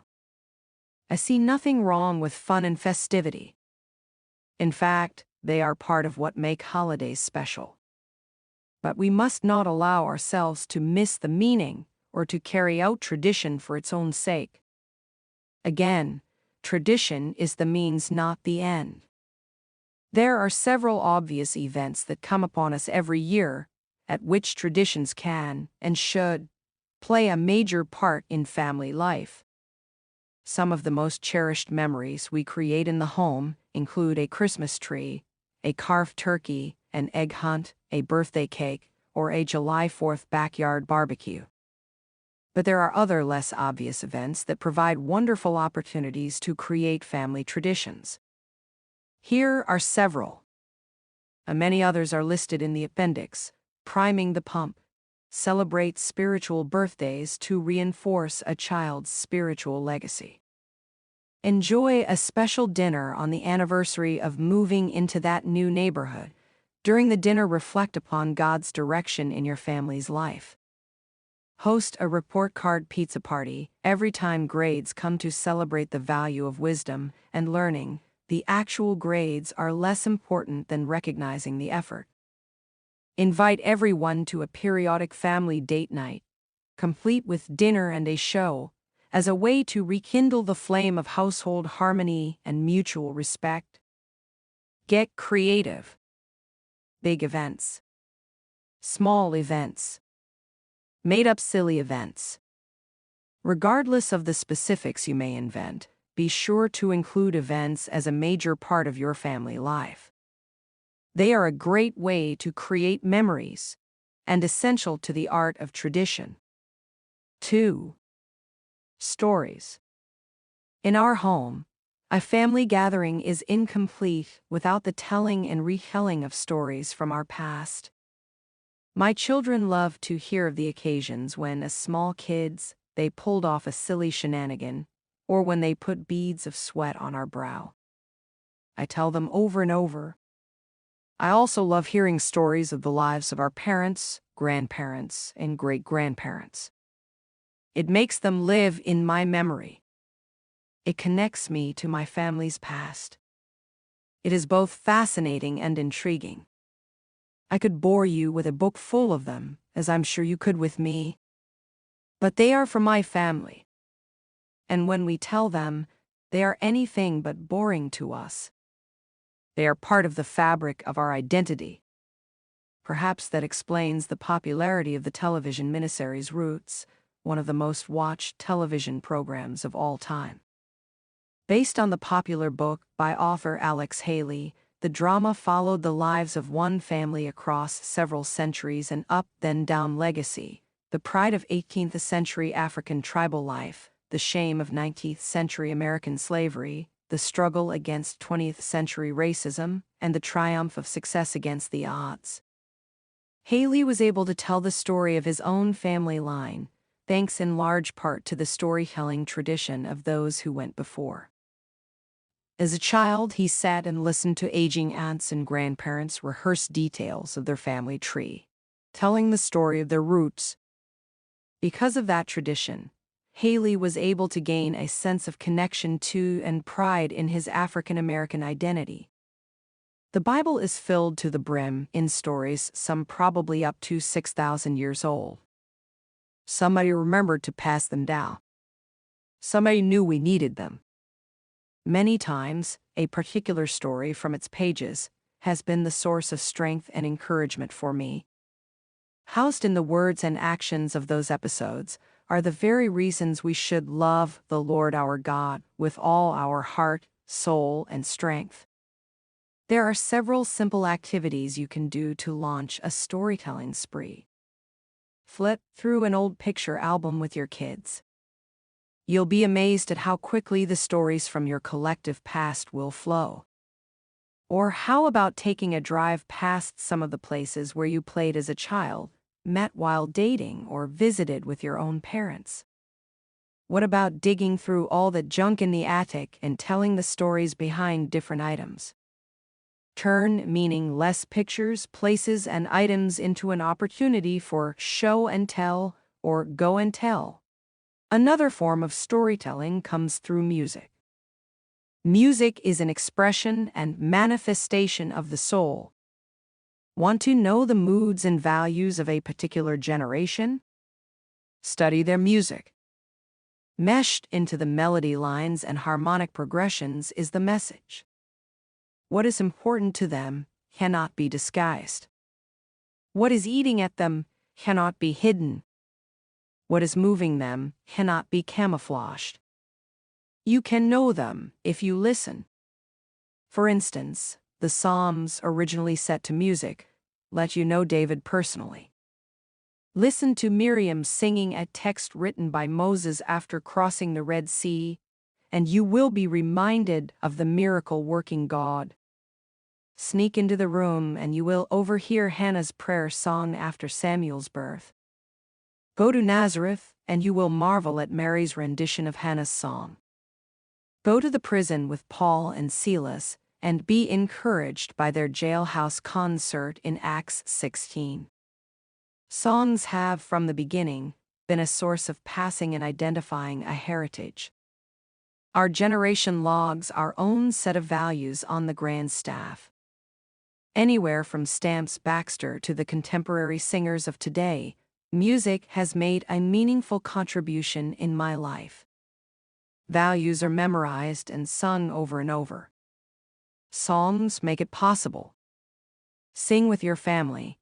Supply them with healthy, encouraging lyrics from uplifting music. Utilize this most effective and ancient method of passing a good heritage. 3. Creed. Shortly before his death, the leader of Israel, Joshua, challenged his people. He confronted each of them with a choice. Now fear the Lord and serve him with all faithfulness. Throw away the gods your forefathers worshipped beyond the river and in Egypt, and serve the Lord. But if serving the Lord seems undesirable to you, then choose for yourselves this day whom you will serve, whether the gods your forefathers served beyond the river, or the gods of the Amorites, in whose land you are living. But as for me and my household, we will serve the Lord. Joshua 24:14-15. Joshua had driven his stake in the ground. He made it known to the entire nation, and more importantly to his own family, that his was a home which would follow God's newly given law. As the first generation to receive God's word in writing, Joshua chose to set the example for his home and nation. Our family will heed the word of the Lord, that is our standard, that is our creed. Let's return to our definition of tradition for a moment. Tradition is the practice of handing down stories, beliefs, and customs from one generation to another in order to establish and reinforce a strong sense of identity.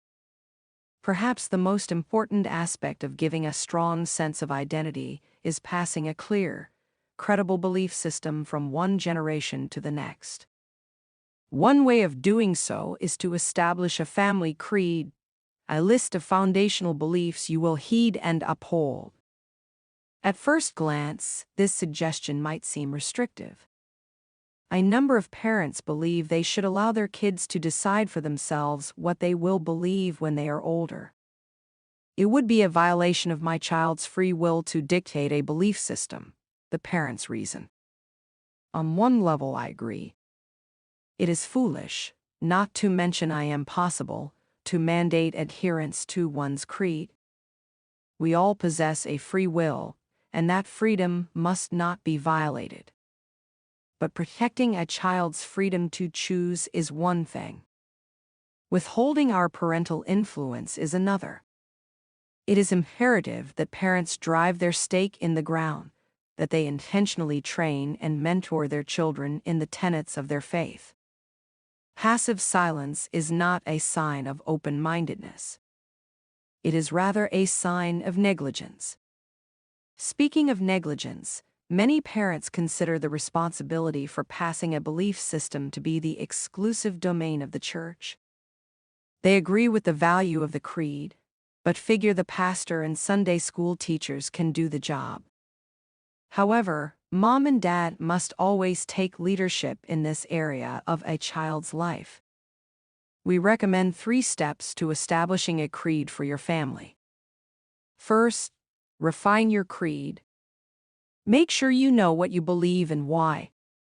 Solidify your beliefs about God, truth, the church, the meaning of life, moral absolutes, and any other issues you deem appropriate. Second, record your creed. Write it down. Put it someplace where every family member can see and refer to it. Third, reference your creed. Talk about it with the family, discussing its tenets. And be sure to make it part of your own life. A clear creed can become the foundation for your right angle and the content of your impression points. A solid family tradition will include a well-defined creed. Opening the heritage chest. It may seem simple to open the heritage tool chest and pull out the items needed. But it's not as simple as spreading the family fragrance or pounding home impression points. You cannot set the right angle and grease the tradition bearings and be assured of a positive heritage. All these items will help, yet they cannot guarantee that your child will accept the heritage. The risk remains that one or more of your children will reject your efforts. For instance, a child can miss or lose the meaningfulness of what traditions can give. He may view them as mechanical or manipulative maneuvers. Some children will never try for fear of failing. There is also the risk that rigidity will replace a genuine freshness. And on your part, there may be some hesitation about either the importance or necessity of expending the extraordinary energy to begin and sustain solid traditions in the family. But it is worth it, and no matter what your family background, see Part 3. A positive heritage is possible. Getting personal. Every family has traditions, some by design, others by default. Those who seek to give a strong heritage understand the powerful impact of traditions on the identity of their children. Take a few moments to evaluate the use of tradition in your home. 1. How well have you developed meaningful tradition in your home? Rate yourself in the following categories. Grade your home from 1 to 5 for each, 5 being highest. Events. How enjoyable and meaningful have you made periodic events, holidays, game nights, etc., in your home? Stories. How often do you tell the stories of your home, giving your loved ones a strong connection to past and present family history? Creed. Does your family have a clear, well-defined belief system that is refined, recorded, and referenced? 2. If you haven't already done so, prepare a first draft of your family creed, those foundational beliefs upon which your home is established. Once completed, evaluate how well your family traditions have reinforced those beliefs. 3. Identify one idea for each category of tradition, which you can implement over the coming months, which will serve to establish and reinforce a strong sense of identity with your kids. Events. I will plan and prepare for the following event. I will use this event as an opportunity to reinforce. Stories. I will tell the following story from the life of our family. Creed. I will refine, record, or reference our family creed by. Copyright, Resonant Read Recording. Chapter 9. The Right Angle. Ronnie burst into my office wide-eyed and half hysterical. I stood from behind my desk and walked around to greet him as he sucked air to keep from sobbing. "Why don't you have a seat and let's talk about it, Ronnie?" I said, trying to settle his emotions a little. I knew what I was dealing with, because Ronnie and I had had many conversations before, and this one was going to cover the exact same subject. I could easily become frustrated with him if I let myself. Ronnie is 40 and out of control. He's coming to talk about his 13-year-old son, Kevin, also out of control. That household has in it 2 junior higher emotionally, and the sad part is, the 13-year-old isn't nearly so much the problem as his father is. Ronnie was raised without what we have labeled a right angle, and he is rearing his son in like manner. Growing up, Ronnie had no plumb line or standard to help him build his life straight and true.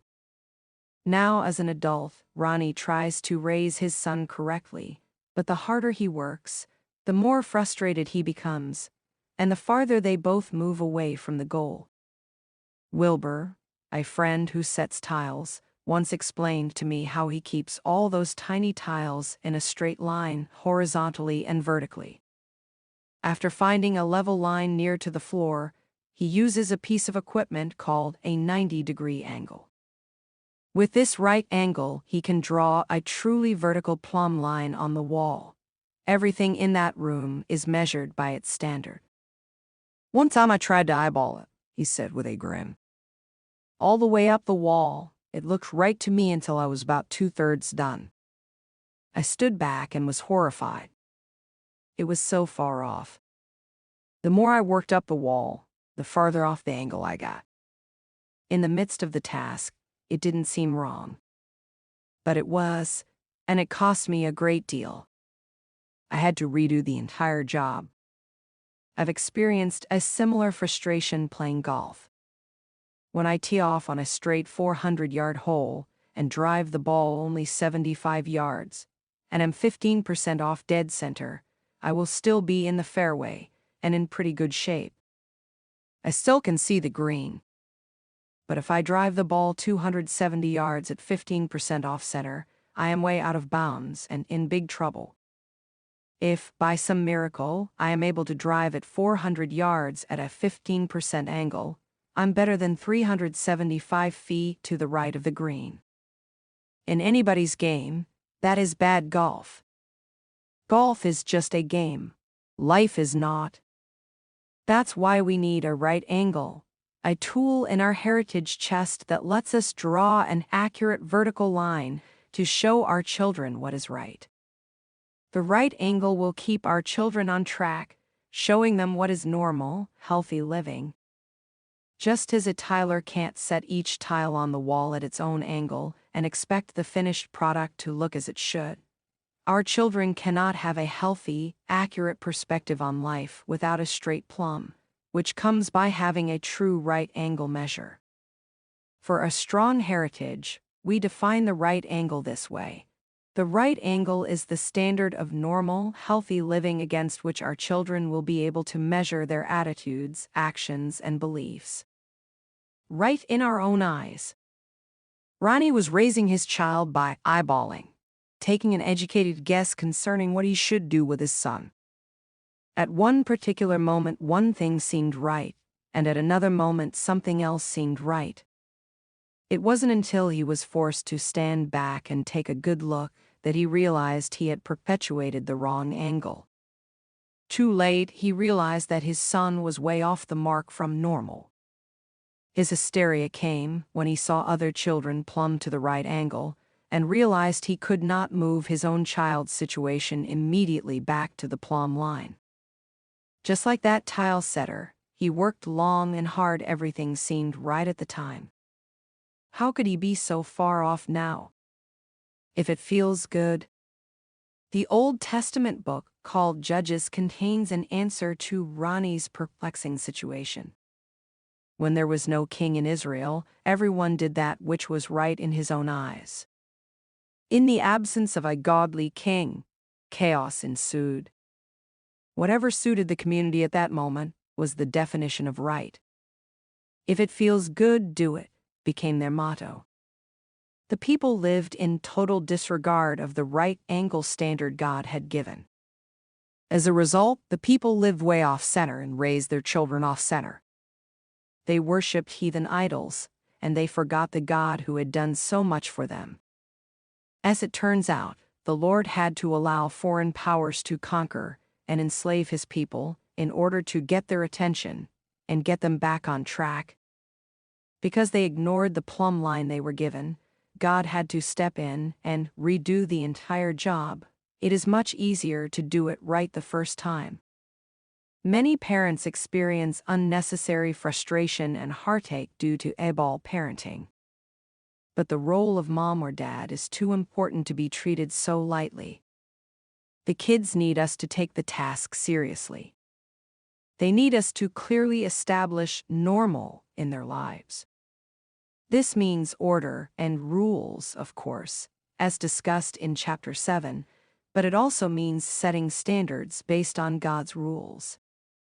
During a course on counseling people with drug or alcohol addiction, I remember the teacher telling us, one of the first things you must understand is adult children of alcoholics do not know what normal is, so they perpetuate the abnormal. I looked at my stack of handouts prepared for the class by the teacher, and there, second on the list of proper responses to ACA, were his words. You must establish what normal should be in their lives. You can't get to normal if you don't know where or what it is. His words are true. After working with many abusers and the abused, I've found their actions and thinking way off normal, way off the plumb line right angle. Raised under abnormal values, they view their own experience as typical. Carrying this perception of normal into adulthood, they often raise their own children by the same standard. Seeing clearly. I began wearing a pair of eyeglasses in the 10th grade, after a teacher observed me squinting to see the chalkboard and told my parents. Eventually, an ophthalmologist examined me and gave my parents a prescription for eyeglasses. I will never forget the day we went to pick them up. After I put them on, I saw things I'd never seen before. The asphalt had small black rocks mixed together in it. The street signs were easily visible, and the chalkboard was incredibly clear. Honestly, before I wore glasses, I thought everyone saw as I did. I thought everyone had to squint. I thought everyone had trouble reading street signs and chalkboards. To me, the abnormal I was subjected to was normal until my vision was corrected. I began to live by a different standard of normal. Even today, I have a periodic eye exam to make sure I maintain the healthy perception I was given with my first pair of glasses. Checkpoints for healthy parenting. There are several checkpoints you will need as you rear your children along the right angle to establish and maintain normal in all areas of their lives. Though by no means comprehensive, these items provide us with a starting place as we seek to avoid the error of eyeball parenting. It is at home that the right angle must be clearly set for each, lest outside influences be allowed to set the norm, some of which may be way off-center. 1. Self-worth. Experts tell us that a child knows by the time he/she is only a few weeks old whether he is wanted. Though an infant cannot speak, he or she can receive your communication. The tone of your voice, the way in which the child is handled, the routine of his feeding habits, the noise or chaos in the home, the time spent together, the early, loving discipline, and the relationships between family members are all significant means of communicating to the youngest child the status of his or her self-worth. He can begin to almost instinctively understand whether he is a pleasure or a nuisance. Within the first year of life, the fragile worth of a child can be either established or seriously damaged. Nothing supersedes the value of positive affirmation at this point. In one church where I was the pastor, I remember Beth, a little girl who had become as pushed down as her mother. The mother was overly submissive and happened to be crippled from an accident early in her life. The father had been accused of molesting a foster child in the home. From her parents, Beth had learned few personal hygiene or interpersonal skills. When I would see her at Sunday school, she was not too attractive with her unkempt hair and shyness that bordered on fear. Beth hit a soft spot in my heart, and I determined that I would speak to her every time I saw her. I would invest in her self-worth if I could. She became my project. Every Sunday, I would intentionally pass her class. Every Sunday and Wednesday evening, I would look her up. "Hello, sweetie," I would say. "Let me see your eyes, oh, I see real beauty inside you." Or, "I love the color of your hair." Once I told her, "Your smile makes my heart sing," each time I tried to point out an area of worth to her. It wasn't long before it became unnecessary for me to seek out little Beth. She found me. For 8 years, I kept this project going. Beth began to wash, to comb and brush her hair. She wanted to dress as nicely as she could for church, even if it was the same dress every week. Her eyes became unhooded and took on a sparkle. She smiled, even though her teeth weren't very straight. The night I saw her playing her flute in the church orchestra, a real joy washed over me. Even today, when I visit that church, she smiles and greets me. She doesn't know to this day that she was my project. A little worth made her come alive. It will energize any child. It is a major checkpoint along the entire life of your child. Closely aligned with self-worth is personal identity. If you have 6 children, none is the same as another. Each has his own personality. Each has his own talents and gifts. Each has his own personal growth pattern and direction. To treat a child as a mirror of another is to execute his identity. Why can't you be what your brother was, or you certainly aren't filling your sister's shoes, are mutilating maxims. Instead, we must allow each child to be distinct. Learn his or her personality type, and let each child's identity survive intact as they enter adulthood. Self-worth and identity checkpoints are vital. Keep them at the right angle. 2. Personal responsibility. Let him alone. His voice was loud and firm. Get away from him. Let him do it himself. My eyes soon focused on a young boy who was big for his age. He had accidentally overturned a wheelbarrow full of dirt. The sheer weight of it falling to his left had thrown him to the ground. Several of the men helping at the construction site scurried over to help upright the wheelbarrow and refill it, when from across the yard his dad hollered those words. The young boy dusted himself off, set the machinery upright, and began shoveling the dirt back into the wheelbarrow, glancing back toward his dad several times for some kind of approval. His dad quietly said to me, "He needs to learn responsibility. He needs to accomplish this job alone. He wanted to work, so let him work." I understood the heart of that father. The boy finished his job and came back to his dad with a big grin. Dad greeted him by tousling his hair and saying, "Good job, son, you stayed with it." A seemingly minuscule interaction, but it had lifelong consequences.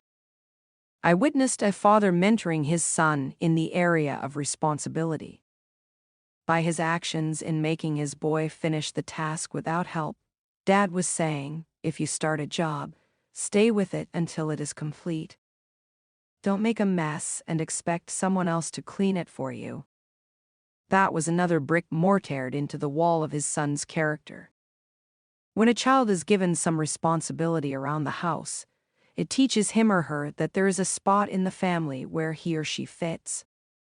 It teaches your child that if his responsibilities aren't upheld, the entire family unit is affected. Responsibility or irresponsibility will come with consequences, which will either help or hurt close relationships. When dad is negligent, or when mom throws up her hands and walks out, the whole family ails. Responsibility can and must be learned early on in the life of a child, so conscience and character become entrenched enough that he/she will not permit the entire family unit to be affected. It is those three elements, conscience, consequence, and character, that work together to help lead us to goodness. There are countless ways to reinforce responsibility in our children. And we must do that, for people naturally lean toward irresponsibility. So our children will want to avoid responsibility, they will want to neglect it and may even despise it. But they must learn it nonetheless. We must intentionally counter the inbred tendency toward laziness and negligence. Here are 3 simple ways to teach your child to be responsible. First, model responsibility. Don't call into the workplace sick if you aren't. Little ears are listening. Don't start a project and leave it unfinished. Little eyes are watching. Second, teach it. Tell your child why it is important to take responsibility seriously. Discuss the consequences of laziness. Instill an appreciation for the work ethic. Third, give it. The best way for a child to learn the discipline of responsibility is to be placed in a responsible position.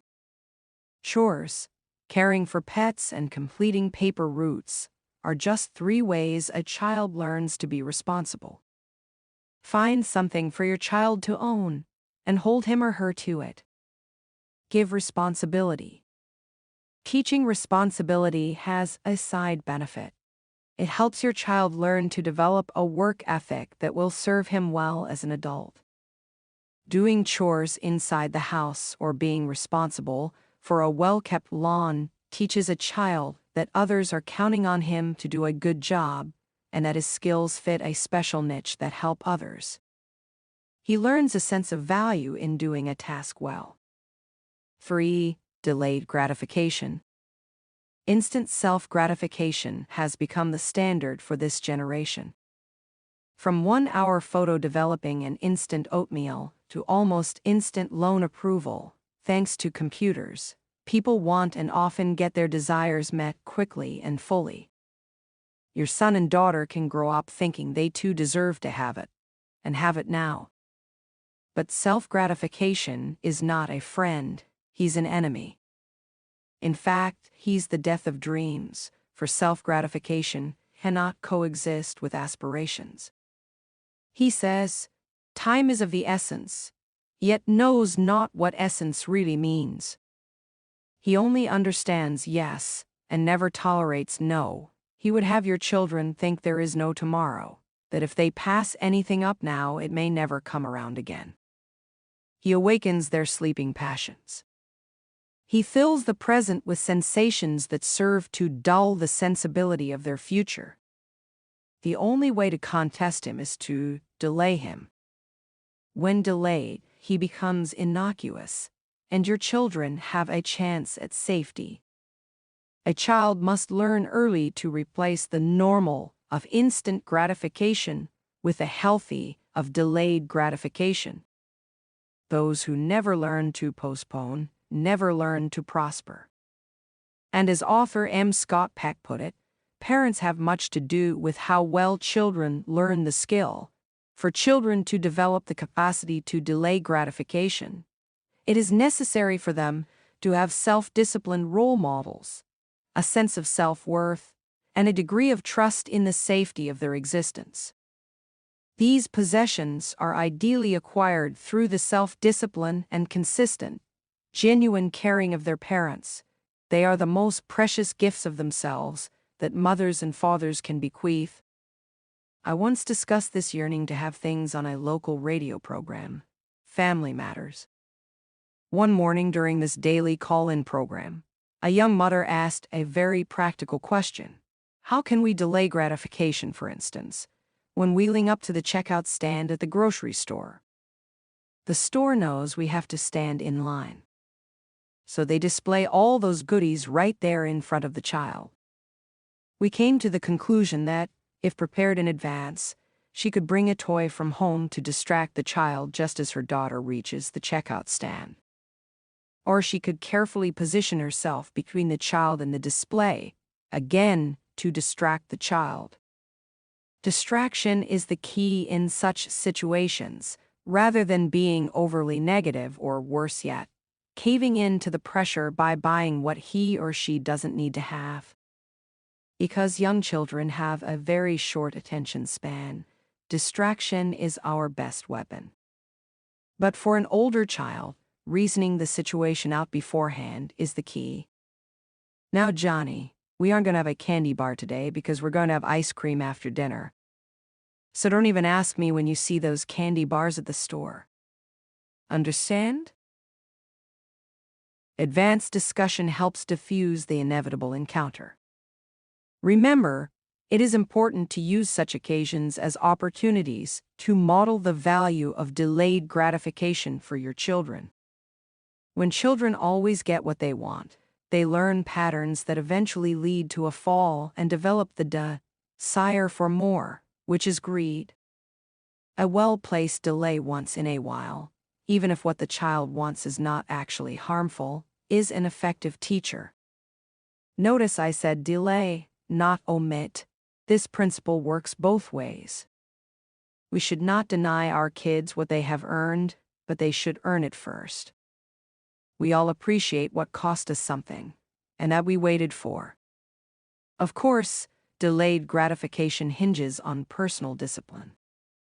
I believe personal discipline, healthcare, hygiene, is the precursor to a discipline in all other areas of a child's life.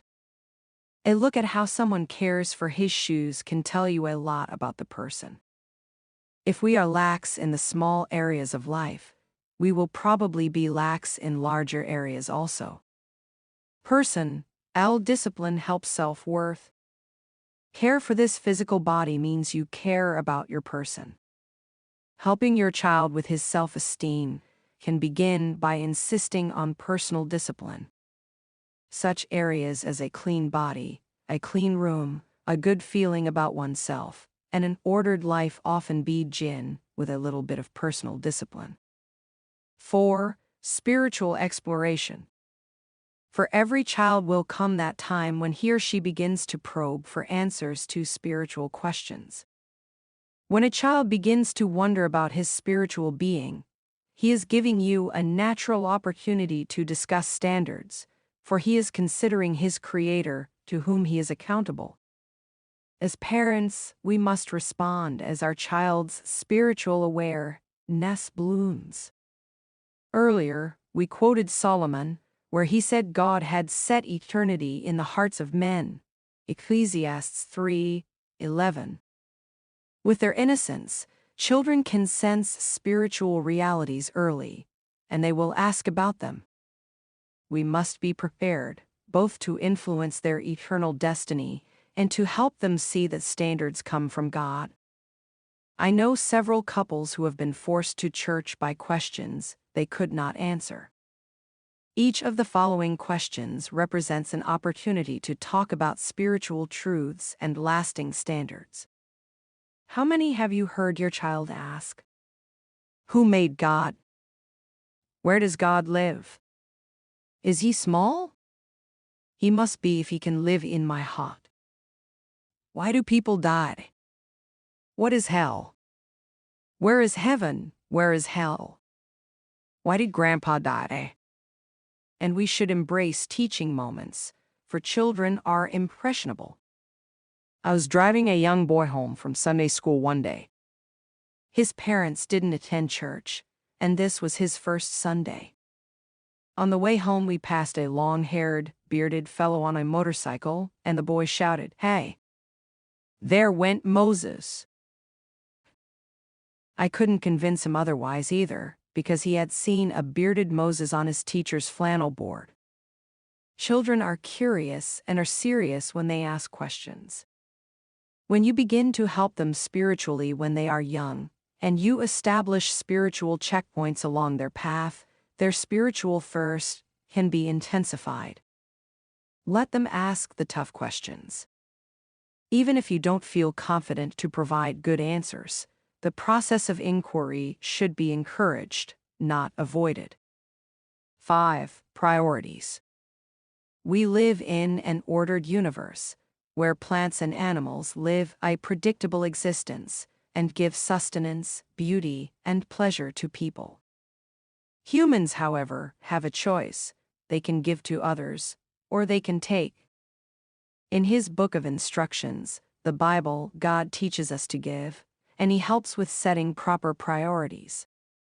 Most of us usually take. Our children, like us, began that way, quickly choosing to take rather than give. And they usually choose the easy over the difficult, sweets over vegetables, play over learning, recess over the arithmetic book. Interestingly, God has put adults, themselves selfish and prone to take, in charge of children. As parents, we receive the demanding, yet exciting, challenge of forming and ordering the priorities of our young children. When we succeed, it's gratifying. When we don't, it's depressing. In our family, Gail and I didn't view priorities as an exacting science. We didn't make lists. We lived by our priorities, and the children followed suit.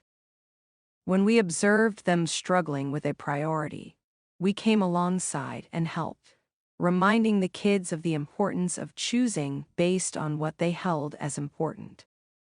When we witnessed them hanging with wrong friends, we counseled them through it. When it was bad music, we gave reasons why we disapproved and why they should not listen.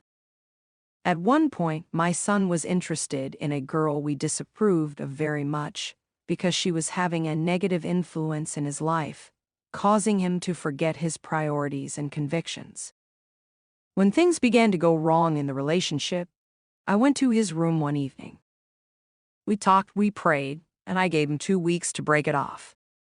"If you can't," I said, "I will." He couldn't, so I did. Later, he thanked me. "Dad," he said, "she had some kind of hold on me. I was powerless, thanks, Dad. I know it was the right thing." Matthew didn't rebel, I believe, because we had started on priorities from an early age. Parents who are involved in helping their children set priorities are not being domineering. They are showing they care and are interested in their child's future. My son trusted my judgment, which was a crucial element in the order of his priorities. This and other incidents were opportunities for us to help Matthew establish and reinforce his life priorities. We did not point him to a list, but rather came alongside as he worked through a tough life issue. There are countless areas of life in which our kids need similar help setting proper priorities. They need to know that homework and piano practice comes before television. They need to know that television should be limited in time and content. By the way, they need to know why, not just what programs they can watch. They also need to learn how to negotiate a balance between two seemingly important activities. Will family time always lose out to time with the gang? Is insisting on no Sunday shifts worth the risk of losing that fast food job? Are getting the chores done vital when it means they may not complete a school assignment on time? And why was the assignment put off until the last minute? These and other issues need parental coaching if we expect them to master the art of setting proper life priorities. 6. Sexuality. The home is where human sexuality must be both affirmed and channeled. Some parents try to shame a child for the sexual interest he may feel. But that is wrong. Others exploit it. That is worse. Our job as parents is to model a healthy sexual life in the context of lifelong commitment, and to talk about sex as God's wedding gift to His children. Human sexuality is both wonderful and dangerous. Let's be sure to help our kids understand both aspects. The right angle of a child's sexuality, the standard that sets a straight plumb line for a strong legacy socially, emotionally, and, yes, spiritually, is abstinence. Many adults think kids are going to experiment anyway. That's a flawed philosophy. Kids can be persuaded to delay sexual gratification. The True Love Waits campaign, started by the Southern Baptist Convention, but now endorsed by many evangelical churches, is one of many teen-driven movements trying to bring respect back to the discipline of abstinence. Millions of young people are standing up and voicing their commitment to sexual purity at arenas, outdoor rallies, and at marches.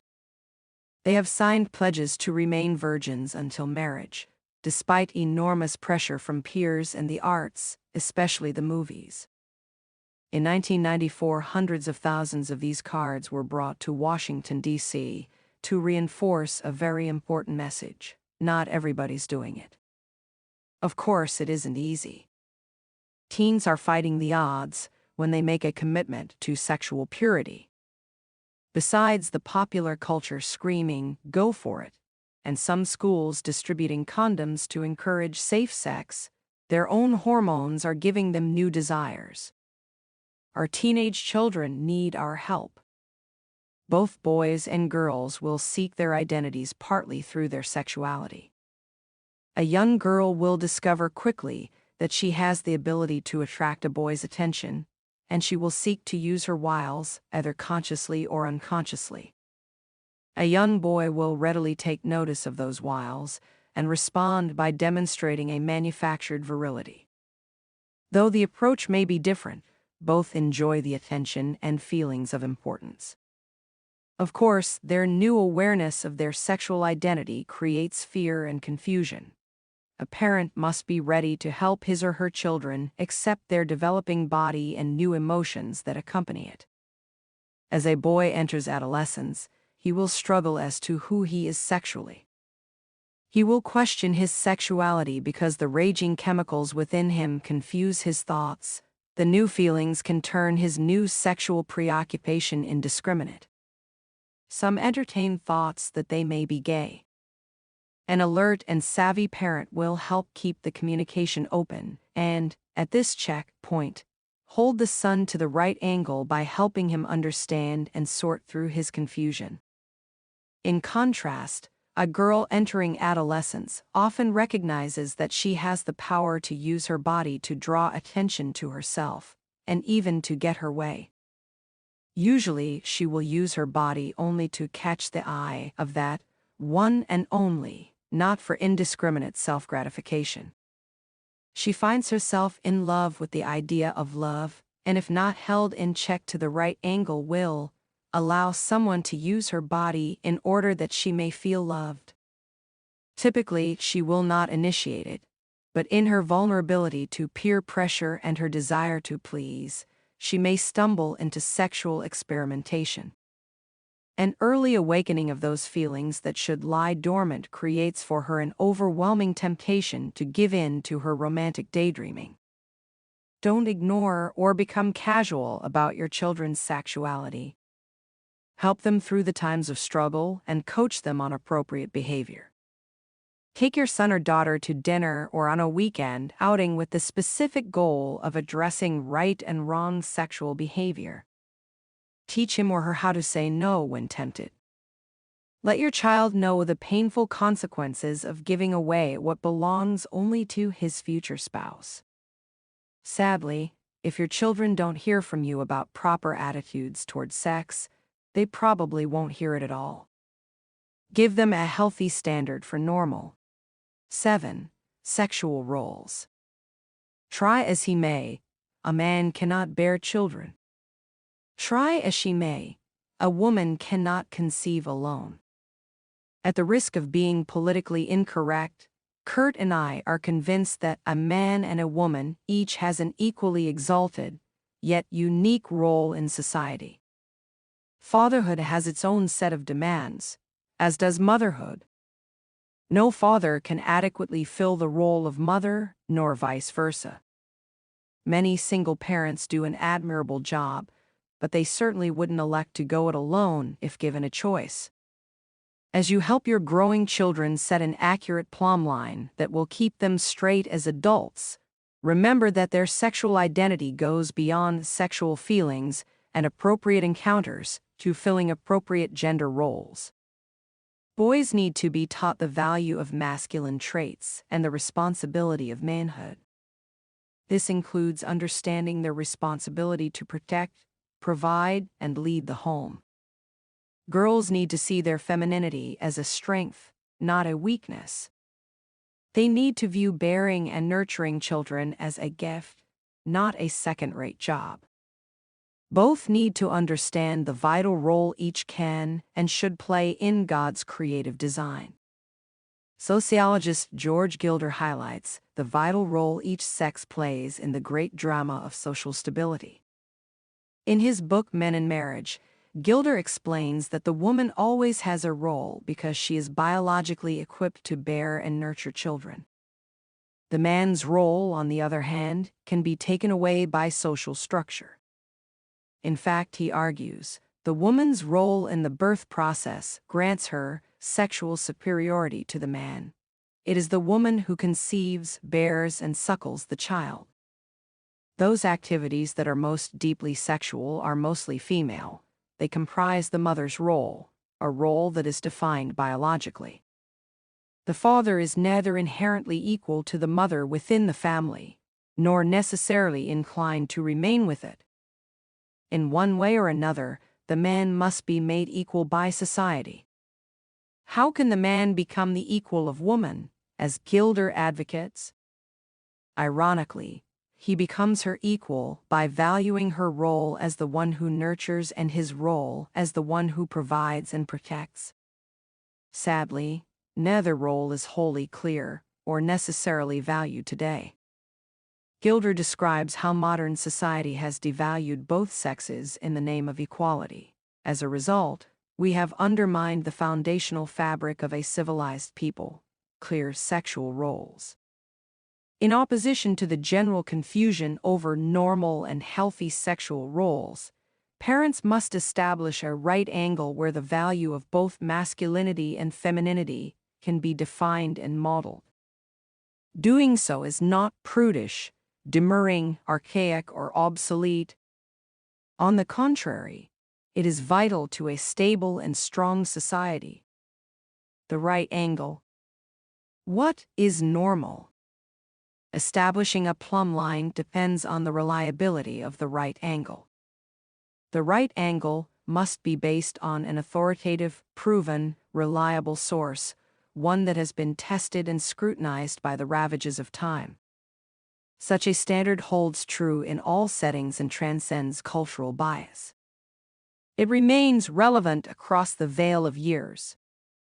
We believe the proper plumb line is the Jehovah God, and the right angle that describes him and measures truth is his holy scripture.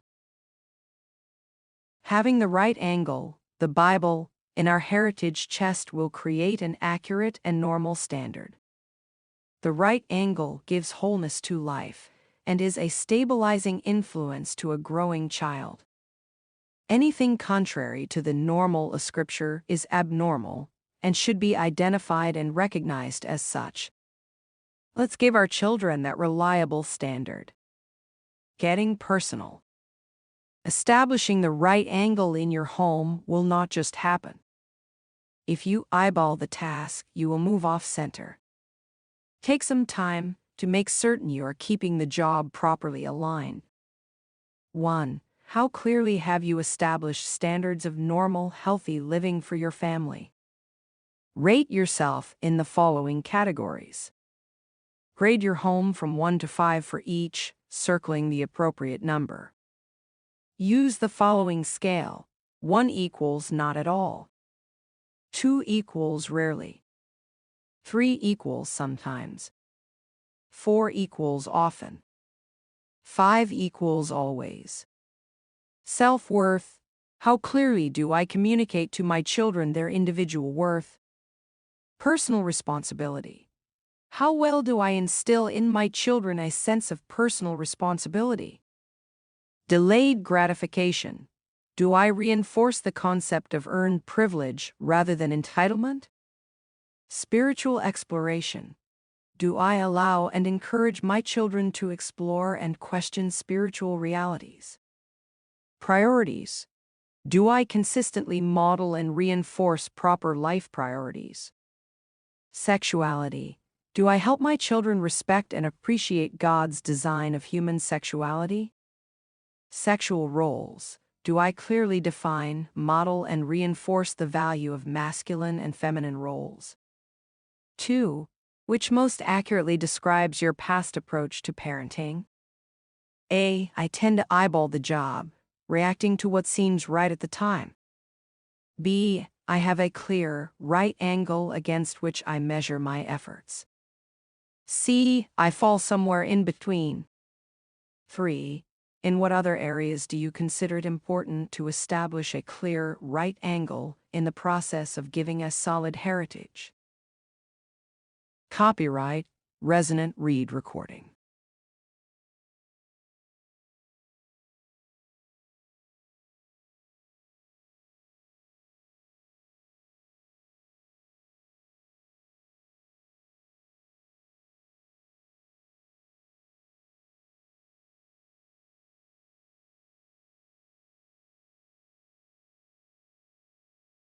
Chapter 10.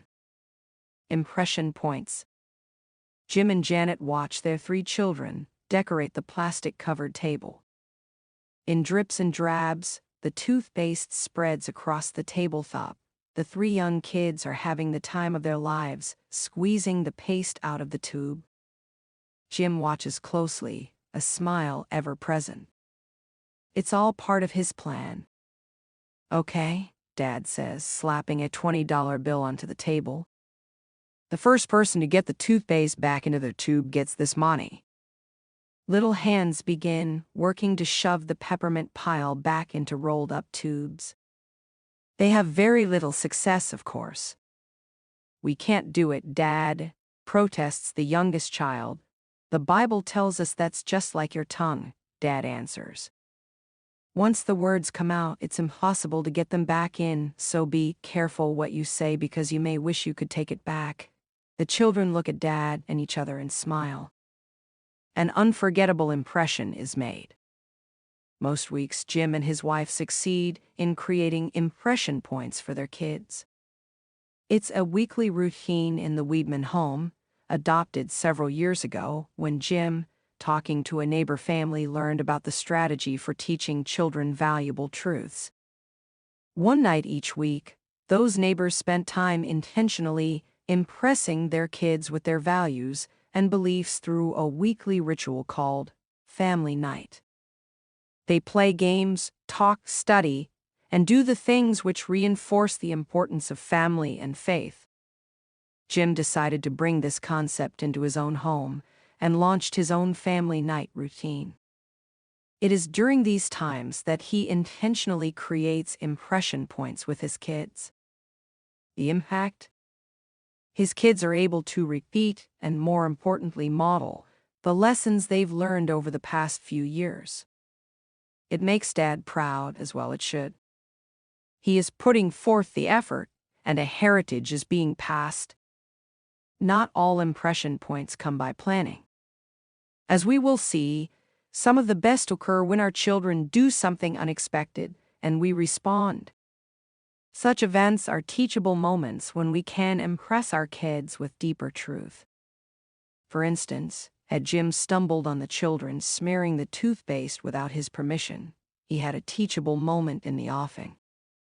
He could then yell at them, or he could use their mess as an object lesson to create an impression point. What are impression points? Impression points are a valuable tool in your heritage chest, and they are easy to access, for we make impressions every day of our lives. We impress upon others our values, preferences, and concerns. We do it through our talk and our actions. We do it intentionally, and we do it incidentally. Sometimes we turn our children on to our ideas. Other times we turn them off. Parents who are able to make impression points work for them, rather than against them, have mastered a very powerful art: how to inscribe upon their children's heart truths contained in events in their lives. What are impression points? In short, impression points are those times in life when we make an impression upon others, when we impress them with who we are, what we think, or what we do. The impressions may come to our children through our words, but impression points contain more power and lasting effect when they come through instructive events our children can observe.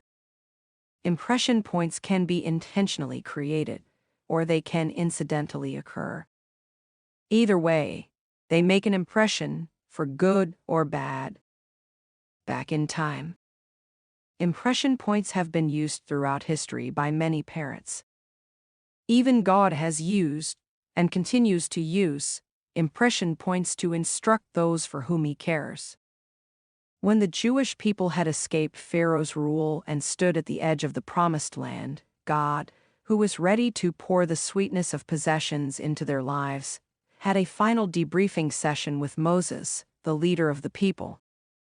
Moses relayed God's instructions on how they could cope with the success that was awaiting. Significantly, Moses' words included a command to make lasting impressions on their children, Deuteronomy 6:5-7. Love the Lord your God with all your heart, and with all your soul, and with all your strength. These commandments that I give you today are to be upon your hearts. Impress them on your children. How were these Jewish parents to impress the commandments for a God-honoring life upon their children? According to Moses, they should talk about them when you sit at home and when you walk along the road, when you lie down and when you get up. Tie them as symbols on your hands and bind them on your foreheads. Write them on the door frames of your houses and on your gates. At Deuteronomy 6:7-9, God was on the verge of giving his people a large land with ready-made cities. He would provide houses filled with good things, water wells they wouldn't have to dig, crops they did not plant.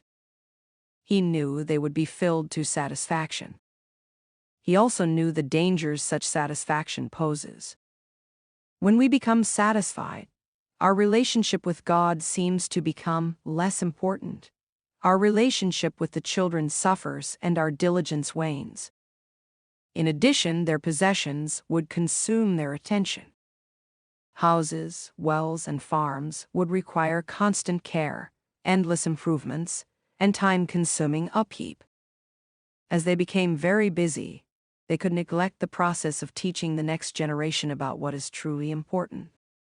So, in order to keep them, and us, on track, God commanded his people to create and capitalize upon what we have labeled impression points. The parents were instructed on how to use 4 distinct kinds of impression points. 4 kinds of impression points. Of course, when it comes to our children, the goal is to make a positive impression. We seek to give them a solid spiritual, emotional, and social legacy. The 4 broad categories identified in Deuteronomy 6:5-9 can help us wield the powerful tool of impression points. The 4 kinds are verbal impression points, symbolic impression points, visual impression points, and journalized impression points. Verbal impression points. As parents, we must talk about our values all day, every day, repeatedly. Our speech should reflect what really matters. As the Lord said through Moses, talk about them when you sit at home, when you walk along the road, when you go to bed, and when you get up in the morning. In the Ledbetter family, that point of connection always has been around the dinner meal. My wife would set the table every evening at 5:30 with china, silver, and candlelight, even though some meals were as simple as her scrumptious potato soup and a salad. It was at those meals that we subtly instructed our children. Here, too, we engaged our children in open communication. At the dinner table, principle could be questioned with impunity, and we tried to give sincere answers. The conversations ranged from the simple to the complex. Sometimes a certain subject could be our topic on several occasions before coming to a suitable solution. When Becky was almost 5, she began to stutter out a sentence during one dinner. "Dad," she asked, looking at me with her head tilted to the left and her big dark brown eyes flashing, "What's a bee?" I must admit, she caught us off guard with that vulgar word. I almost fell off my chair laughing at her childish innocence. Yet we had to respond to that profane word for an immoral woman. My wife, who always stays calm and makes up for my falling over stunned laughter, gently retorted, "Where did you hear that word, Becky?" Gail then engaged Becky in an extended conversation.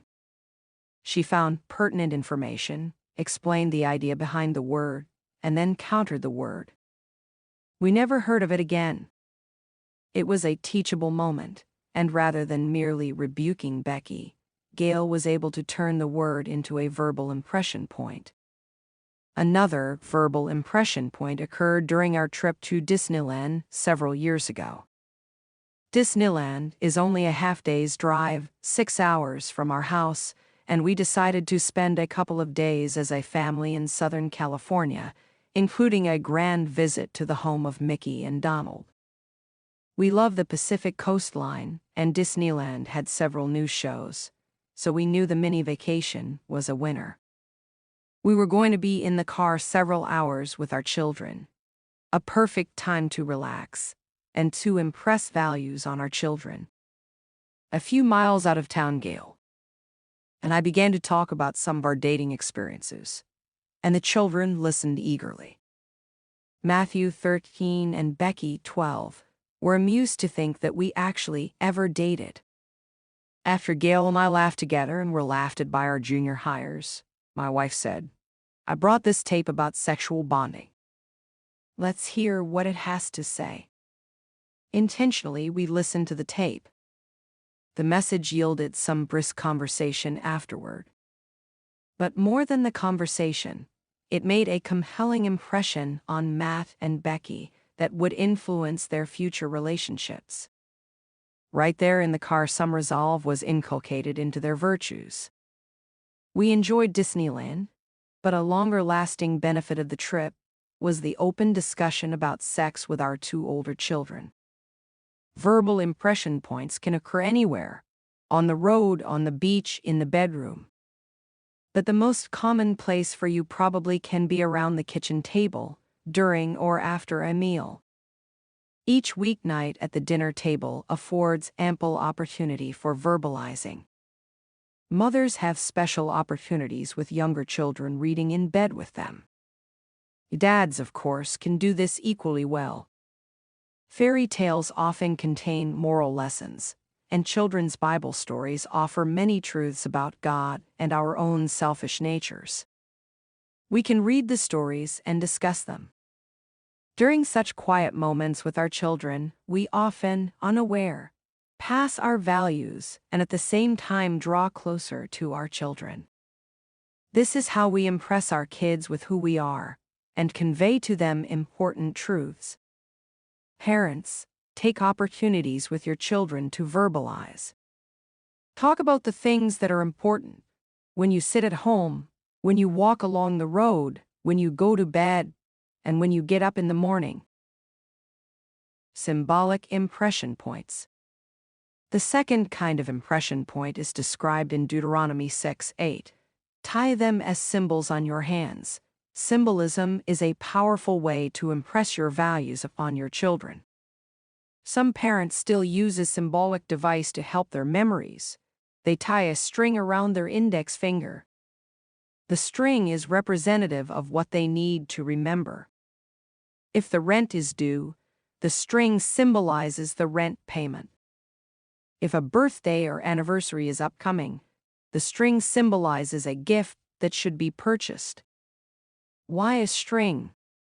Why not place the rent check in your purse or coat pocket where you will see it, or a calendar there with the anniversary date circled?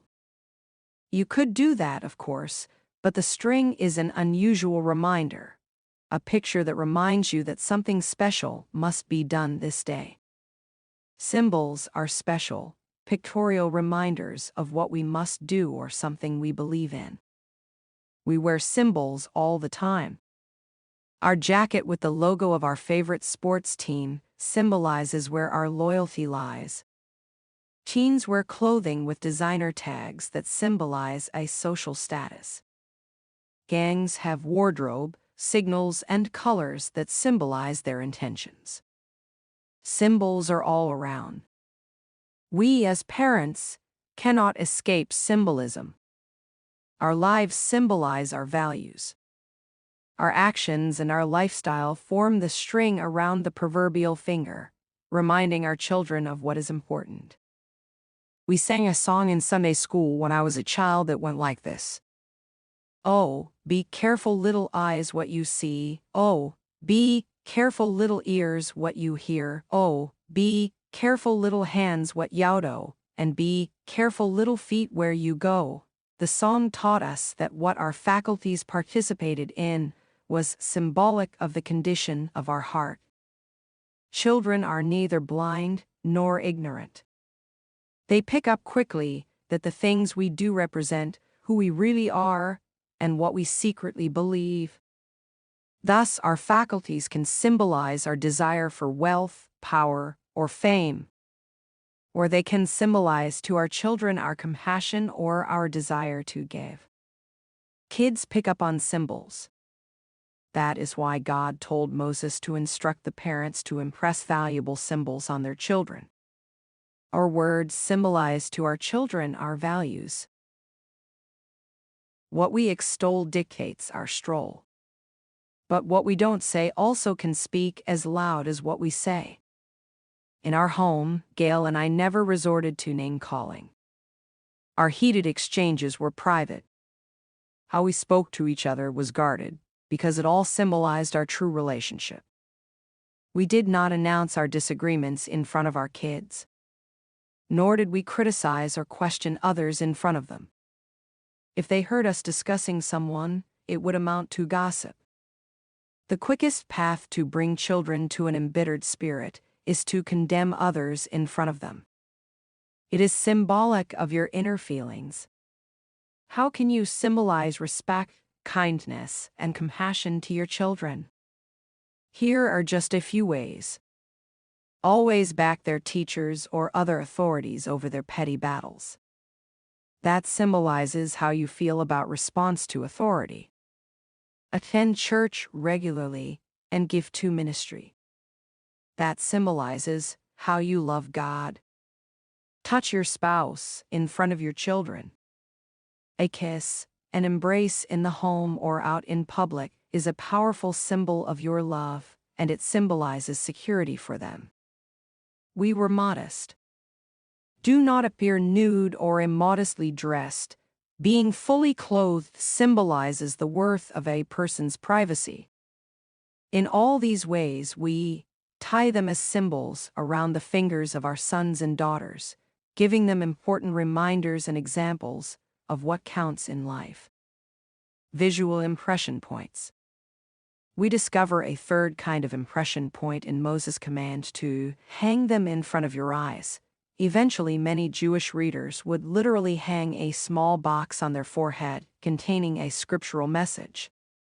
Today, we can offer our children a visual demonstration of biblical principles. Consider this. A child will remember 10% of what he or she hears, but 50% of what he sees. Thus, what our children see at home is far more powerful than what they hear. Here are 2 types of visual impressions you can make. First, help your kids envision right decisions before they're confronted with choices. Gail and I, for instance, created what-if stories where a decision had to be made, and helped them envision the solution. For instance, if they were staying at a friend's house, and someone suggested watching a sexually explicit movie on TV, what would be the proper response? We painted the scenario ahead of time and formed the solution. We taught our kids how to avoid being placed in compromising positions by deciding ahead of time, not to make a hasty decision after the back windows of the car were steamed over with passion. At that point, it's too late. Second, hang in front of your eyes pictures and words that reinforce the values you seek to instill. Picture books, artwork, and house decorations all can do that. When our children were still very young, Gail bought books that had beautifully created paintings or photographs. As they got older, classics replaced picture books. Help your children develop a love for reading, and you are giving them a powerful way to learn values, as they learn to discern, with your help, quality stories and pictures. Reading stimulates their imagination in the right direction through the words and objects on a page. How about the decorations of your home? Kurt still recalls the saying on one of the decorative wall hangings in his home, which made a daily impression just hanging there. Big people talk about ideas. Average people talk about things. Small people talk about other people. Elsewhere in the house, Kurt glanced at a painting of an old man giving thanks before eating a small bowl of soup and lump of bread. The humble man with the wrinkled and meager rations became a routine reminder that Kurt had much for which to be thankful. In front of the kitchen sink hung scripture verses. There his mother would spend time memorizing while cleaning pots and pans. All of those images served to reinforce the beliefs and values of Kurt's heritage. Of course, the most powerful visual images that impact our children are our daily behaviors and choices. What they see us do has far more influence than what they hear us say. Do they see us treating our husband or wife with respect and dignity at home? Do they see us calling in sick to work just because we want a break? Do they see us talk negatively about others behind their backs? Do they see us forgiving others or holding a grudge? Do they see patience or a quick temper? Do they see personal discipline or self-gratification? Do they see us cheat the system now and then, at tax time, or when paying admission for a 5-year-old at an ages 4 and under free park? Ouch. Remember, the little things we do day in and day out serve as visual impression points. Make them what they should be. 50% of what they can see is a lot of impressing. Written impression points. The 4th impression point comes from writing. Write them on the door frames and on the gates. Whether you write them on the door frame, the gates, or in a notebook, the things that are important to you should be recorded and later shared with your children. Create a journal that has entries about events and your responses that indicate your values. The entries can include lists of things you know contribute to successful living, as well as lists of things to avoid. King Solomon, called the wisest man who ever lived, he asked and received from God great wisdom, chose to record his great insights on the human experience in a book. Proverbs probably was written to preserve his wisdom for future generations to glean. You might call most of the Old Testament book of Proverbs Solomon's log of journalized impression points. And the subtitle could easily be, "Listen, my son." Significantly, this wise man chose to write to his son wise words about life. The phrase, "Listen, my son," recurs in the book of Proverbs, as Solomon tries to impress upon his own children the things God had taught him about life and living. He shared how to handle money, business guidelines, the folly of wild living, the dangers of seductive women, the benefits of clean living, and of course the ultimate value of understanding. Solomon knew that the Lord, as the great architect of human affairs, could be trusted to outline the best plan for successful living. And so he took the time to share that wisdom with his offspring. As a result, we all have the benefit of his timeless insight. He wrote it down. Someday death will engulf us all. The written word can become an enduring means of impressing our thoughts and values upon the next generation. After 27 years, I still like to read on occasion the letters my girlfriend, now my wife, wrote me when we were courting. Her words are as fresh as the day they were written. They remind me of the things she liked in me, and some of the qualities I appreciate in Gail. All I have to do is open one, read the contents, and memories flood back into my mind. We can give the same lasting records to our children. Whether it's bringing home report cards, getting their first coat and tie, having significant birthdays, marching in graduations, or achieving in sports or academics, events large and small are great opportunities for us to write to them. Our letters and journal entries will impress on them values as we brag to them about character they showed through their accomplishments. Teach your children early to also journalize and remember their thoughts at these times. Don't minimize the importance of writing things down. Almost all of us can recall books or articles we read at different points that gave us the precise answer at the correct moment. We found comfort because other people believed in journalizing their values. They believed in writing down solutions they had discovered. Without their commitment to writing it down, we the readers would be poorer. I wish for myself as I grow older that my parents, grandparents, and great-grandparents had written their experiences down, and how their opinions, as to what life taught them, affected or changed their lives. Every once in a while, my dad or mother will verbalize things passed to them from their parents, and I become captivated. I wish I had access to my grandparents' experiences, thoughts, and teachings via the written page. Then, though dead, they could still speak with power and wisdom from their graves. Kurt has a letter-writing plan I highly commend. Every year on their birthdays, Kurt writes each of his young boys a letter. He describes their personalities, the major events of the past 12 months, and describes how much he loves them and what things really matter in life. He is saving these letters to give his boys when they are older as a lasting legacy of their father's love. This journalized impression point is formal today, but will likely lead to many informal conversations in years to come that will give Kurt even more opportunity to impress his children's lives. Parents, write it down. Someday you'll be glad you did. Intentional vs. incidental impression points. The impression points listed in Deuteronomy are both intentional and incidental in nature. Intentional impression points are those we create. They are planned. Incidental impression points, on the other hand, just happen.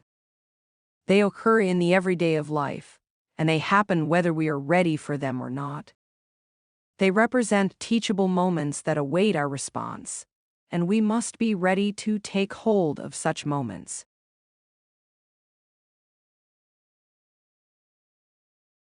The role of traditions and customs. As parents, you can begin early the process of intentionally impressing your values into the lives of your children. You'll be surprised how traditions, practices, and customs begun years ago will still be in place years later, bringing a special sense of community and anticipation to your family. And the process of creating intentional impression points will give birth to all sorts of wonderfully unexpected incidental impression points. In fact, quite often, the incidental you don't plan will be better and more effective than the intentional you had diligently prepared. But without the intentional effort, the incidental activities would not have materialized. Of course, it goes both ways. There will be times when something unexpected happens, creating a wonderful opportunity to intentionally impress our values to the kids. The key, again, is recognizing such occasions and capitalizing on the moment. Leroy Dowell, a successful businessman in Hobbs, New Mexico, once hired his teenage daughter Lynn for the summer in hopes that he would have intentional impression points for her. He felt there would be many lessons for her, learning the value of diligent work, experiencing the surprises and disappointments of people in the workplace, seeing how people advance successfully, and gaining confidence as a person. The greatest lesson Lynn learned, however, was not planned by her father. During the summer, Leroy was falsely accused of unethical business practices. Being in the office, Lynn knew the charges were untrue. She watched how her dad handled the lies and the accusers scrupulously, with wisdom, justice, and charity. Leroy had wanted to teach his daughter what the workplace was like. But in that unexpected development, Lynn observed her father's moral and ethical standards and learned far more incidentally than she would have by her father's intentional plans. When the intentional leads to the incidental, the key word related to impression points is creating. Someone must take the time to purposefully plan the intentional. The incidental opportunities will come on occasion, but the planned opportunities can be more regular. And remember, they can lead to incidental impression points. I cherish the times when my boy and I could talk seriously about girls. More often than not, those conversations occurred as an incidental outgrowth of an intentional outing. Several times Gail and I took the kids to formal restaurants to teach them etiquette. Often those formal occasions created informal impression points in very humorous and embarrassing ways. On one occasion, I invited a nationally known speaker to our church. He accepted, graciously adding us to his busy itinerary. We went to a local restaurant for lunch immediately after the service. My wife wanted to take Lee, then age 10, to create an impression point. All the way to the restaurant, Gail instructed our little chatterer on etiquette. She told Lee not to talk because the guest was in a hurry, and Dad and he had some important business to discuss. Lee did great. She listened quietly until near the end of lunch, but then she could hold out no longer. At a small break in the conversation, she jumped in and seriously asked, "Mr. Raggle, were some of those stories you told at church true, or were you just making a point?" The guest almost slid under the table laughing, while Mom and I stared at each other wide-eyed before busting up with laughter. We used the incident later as a launching point to discuss the value of not saying everything you think. I could list 1,000 similar incidents. At such times, intentional impression points cry out for creation. Earning the right to impress.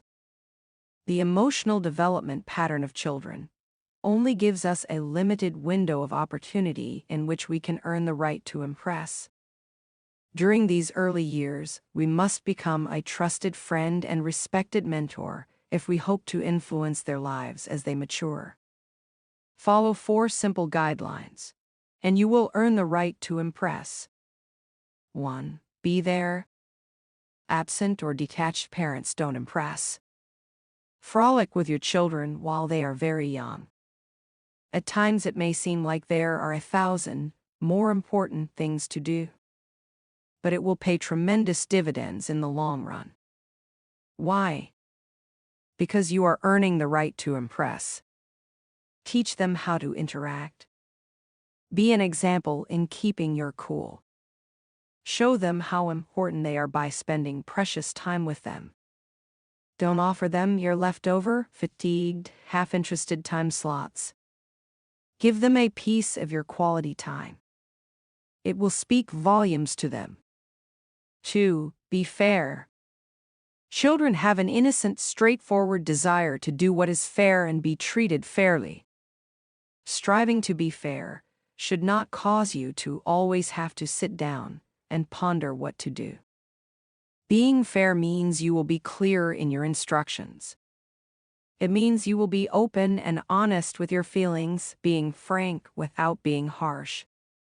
You will always be equitable. That means you will be equal in regards to the rights of each child. 3. Be consistent. Nothing will undermine your ability to impress faster than inconsistency. The scriptures say it this way: a double-minded man is unstable in all his ways. Let your yea be yea, and your nay, nay. James 1:8, 5, 12 KV. If something is bad for your children when you are euphoric, then it is also bad for them when you are depressed. We often allow our feelings to dictate our parenting skills. Our disposition determines our answers, forcing the kids to determine the bias of our mood before they ask important questions. Unwittingly, we force them to master the art of manipulation. Remember, consistency is the mark of a follower of Christ. Jesus Christ is the same yesterday and today and forever. Hebrews 13:8. If you are given to mood swings, deal with them so the kids don't have to. Don't allow how you feel to dictate how you parent. 4. Be predictable. Martha attended one church where I was a pastor, yet I admit I tried to avoid her like the flu. In fact, I almost would rather catch the flu than encounter her. The flu only lasted a couple of days after all. I have never met such an unpredictable person. One Sunday I might be smothered in honey, and the next I might be spewed upon with hot breath. Martha could swell up and explode one day, then the next showed genuine humility. I don't think it was hypocrisy or schizophrenia, just unpredictable and unsettling changes in behavior. The only words my mind would say to me after an encounter with Martha would be, "Go figure." Imagine what that's like to our children. Indeed, our kids sometimes find us as parents equally unpredictable. It shakes them. It makes us unapproachable. It pushes them away. Predictability helps give our children a balanced approach to life. Be there, be fair, be consistent, be predictable. All these are a part of the prerequisite attitudes that help parents earn the latent license that allows them to impress their children. Lasting impressions. When my son was in the 7th grade, he took an electronics course in school. In this class, students learned sophisticated information about building electronic devices. Matt chose as his major project a computer monitor screen. He would build it from a kit purchased for that project. During the course of that semester, we continually encouraged him to do a good job, learn all the how-tos, and create a useful tool for someone's computer. The class sold the projects then as a fundraiser.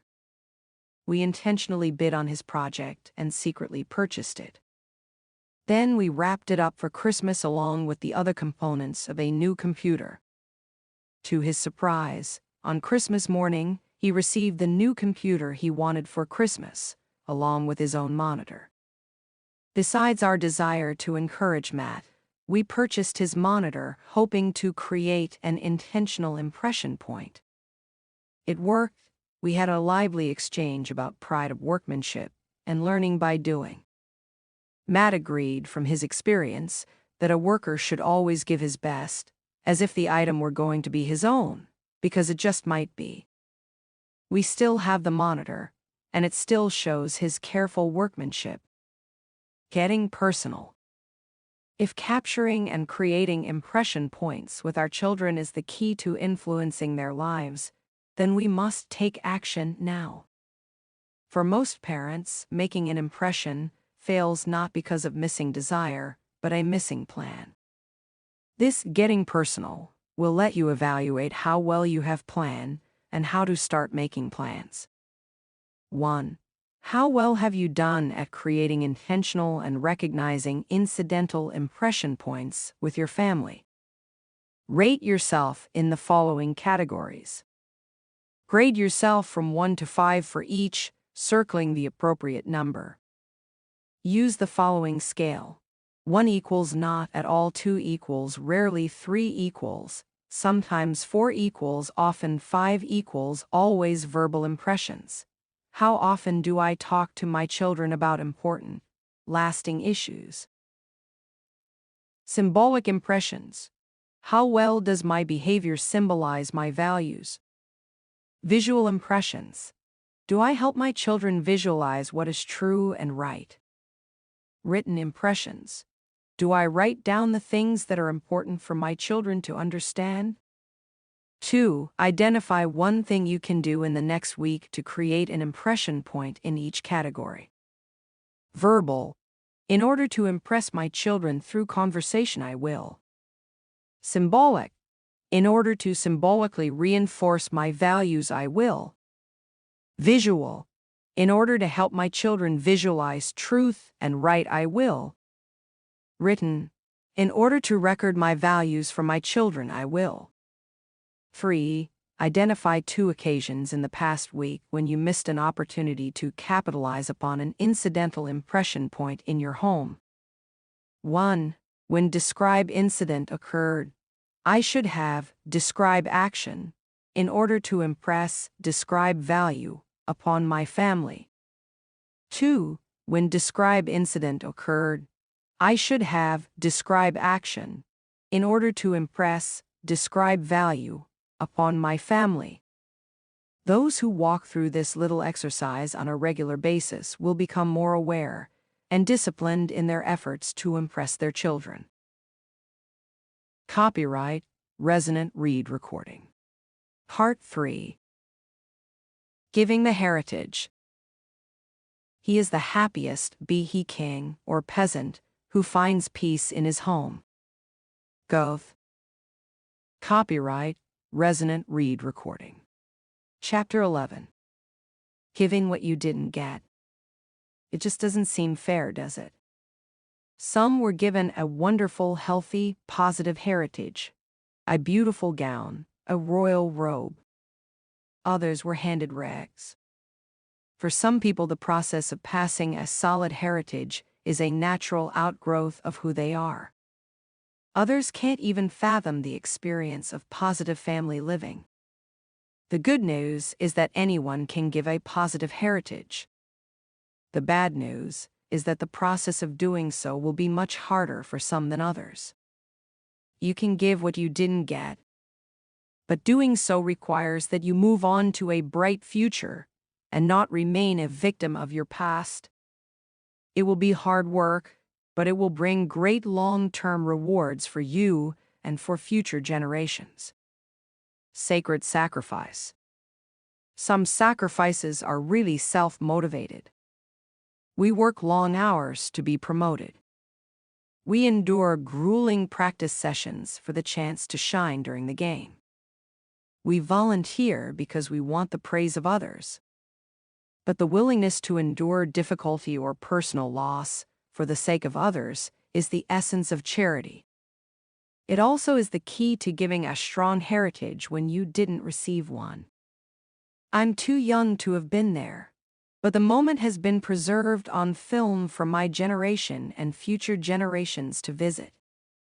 I've seen it rerun on television many times. It has a magnetic emotional draw. My eyes stay glued to the events unfolding before me. I wince in anticipation of what I know will occur. The first segment shows a vast armada of ships sailing under a somewhat overcast sky, headed in concert toward a determined destination. The next picture shows soldiers standing in crowded conditions in what at first seems to be a small room.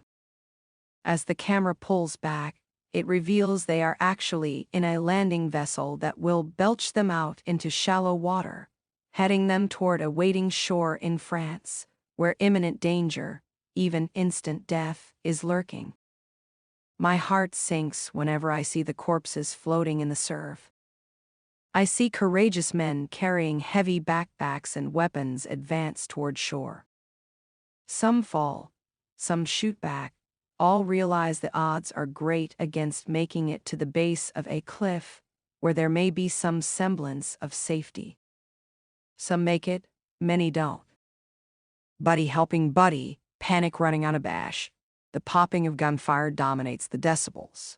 My heart races as I watch those boys sacrifice what is most valuable so that others might be freed from tyranny. Thousands made their exit from this earth on the shores of Normandy. The white grave markers near those shores symbolize the string around our collective index finger, reminding us that during World War II our freedom came with a price, a sacred price. A few years ago, I told the story of the painful yet successful Normandy invasion to Paul and Joanne, the married couple we met in Chapter 2. Both brought children from earlier marriages into their new family. "What does that story have to do with me?" Joanne asked. She could not make the connection between soldiers at Normandy and her present family struggles. Paul and Joanne were trying to make a blended family work, but neither had a solid reference point.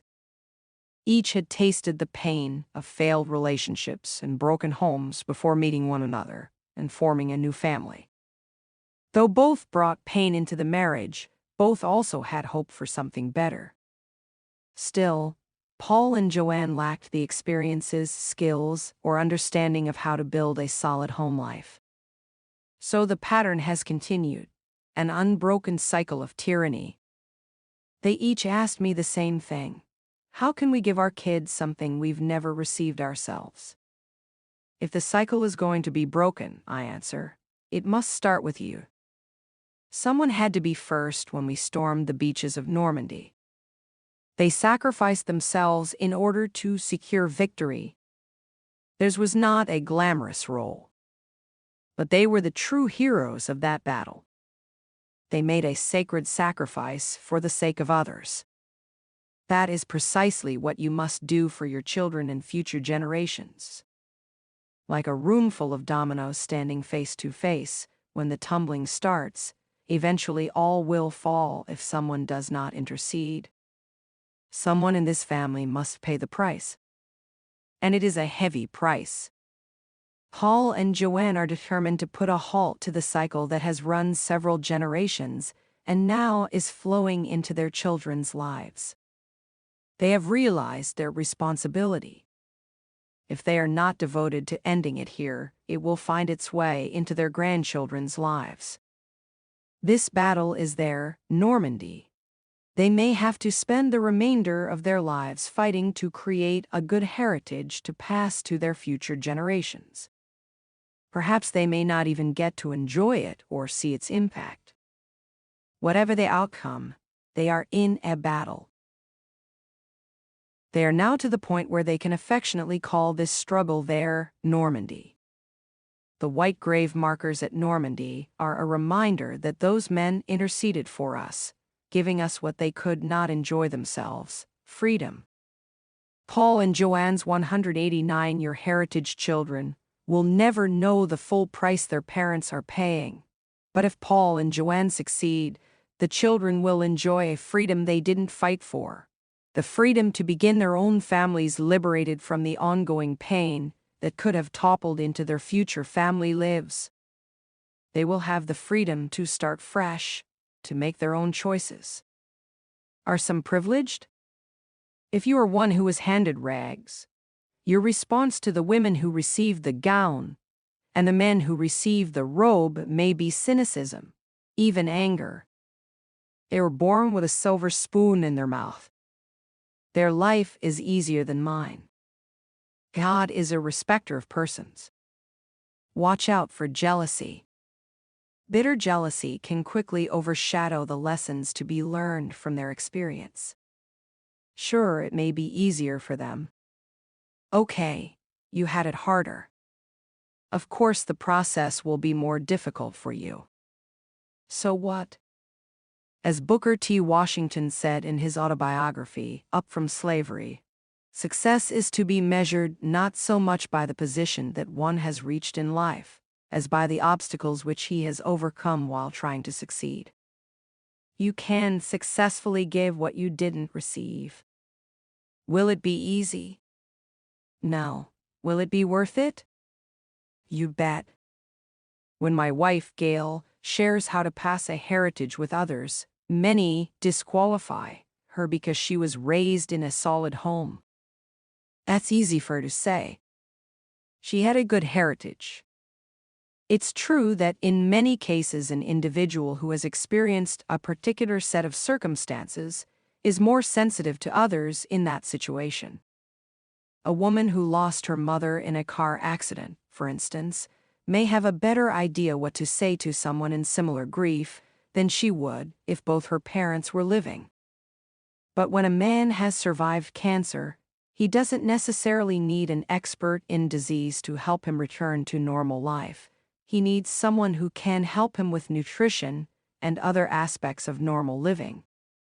For the person who is trying to create a heritage, an individual from a good family legacy can give advice about family health. After all, Gail had the choice to reject the heritage. She had the same pull of the beguiling, ne'er-do-well crowd as anyone else. But she chose to keep the good and pass it on. Those who are wise watch and learn from people like Gail rather than resent them. You see, the techniques and goals for passing a solid heritage are the same for everyone. They work when used. But the effort required is greater for some than others. The fact that it's easier for them is beside the point. Learn from those who do it well. Give the extra effort to make it work for you too. Don't let jealousy distract your focus. Watch out for anger. Jealousy, like anger, is a pilferer, robbing us of the very thing we are focused on. Jealousy deceives us into believing he has the rightful place at the forefront. He makes us believe he is our protector when he is really nothing more than a confidence man in a pinstriped suit. Such jealousy will force you to focus on the bad and will only allow you to see half your life. And that half won't be your best, but the broken part. When we suffer a broken finger, arm, or leg, we quickly forget how good all the other parts of our body feel, focusing all of our attention toward that fractured bone. The same is true with a festering boil, a toothache, or any other painful nuisance. It is our nature to fix the hurt.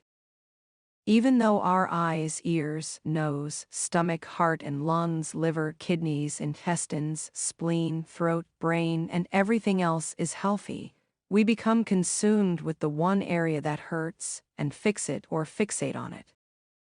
The same is true when it comes to trying to pass a heritage. We lock onto what we consider broken. We focus on the negative elements of our past, the failures we've encountered, and the overwhelming nature of the hill we must climb. And all too often, we fixate on the broken part rather than resolve to set it right. That is tragic. Jesus Christ is in the business of fixing that which is broken. He frees us from the burden of past pain and failure. As he did with the woman caught in adultery, he sees past our weakness and our inadequacy, and gives us something wonderful, a fresh start. Remember the words? Go and sin no more. Those words were an invitation to start anew, to put the past behind and break the cycle of hurt. Jesus offered that woman an opportunity to break free from the negative and begin again. He offers us the same opportunity. We can start anew. But as long as we fixate our attention on the broken parts of our heritage, we will never move forward. If we allow parental failures, past abuse, childhood neglect, or any other painful nuisance to dominate our attention, it will keep us trapped in the cycle of pain and rob future generations of the freedom we might have secured. Storming the beach, how to overcome a weak heritage. So, what is the secret ingredient that enables someone to give what he didn't get? How do we storm the beach, recapturing territory lost to the enemy of a weak heritage? At the risk of oversimplifying a difficult process, there are 3 key components: prayer, planning, and perseverance. Prayer. The first way to overcome a weak heritage is by prayer. You may be thinking, oh great, you can't come up with anything more creative, so you say prayer. Why don't you try something a little less trite? Hang on. I'm flat out serious here. 192, giving what you didn't get. In the fall of 1990, Gail and I drove with our son to Orange, California, to help him settle into his first year of college life. Matt had been educated in a Christian school for 13 previous years. This university was his first encounter with what the secular, humanistic world had to offer. We knew he would be confronted with all that college life in a secular setting would throw at him. Needless to say, we were a bit frightened. He would live in co-ed dorms, where female neighbors often become temporary bedmates. He would be tempted with sinful pleasures that he would not have been introduced to at home. How could we stay involved? How could we stay connected? Gail fasted every Tuesday for our son, and together we prayed for Matt. We learned more about prayer than ever before. I believe with all my being that this effort was what brought him through unscathed. By the way, we were right. He encountered all those things we feared, but he resisted. Without prayer, storming the beach becomes a lonely venture. Attacking a weak heritage at times will leave you lonely. Prayer gives you strength to face that loneliness. Remember that a weak heritage leaves our children uncovered in the face of enemy fire. Prayer is the vital component in facing this attack. Today, Frank and his wife, Susie, have several grown children, all of whom claim a wonderful heritage. Yet neither Frank nor Susie carried a positive legacy into the marriage. What happened to change things? The two told me that they began the parenting process painfully aware that they had poor role models growing up and that they were clueless when it came to the practical, day-to-day realities of creating a good heritage for their kids. According to Frank, they began to storm the beach through prayer. We had to agree early in our marriage that a foundational goal and covenant of our marriage and family was to redirect our heritage, and to understand that it will be difficult for Susie and me, but easier for our children as a result. And what was the starting point? According to Frank, it was prayer. We began with serious prayer that the Holy Spirit would surround and protect us from any mistakes we might make as a result of the heritage we were given. Prayer is vital to the process of giving what you didn't get for several reasons. First, you need wisdom, and wisdom comes through prayer. Situations will arise where you have no idea how to respond. That is why the Lord invites us to seek His counsel. If any of you lacks wisdom, he should ask God, who gives generously to all without finding fault, and it will be given to him. James 1:5. Or, as Frank put it, when at a loss, cover with prayer. Answers come. Second, you need strength, which also comes through prayer. Giving what you didn't get is a difficult, selfless act. It requires an incredible amount of spiritual and emotional energy. There will be days when you feel like throwing in the towel and walking away from the battle.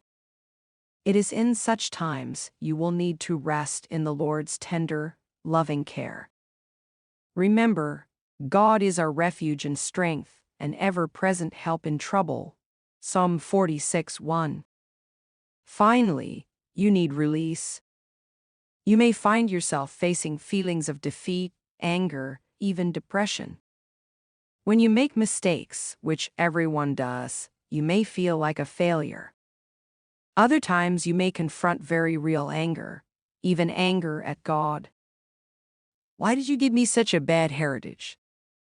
It isn't fair. The physical, emotional, and spiritual exhaustion may even drive you into feelings of despair. Whatever the specific emotions may be, you need time with God. Let Him know how you feel. Cry in His presence. Be honest about how you feel. He can take it. He wants to place His loving arm around you and comfort your pain, calm your fears, and wipe your tears. Let Him. Why not take a moment right now and talk to God? Ask Him for the wisdom, strength, and release you will need as you try to give what you didn't get. Planning. The old adage, those who fail to plan to fail, applies to the heritage process as much as anywhere else. Good intentions won't get it done. Someday is not soon enough. You must create a plan to drive the actions which make giving a heritage intentional, rather than accidental. This is especially true for those who have no solid model to follow, those who seek to break a negative cycle and replace bad with good. In Chapter 14, you will be invited to create your own heritage plan, to walk through several steps to help make sure your family fragrance is sweet, impression points are created, the right angle is established, and traditions are developed and maintained. For now, suffice it to say that a good heritage doesn't just happen. It must be carefully and lovingly planned. Perseverance. Let us run with perseverance the race marked out for us, Hebrews 12:1. That's good advice, both for the faith walk and the heritage process. The key to finishing the race is not talent, but tenacity. It does not require experience, but endurance. As Peter Drucker put it, some succeed because they are destined to. Most succeed because they are determined to. We must determine that no matter what, come what may, we will stay committed to the task of passing a solid heritage. We are not victims to our past or pawns in the hands of fate. We are soldiers storming a beach, willing to sacrifice our own well-being in order to secure the goal. And sometimes that requires true grit. Talk to anyone who has successfully broken the cycle by giving what he didn't get, and you'll discover that perseverance is the key ingredient. There are very few immediate rewards. Often it takes years to see the fruit of your labor. And since the long-term impact of your efforts is not clear, it is easy to lose heart. But step by step, day by day, one choice at a time, you are making a difference. The next wave of troops is counting on you to take that hill. Breaking through doing what's right. Anyone who has any lingering questions about the possibility of giving what he didn't get needs only to open the Bible to the Old Testament. Chapter after chapter, in the books of Kings and Chronicles speak of the men who chose not to follow the footsteps of their wayward fathers. Instead, they sought the Lord. They did what was right in the sight of the Lord. They tore down false religious relics. They plumbed their lives to the right angle and restored the awe and reverence of what was of value to their God. Each had a choice. Indeed, many of the kings actually continued in their fathers' sins. They perpetuated the generational bias toward evil in the sight of the Lord. Yet, in the midst of it all, a descendant would surface, such as Joash in 2 Kings 12. After a string of rulers who made wrong choices, it is an oasis to read the sentence following his name. Joash did what was right in the eyes of the Lord. He broke the cycle. He plumbed his life and values against the right angle. He was instructed by Jehoiada the priest. Through Jehoiada he found, and was held to, that right angle. The cycle was broken. Today, similar stories can be found. Take a closer look at your friends, neighbors, co-workers, and others. The chances are good that you will find people who were given a weak heritage, but now are giving something better. If you let them, the example of others can provide you with some much-needed inspiration that things can be better. 2 modern examples. Jim is one such example to me. You met him earlier. His 2 older brothers adopted the self-destructive patterns of their father. One of them, following the father's example, eventually sold drugs. He ended up being killed in the line of duty. Jim's other brother became ensnared by another type of sensual pleasure, pornography. He ended up in jail after getting caught filming children for use in kiddie porn. Jim cares about his family, but he has refused to allow their influence to distract his resolve toward what is right for his wife and baby. He refused to fixate on the broken part of his life. He began to look toward other families who had a strong heritage and became intensely interested in what they had to offer. He picked up on the right angle. It made sense to him. He realized his choices were his, and not dealt out for family members to make for him. That right angle he held himself to was the very thing that helped him take his focus off the shattered family life he had grown accustomed to and rally around those elements of the good heritage he had discovered from another family that was in the process of passing a heritage to their own children. Jim is a modern-day Joash. He is an oasis to my wife and me. After working in the ministry and seeing the many who take the truth and ignore it, and sadly come to a shattered end, it is indeed a long, fresh drink of water to witness this modern-day Joash in action. Sandy is the wife of my best buddy, Sonny McCaskill. A fun-loving but sometimes shy student during college, she drove an old 1950s model Buick that everyone affectionately called the Ark. It was a lumbering vessel, to say the least.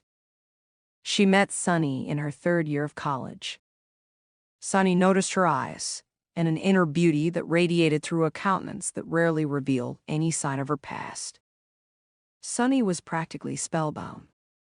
In our dorm room, others talked books and exams. Sonny talked Sandy. Only after dating her for some time did Sonny learn of her past. Sandy's birth parents had rejected her. Many people knew that I was taken in by a foster family who tried to reach out to me. A lot of pain goes along with my story, she would say. Tears sometimes fill my eyes as I am reminded of the things she has recounted to me, the absence of her original parents and the emotional distance from her foster parents. If anyone had the okay to draw into a shell, if anyone had the right to chuck it all and focus on the broken, it would be Sandy. But I refuse, she told me. I am determined to beat the past. I am determined to voluntarily fight my own Normandy. It has been a lifelong battle. She continues, there have been times I ran for safety at the base of the cliffs. There have been times when it seemed the enemy was just too powerful. The urge to give up, to give in, was very great, but she didn't. Sandy married Sonny after dating him for a year. Later they had children, though tragedy visited there too. Their first child died at birth. Sandy has fought to create a heritage for her 2 living children.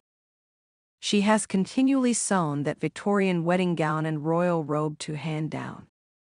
I refused the rags that I was handed, she will willingly tell you. Sandy McCaskill makes a strong case for giving what you didn't get. Despite Sandy's past, her two grown children, Mark and Laurie, received a strong heritage and a beautiful gown and royal robe.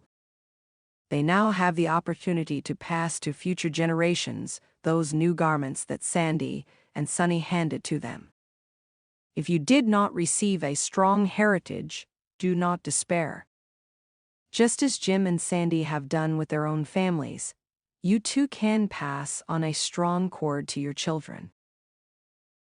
Copyright, Resonant Read Recording. Chapter 12. Extending the Heritage. If you want to observe a success story in action, you should meet Olivia. She is one of those people who attracts others to herself like a magnet.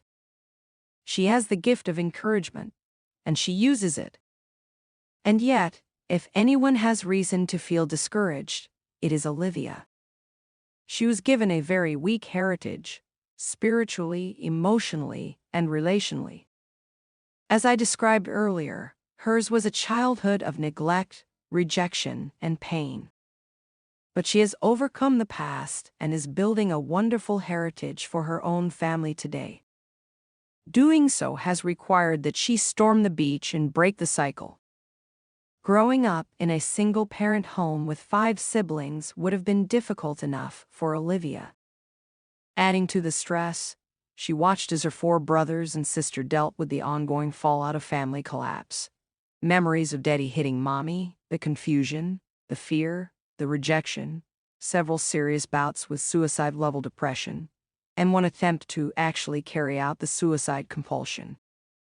Olivia had little time with her mother, who was working days and attending school in the evenings. There was no time, money, or energy to braid her hair, buy pretty party dresses, or talk about boys. Even when they were together, there was more shouting than sharing.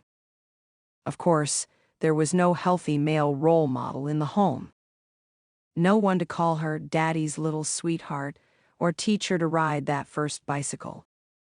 Olivia was given no positive spiritual heritage.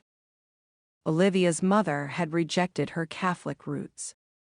Her emotional and relational legacy was very weak. Home was a place to fight, not a place to rest. In short, Olivia was handed rags.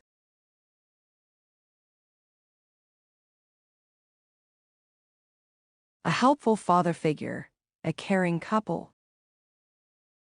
During her early teen years, Olivia developed a strong friendship with Darcy, the daughter of a local pastor. Darcy's father was a strong yet gentle man who deeply loved his family, and showed it. It wasn't long before Olivia began to spend more and more of her time at Darcy's house, observing and experiencing firsthand what a healthy family could be. They didn't mind at all. In fact, they took her in as part of the family. There was more than enough love to go around. They extended their heritage to her, giving Olivia some stability in the present and a model for the future. Years later, Olivia and Darcy, still best friends, packed their bags and headed off to college together. They attended the same small Christian college in Southern California. While there, Olivia hooked up with 2 faculty members, husband and wife. Like Darcy's parents, they invited Olivia into their home and into their lives. Olivia watched that couple carefully preserve and pass the gown they had been given to their own daughter. Olivia learned the secret to creating a sweet-smelling family fragrance and the value of meaningful family tradition. She saw them using impression points with the children and setting the right angle straight. They invited Olivia in and extended their heritage to her. Today they find no greater reward than watching as she does the same for others. Extending your heritage. Olivia understands the value of what we've labeled the extended heritage. She received it from 2 families during critical periods of her own life. They gave her something she would have never otherwise received, a glimpse of what a heritage can be, and an understanding of how to give what she hadn't received at home, which, by the way, is the essence of our definition. Put simply, the extended heritage is the process of sharing your heritage with those who may not have a strong heritage of their own. Those who have discovered and mastered the art of giving a strong heritage should extend that blessing to others. It is a wonderful gift that should be shared, not hoarded. And as we've discovered, when you give it, you get even more in return. As Jesus taught, give, and it will be given to you, a good measure, pressed down, shaken together and running over, will be poured into your lap, for with the measure you use, it will be measured to you. Luke 6:38. Practice the art of giving a heritage to those outside your family, and watch this promise of receiving transpire. The blessing will come back at you in many terrific, unexpected ways. Tom is standing on the platform at church, with a row of 5th and 6th grade boys beside him. He listens as they quote scripture learned in their Wednesday evening Awana program. I feel a pride welling up within me, and a lump in my throat. Though no blood relation, Tom has been in our family for years. He is a big, stout young man, and his army training is showing tonight as his charges behave well and know their Bible verses. My mind goes back to all the holidays he spent at our home. On every family video of Christmas for the last 8 or 9 years, Tom is conspicuously present. That is because he is a part of our extended clan. We saw in him a desire, a leaning toward making right choices. We gave. He responded. We gave more. He responded. We reached out further. He responded. And that scenario over the years has developed into our extending to Tom the heritage we delivered to our birth children. We created intentional impression points for him. We waited on Christmas until Tom could come over to open gifts. His was always under the tree. He participated in Thanksgiving dinners with us. He ate Sunday dinners in our home. When he graduated from high school and entered the military, we stayed in contact and looked forward to his coming home. He asked a lot of questions. We engaged in a lot of conversations. He made the right choice in marriage, and we have an extended daughter-in-love, as my wife calls her, and now an extended grandson. We still do the holidays together, and he and Kristen are prepared to pass a good heritage on to Cale, his son, his firstborn. Tom is the heir of our extended heritage. I believe it is in safe hands. That's where that pride is originating from, and I'm going to let it run free tonight. Lessons from an old coin and from jelly beans. Years ago I obtained a coin no bigger than a dime. Made of copper, the coin had the words, "Our Navy," inscribed on the back. The front featured a side view of someone I do not recognize, but suspect to be a famous woman. She is surrounded by stars on the outer circumference, except where the date is stamped. That date speaks volumes about the coin, because it was minted during the Civil War, 1863. One thing that is conspicuously missing on the coin is its worth. Flip the coin all you like, and you will find no denomination, no value stamped on its face. I stuck the coin in my pocket and drove to the mall to allow a dealer, a coin expert, to price the coin. His reply was surprising and intriguing. The coin was worth about $15 if I wanted to sell it to the dealer, but back in 1863 its value depended on its owner. If the owner was a good barterer, its value increased. If its owner wasn't, it could be worthless. The coin was worth whatever one could get out of it. For some, it may have been worth a loaf of bread, for someone else, a gallon of milk. Others may have traded it for a basket of eggs, but if you were a smooth talker and a cunning trader, maybe a goat, a pig. It was all up to the owner. I kept that coin. Every time I look at it, I recall a lesson in value. Its value must be measured by something external to itself, its owner. Sitting on the conference table in my office is a large container of jelly beans. They aren't there for me or my staff. They are there for all my knee-high pals.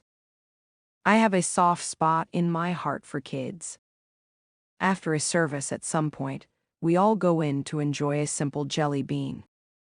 The wide-eyed thrill permeates their pudgy faces. That small favor invokes reactions I could never forget. I get grins, I get hugs, I get kisses. What I really get is pure enjoyment. One day I was standing at the back of the sanctuary chatting with a few church members when I felt a tug on my coattail. After finishing my sentence, I looked down into the face of a little cherub with thick glasses that magnified his big blue eyes. He spoke with a lisp, adding to his childish charm. "Hafter," he shyly started, "I've never been in you office."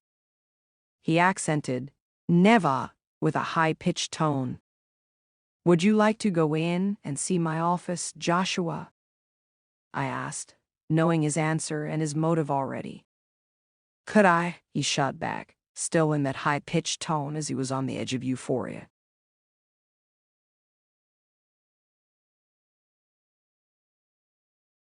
There was no set value stamped on that little one's face. He is a priceless work of God's art. Thank God he and the others who visit me weekly all have parents who know the significance of a good heritage. But what about those who don't? What about those who are part of homes bent on giving a bad heritage? Does that mean that they have diminished worth? Of course not. When we as adults give children who are not our own offspring our time and love, we help them on the road to a better heritage. Like my Civil War token that some paid dearly to own, though others gave very little, we can choose to attach high value to their children's lives.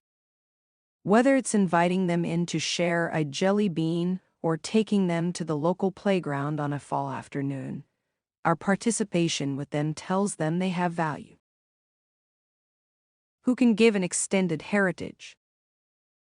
To answer the question, who can give an extended heritage? I need only look at the many family members I meet in my travels. They believe exactly about the heritage as I do. They want to give it, and they are shaping their children accordingly. The job they are accomplishing is heartening. In addition to parents, some are aunts and uncles, grandparents, and single adults. Others are childless couples, teachers, and the list goes on. Yes, the answer to the question, who, is any relative or friend, anyone who knows what a heritage is and wants to extend that heritage past themselves into the lives of others. Let's look at how 4 kinds of people can give an extended heritage: grandparents, aunts and uncles, childless couples, and teachers. Grandparents. God bless grandparents who are just exactly that, grandparents. Some look at that stage of their lives as the time to get away from kids. I raised mine, now you raise yours. If the empty nest means we are supposed to abandon the lives of our children and their children, and only offer a small, paltry, insignificant amount of time with them, then maybe we should be called grandpittance and not grandparents. Many grandparents, full of love for their children and their children's children, recognize the great opportunity to teach and inculcate values by passing them on to their 3rd generation. When things were tense or a trifle boring at our house, our kids took off to grandma's. They were pampered. They weren't pressed to perform household tasks. She filled up their bellies. They napped. Yet our values were enhanced and lived out through their lives. Perhaps taught more subtly there, yet taught indeed. Grandma Ledbetter was hammering home the heritage she had already given me. The grand in front of the title of parent simply means a parent higher in rank. Parent is a word that means to produce and maintain. Being a grandparent means one has been promoted in rank, given more entitled authority to maintain what has been produced.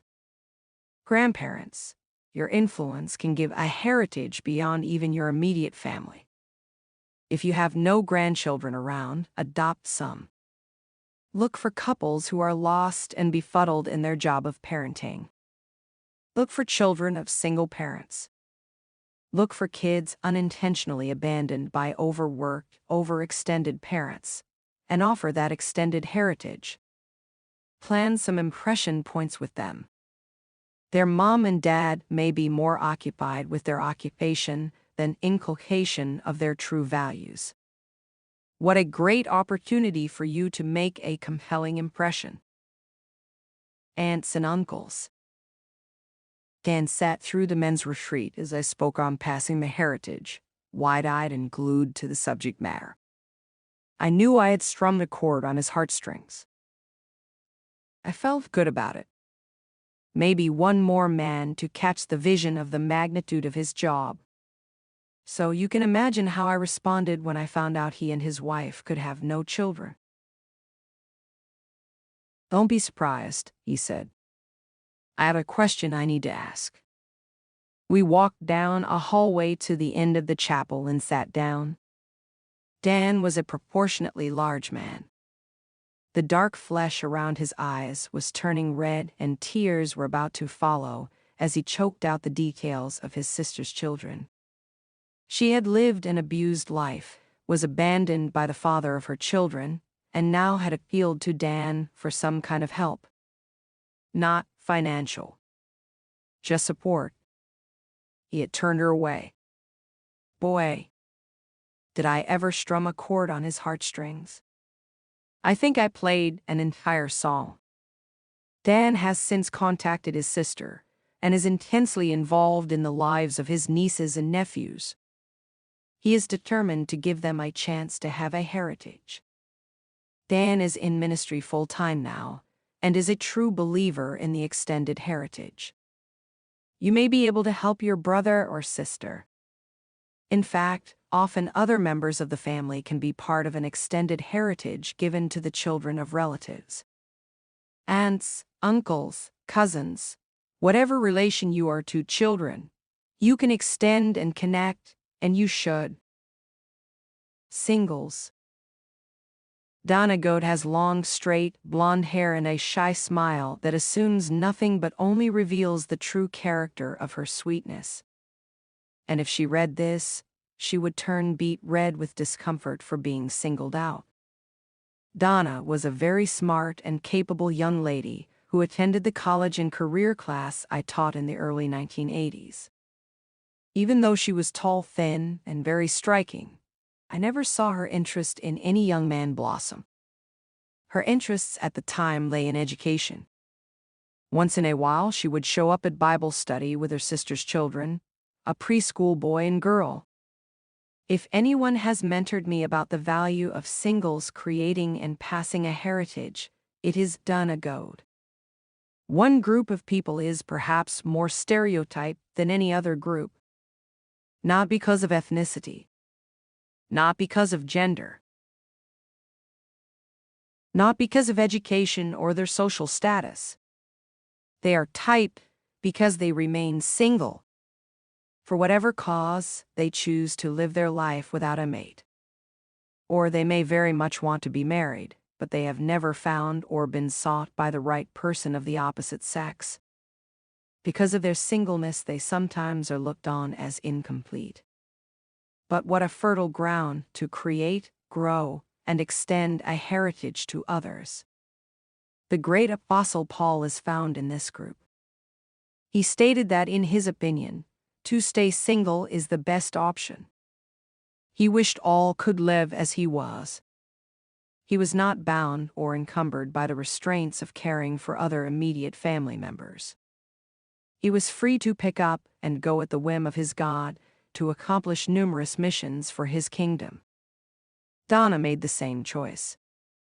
At a young age, she was put into a home for juveniles because her mother was unable to cope with rearing 7 children alone. I remember her as a young teen when she began to attend our church in Southern California.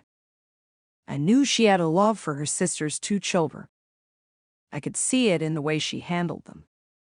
Her sister was a drug addict and couldn't manage a decent home for those kids. So the state of California stepped in and threatened to take them away.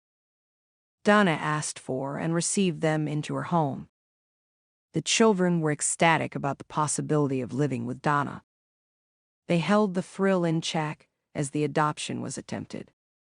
Only after it was negotiated did they begin to call her mom. Later, her sister gave birth to another baby. This one is slightly retarded. Donna also adopted her. Not long ago, my wife and I traveled to the Los Angeles area to visit some old friends. While entering a popular local restaurant, we met Donna as she was ready to leave with 2 of her adopted children, Charlene and Donovan. Donovan is tall. He towers over his mom. Charlene is a beautiful young lady. Both are actively involved in their church. Donna's church family worried about her because, having put everything she earned into raising these kids, the only car she could afford was a clunker, a beat-up jalopy. She drove 45 minutes one way to work every day. She has sacrificed her entire life to give a legacy of love to the kids. It had to be hard. Who encouraged her? Who did she talk to when she had doubts? Who did she bounce things off when parenting became a frustration? I don't know, but I know she has been a successful parent. Last year, Charlene graduated from a local high school with top honors. Donovan is on track to do the same next year. As a single lady, never married, Donna was named Mother of the Year by her church in May 1995. Indeed, singles can also extend a heritage. Shake off the stereotype. Your influence can give a heritage to someone beyond your immediate family. Childless couples.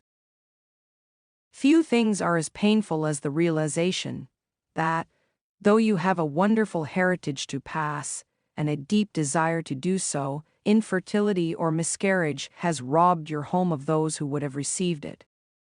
The hurt of empty arms is very real. Many allow themselves to become trapped in a cycle of anger and despair. But childless couples do have another option. They can go ahead and give that heritage away to people like Olivia and Tom. If you find yourself in this situation, you still can extend your legacy to those outside the 4 walls of your home. You and your spouse can turn the void into a victory. Redirect your passion to the process of inviting others into your circle of love and investing in their lives. Teachers. Apart from parents, few people have as great an influence on the impressionable years of childhood as do teachers. School teachers and Sunday school teachers in particular have a tremendous opportunity to extend a heritage to other people's kids. It was in the classroom that Gail first began investing in Olivia's life. Later, Olivia began extending that second-hand heritage into the lives of other kids in the classroom when she became a teacher herself. One of her favorite projects has been a lovely young lady named Nicole. She first met Nicole as a 5th-grade student. Nicole had an eagerness to learn and a willingness to love.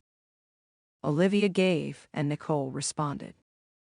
Olivia gave a little more, and Nicole continued to respond. Years later, the two still keep in touch, and their teacher-slash-student relationship has blossomed into a deep love and friendship. Olivia is giving what she received and receiving from Nicole in return. Teachers, never underestimate the powerful influence you can have in the lives of those you instruct. As you take extra time to reach out to those little lives around you, You become a model and can strengthen a heritage cord for future leaders. Reaping the rewards. Bob Fitzgerald thought his father, George, would help him during high school, and George fully intended to do so. But a fatal heart attack struck down Bob's father as Bob entered high school in a Detroit suburb. His mother, Cindy, would have to go it alone, and she tried to manage the father role as best she could. Soon, though, the father of a neighborhood girl whom Bob liked began to offer him an extended heritage. Louis, aged 36 and the father of 4 daughters, recognized an opportunity and seized it. He opened his house to Bob, letting Bob see a father in action. Louis answered questions and he taught values by living the example Bob needed to see. Bob was interested in Louis's daughter, Gail, a pretty, bubbly girl, but he also greatly appreciated Louis. Eventually, Bob followed in Louis's footsteps and became a Christian. After high school, Bob attended a Christian university and then joined the pastoral staff at a large church on the West Coast. Recently, Bob wrote this tribute to Louis Hover in a special edition of their church paper. When I reflect on my years at Temple, my thoughts are more of relationships rather than events.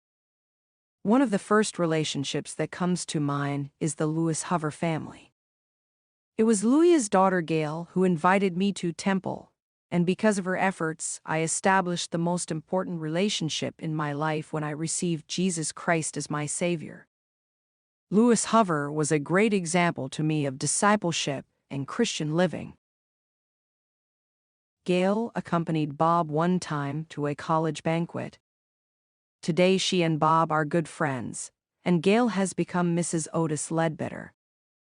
Meanwhile, Bob still regards Louis Hover as almost a second father. Like Louis Hover, you should be ready to interact with a child. Look for opportunities to help relatives and neighbors' children. You will encourage them, and who knows, you may be able to offer an extended heritage as well. Copyright Resonant Read Recording. Chapter 13. Mixing the Heritage. I am not a cook. The biggest joke around our house comes when I offer to prepare dinner. Everybody knows that means either we are dining out, or we are having scorched grilled cheese sandwiches and chicken noodle soup from a can. Several of my attempts have cramped my wife's sides with laughter. My self-image really suffers trauma in the kitchen. My friend Steve, on the other hand, is a gourmet cook. He lives to prepare a meal to excite the taste buds, to create a plate so perfect that the recipient of his masterpiece will find his senses snap to attention. Tell me about creating the perfect soufflé, I asked, curious about how one prepares a major league entree. Here is what I learned as he walked me step by step through the process. Blending a soufflé. The generic cheese soufflé starts with butter, flour, eggs, and cheese. Separate the whites and yolks of the eggs first, then melt the butter and beat the yolks, mix it together with the flour. Add finely grated cheese and slowly heat and stir until it creates a foam on top. Then beat the whites until they peak like a thick whipped cream.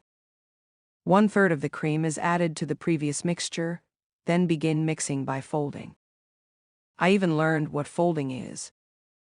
The remaining 2/3 of the whites go in the bottom of a prepared casserole dish with tin foil around its edges to add 5 or 6 inches to the height. I guess that is to allow the soufflé to rise. So here we are, egg whites on bottom and the cheese sauce slightly cooled. Now pour and fold in the sauce, and place the dish in the oven for 45 minutes. You're smiling at me. Watch it rise to perfection. I hear you applauding, thanks, it helps my self-image. We have it, a perfect soufflé. During the process, the blending, the mixing, the right temperature, and the properly measured ingredients are all vital. Overheat the cheese sauce, under-whip the whites, or overmix the egg whites and cheese sauce, and the cheese dish will turn out hard. While the soufflé is baking, You dare not open the oven door and create temperature changes. And a sudden small gust of wind or a banging door will collapse the rising soufflé. In short, creating a cheese soufflé isn't at all like making scorched cheese sandwiches and canned chicken noodle soup. It is much more fragile. Believe it or not, preparing a cheese soufflé is similar to giving a heritage. Each is a delicate task. You need the right mixture, a good sense of timing, clear focus, and a true grit determination. A jolting, vibrating crisis can collapse the whole thing. To do it right requires the skill of a gourmet parent, rather than a fricasseing wannabe, blending two heritages into one. Every marriage blends two unique individuals into a single family unit. Each brings a different set of experiences, a different view of the right way, and differing expectations into the relationship. Each also carries a unique heritage mix across the threshold. Some of these differences are what make the relationship interesting and exciting. Others can lead to severe disagreement and conflict. When children enter the picture, the plot thickens. As one man said, "I thought I finally had nestled into a semi-comfortable position in my relationship, until someone came along who could out-selfish me. When baby makes three, the two had better unite as one." That leads us to a very important question. How does a couple blend two heritages into one? Some relationships bring religious differences. Will we raise the kids Baptist or Presbyterian? Others bring regional, cultural, or ethnic differences into the marriage. Will we serve grits or bagels at breakfast? Differences can be minor, what a child should wear, and major, how to discipline the children. Add multiple marriages and children from previous mates, and the mixture becomes delicate indeed. Whatever the specifics, whether trying to blend minor differences or major disagreements, it is vital that mom and dad figure out a way to give a single, united heritage to the kids. And it won't just happen. It must be planned. Most of us enter the bond of marriage and the job of parenting with nary a thought toward the differences we may encounter over big and small issues alike. But they will impact the heritage passing process. If we never intentionally address the differences, we cannot successfully blend our heritage. There is no magic formula or deeply profound secret to creating a blended heritage. It simply requires a willingness to invest the time and effort needed to make it happen. We recommend the following recipe. 1. Honestly examine your own past heritage. It has had, and will have, a direct impact upon your expectations, behavior patterns, and attitudes. Hopefully, you've already walked through this exercise earlier in the book. 2. Compare your past heritage to your mate's past heritage.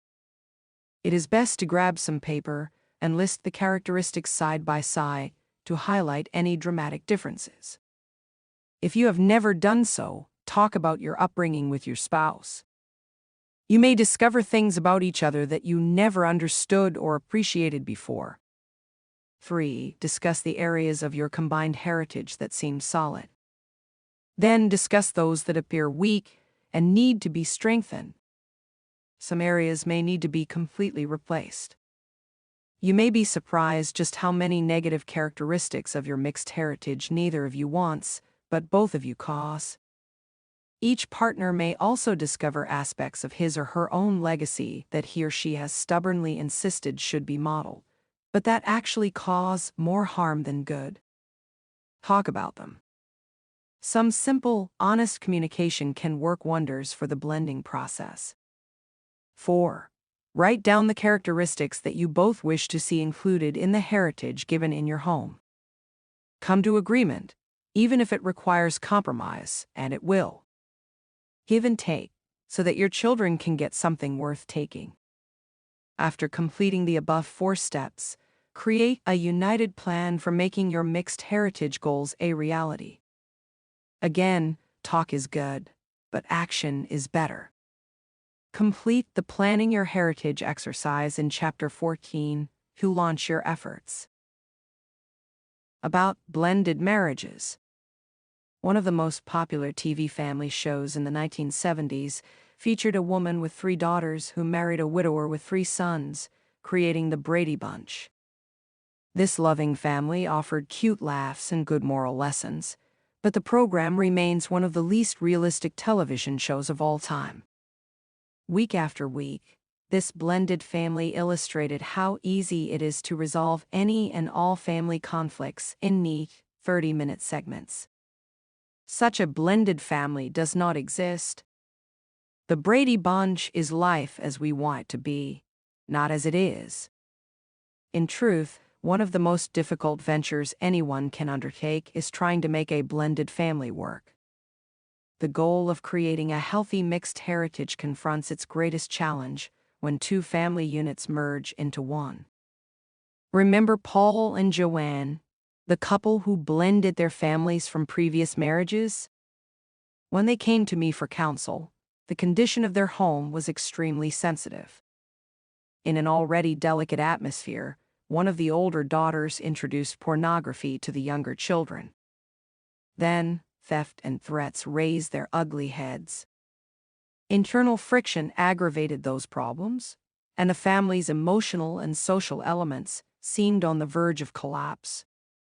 Rather than dealing with the symptoms, we began exploring the foundation upon which Paul and Joanne were attempting to build a family unit. Was there a united heritage plan, or were they passive victims to past dysfunction? 1. Making a list. As we considered the past, Paul and Joanne soon recognized their own heritages had been mixed. Some good elements, more bad. That's the first step to blending a heritage. Evaluate your own. That is necessary whether you and your spouse are celebrating one continuous marriage or you have been remarried and must blend traditions and experiences from 2 family units that have joined into a new entity. The goal is to have a united heritage plan, and it begins with pencil and paper. If you are a parent of a blended family, there are additional factors to mixing a heritage. These are discussed on pages 231 to 34. But these 3 steps, beginning with making a list, apply to all families, from single-parent and blended families to the more common 2 original parents' families. In your goal to create a single united heritage plan, first sort out what is there from your own past. Sit down together and make a list. Next, you toss out the bad. That is, you acknowledge the negative elements of your heritage, express your desire not to pass them on, and choose to keep the good elements. When we replace the bad with good, we are establishing a new pattern for the Victorian wedding gown we want to pass on to our daughters and the royal robe to our sons. Significantly, both the husband and wife should know about the weak aspects of each other's heritage, so they can understand the spouse's struggle and help the mate with support and sensitivity. Each should know and be committed to the strengths of their own and the other's heritage that they want to perpetuate to their children. Thus, making a list is a crucial aspect of blending the family, and I urge you and your spouse to do so. Let's look at how to do that by following Paul and Joanne through the procedure. They began by making a list of what each brought into the marriage. In listing their spiritual legacies, they saw neither had a very solid foundation, and both had rejected much of what they had been given. Both Paul and Joanne brought a moderate to weak spiritual legacy into the marriage. Here are their lists. Our spiritual legacy. Paul's spiritual realities were introduced, but with limited personal involvement. I later rejected religion. I was taught to be spiritual because people were watching. Don't embarrass us, my parents told me. Spiritual activities were sporadic and intermittent. My parents taught me that spiritual issues were private, not to be shown. They clarified the difference between right and wrong. God was personal, but spirituality was separate from the practical. Joanne's I saw my parents' spiritual lives as hypocritical, with superficial personal commitment. So I rejected spiritual realities. I was taught to be spiritual because people are watching. You can't shame the family, they said. We had only occasional spiritual activities in the family. My parents rarely discussed spirituality, seeing it as a private matter. They clarified the difference between right and wrong. God was impersonal. Paul and Joanne then listed the emotional and social legacies they received from their parents. As they lined them up, two things became clear. Paul had received the stronger emotional legacy. His stabilizer bar was in much better shape than Joanne's. Second, their social legacies were mixed, similar to their spiritual legacies. The husband and wife had good relational elements in each legacy, but neither was perfect. They had a fairly solid foundation, but some issues would need to be addressed. Our emotional legacy, Paul's. Home was a safe environment. Joanne's. Home was an unsafe environment. Paul's. Home was financially stable. Joanne's. Home was financially stable. Paul's. I developed positive identity and self-worth. Joanne's. I developed a positive identity, but weak self-worth. Paul's. My parents created an emotional resting place. Joanne's. No emotional resting place created. The opposite was true. It was a very angry family. Paul's. You could measure up if you could perform. Joanne's. No matter how you performed, you couldn't measure up. Our social legacy. Paul's. Clear borders were established. Joanne's. Clear borders were established. Paul's. I was taught to respect others. Joanne's. I was taught to respect others. Paul's. I had been given responsibility and trusted to carry it out. Joanne's. I was taught responsibility and given opportunity to prove myself. Paul's. Parents dictatorially enforced rules, not enforced rules. Context of a loving relationship. Joanne's. Parents dictatorially enforced rules. Paul's.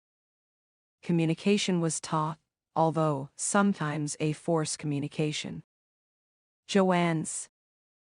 I was taught to communicate, although sometimes our conversation were forced.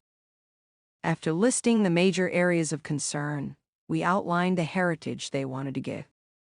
We identified what to keep, what to throw out, and what to enhance. For instance, under their emotional legacies, they recognized that upon marriage they had not intentionally kept his good elements and discarded her bad ones. Here was a clear opportunity for them to move in a positive direction.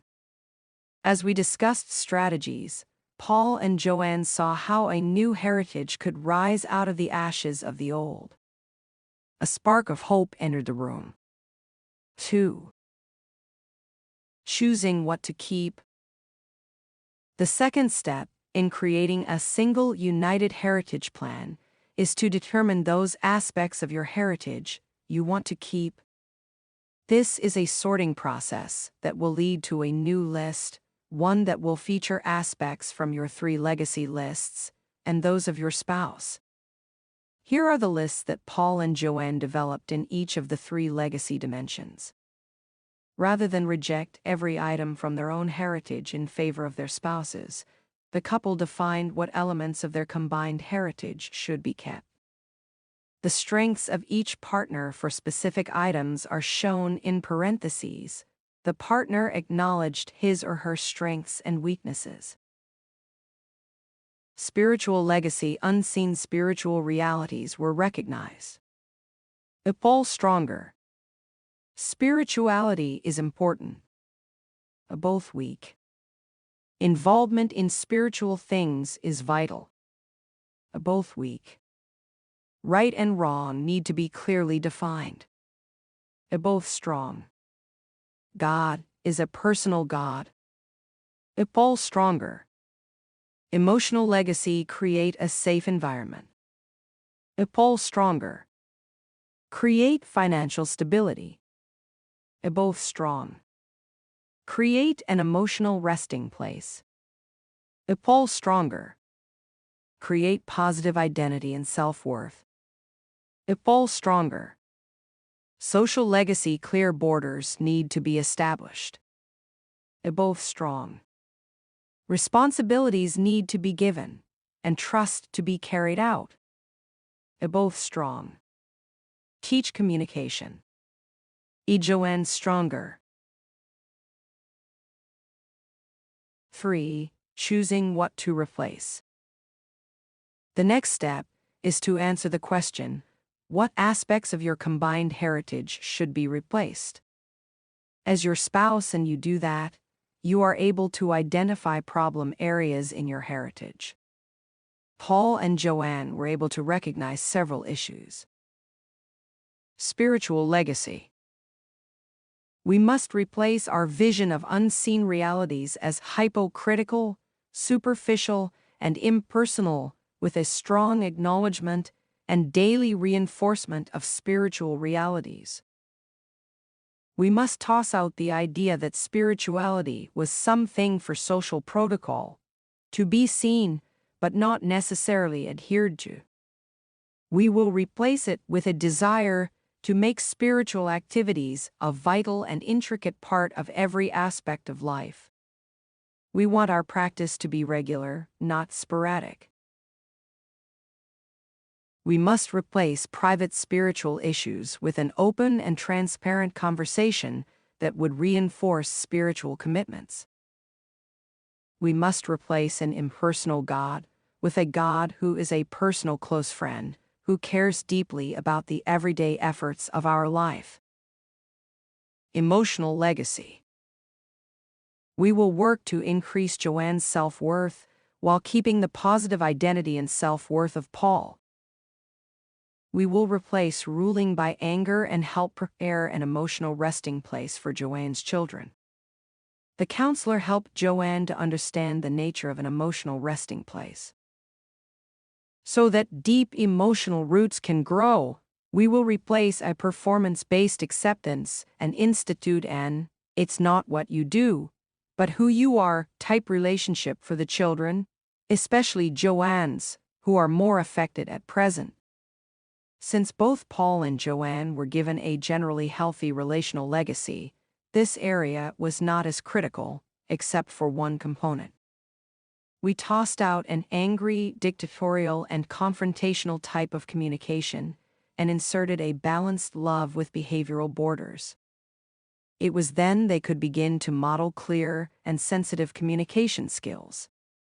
After working with Paul and Joanne to identify how they might blend their mixed heritage into one, they were able to begin building a plan for moving forward.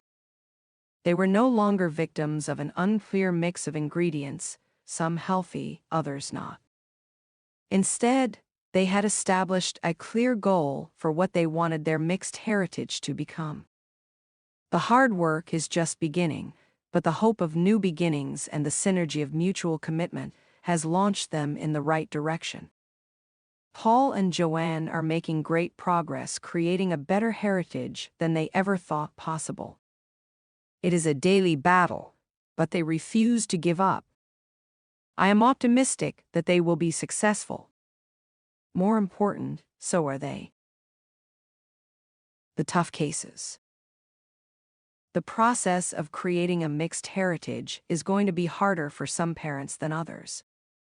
Two people who are from similar backgrounds with no prior marriages will have an easier time than two people who were previously divorced with children and who have dramatically different religious, ethnic, and cultural histories. There are countless variables that make the process more complex for family B than for family A. But there are three types of families that face great challenges in creating a healthy, positive mixed heritage: divorced single parents, those from differing cultures, and blended families. Here are some cautions and suggestions for those parents. Divorced single parents. The job of single parenting is hard work, requiring tireless, selfless effort. Those who are single parents due to the death of a spouse or abandonment by a biological father or mother face a tremendous burden trying to build a solid heritage alone. But divorced single parents often have an especially difficult time when the other parent is still involved with the kids. Janet is divorced because her husband, a former minister, fell in love with another woman and considered the pleasure of sin more compelling than the responsibility of faithfulness. She works hard to support two young sons on her own, with no financial help from their dad. The courts mandated that she must allow the boys to spend time with their father, so she cooperates. But it is difficult to watch them spend time on weekends with Disneyland. Daddy, a father who showers them with treats or trips to shows and other amusements, especially since another woman is now in his bed. I try to teach my boys right and wrong, an exhausted Janet shares. I bring them to church and sacrifice to put them through a Christian school. I don't have the money or energy for either, but I know they need the influence of others who believe as I do. To be painfully honest, though, I face a daily temptation to throw in the towel and escape from reality. I hold on and keep going for one reason: I don't want my boys to get a totally bad heritage just because their father is irresponsible. Like most single parents, the mixed messages the children receive from mom and dad make Janet's job much more difficult. She only controls one half of the boys' mixed heritage, and the other half is anything but healthy. What is a divorced single parent to do? First, whatever you do, don't give up. Half a positive heritage is far better than none at all.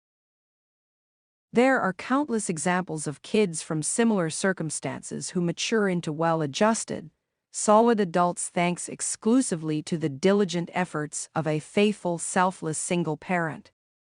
Second, seek out those who may be willing to give an extended heritage.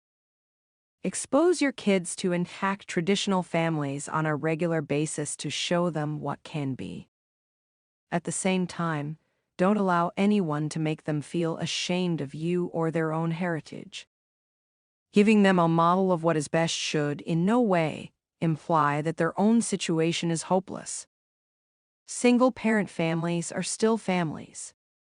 Finally, if at all possible, come to some kind of agreement with your ex-mate.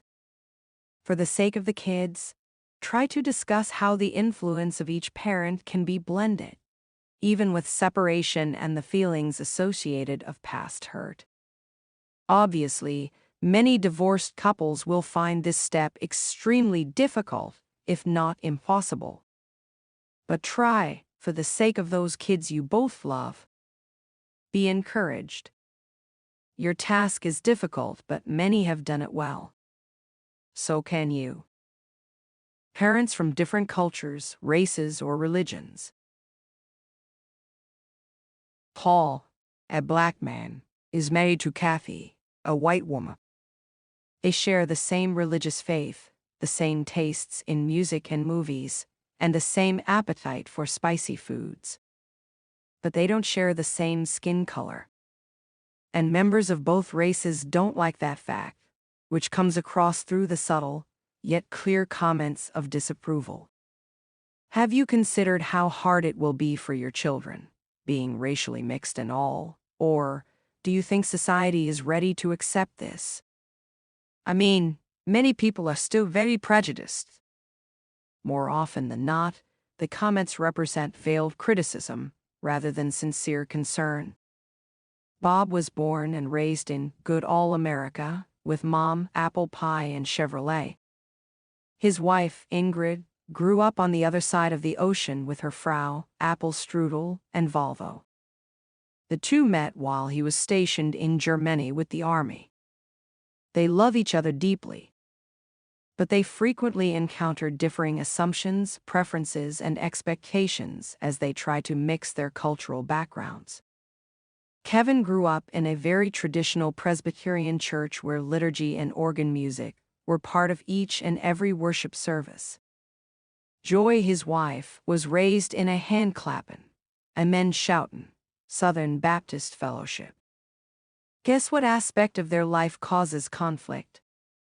All of these couples face the added complexity of differing cultural and ethnic backgrounds as they seek to create a mixed heritage for their children. Often they have different values and expectations. In addition, they may face social and cultural biases as they interact with other parents. Each must create a single heritage for their children, against the odds. As our melting pot society produces more interracial, intercultural, and interfaith marriages, we will need to become more experienced at the process of making the blend work. In the meantime, however, such families face unique struggles. We offer a few tips. First, don't sweat the small stuff.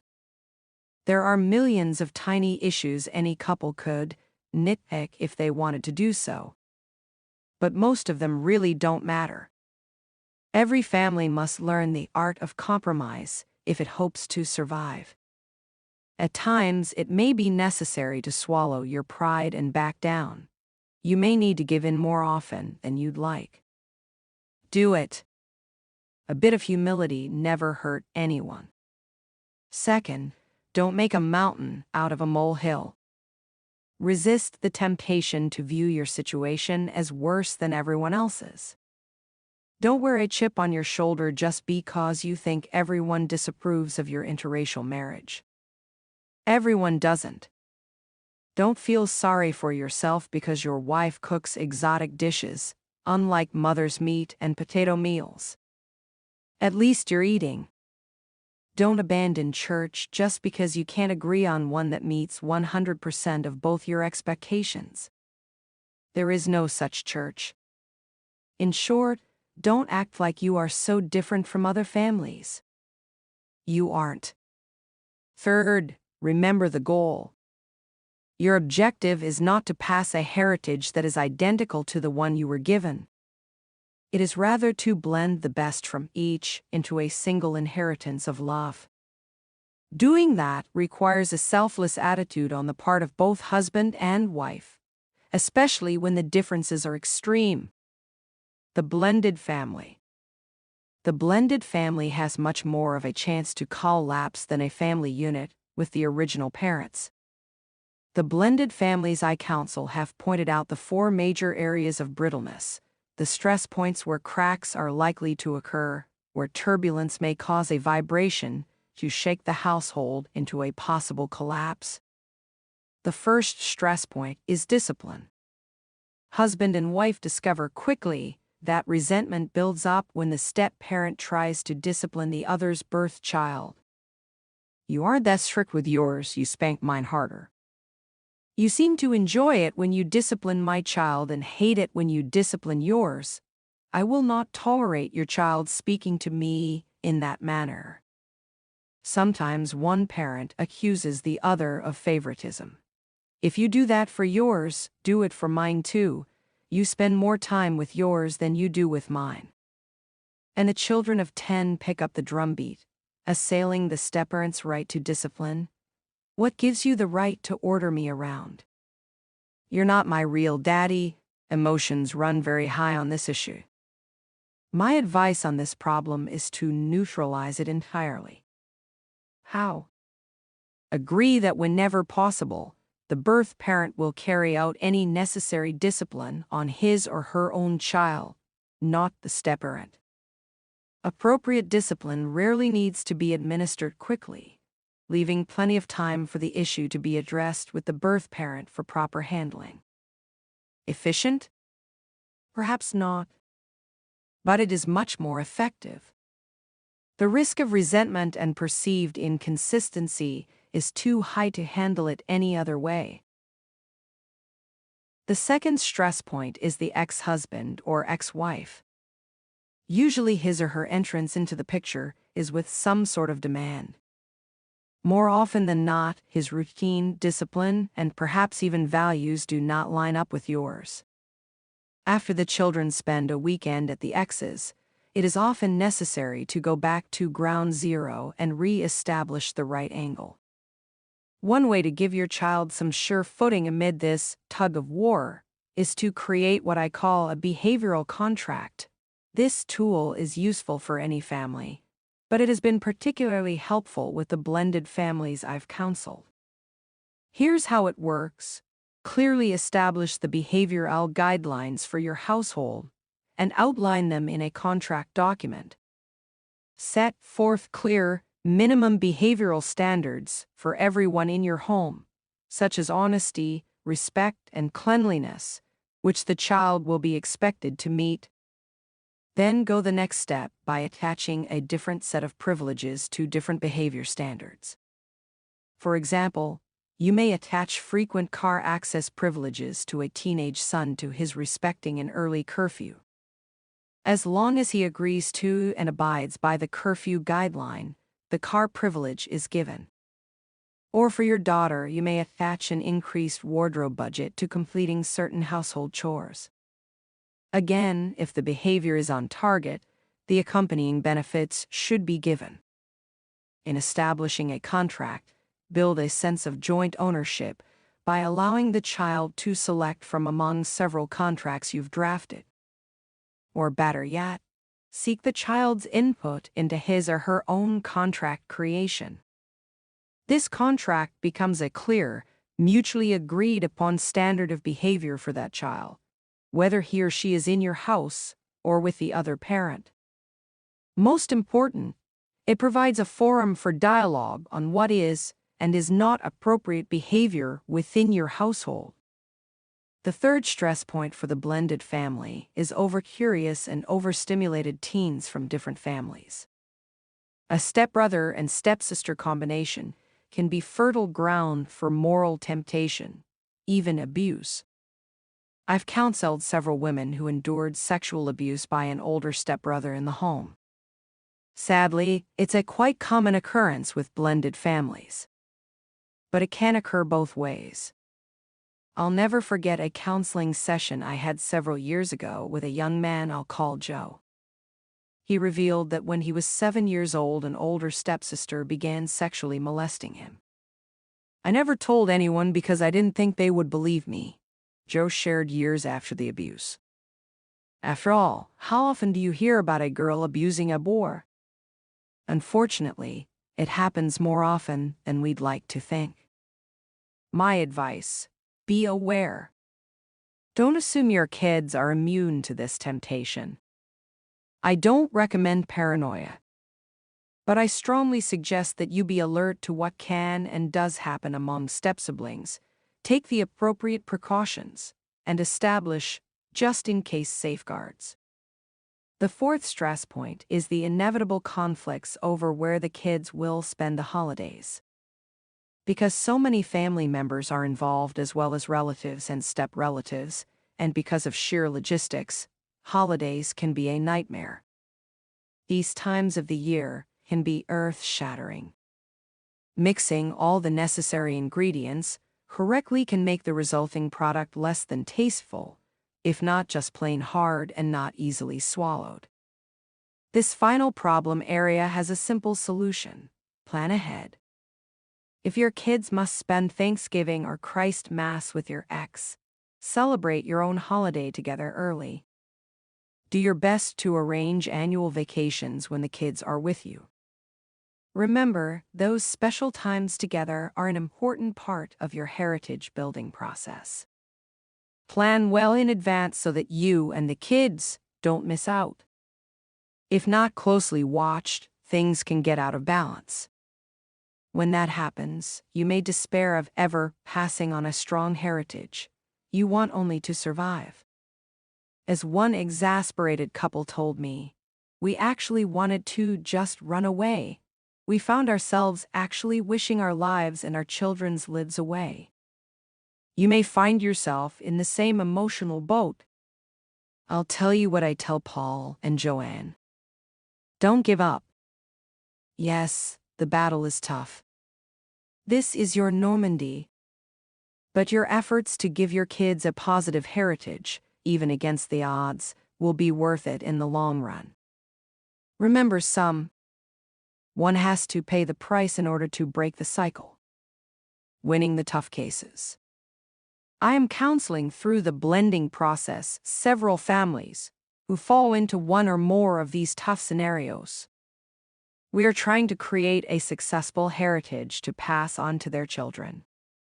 Their success so far lies in creating a right angle that everyone in the house understands and lives by. The plumb line is straight and true, not by chance, but by planned efforts of caring parents. The parents often memorize the leading legacy indicators, and they establish checkpoints along the breadth of each child's experiences. Mom and Dad show a united front and are determined to fight their own Normandy if necessary. Have they been successful? Well, we haven't come to the conclusion yet.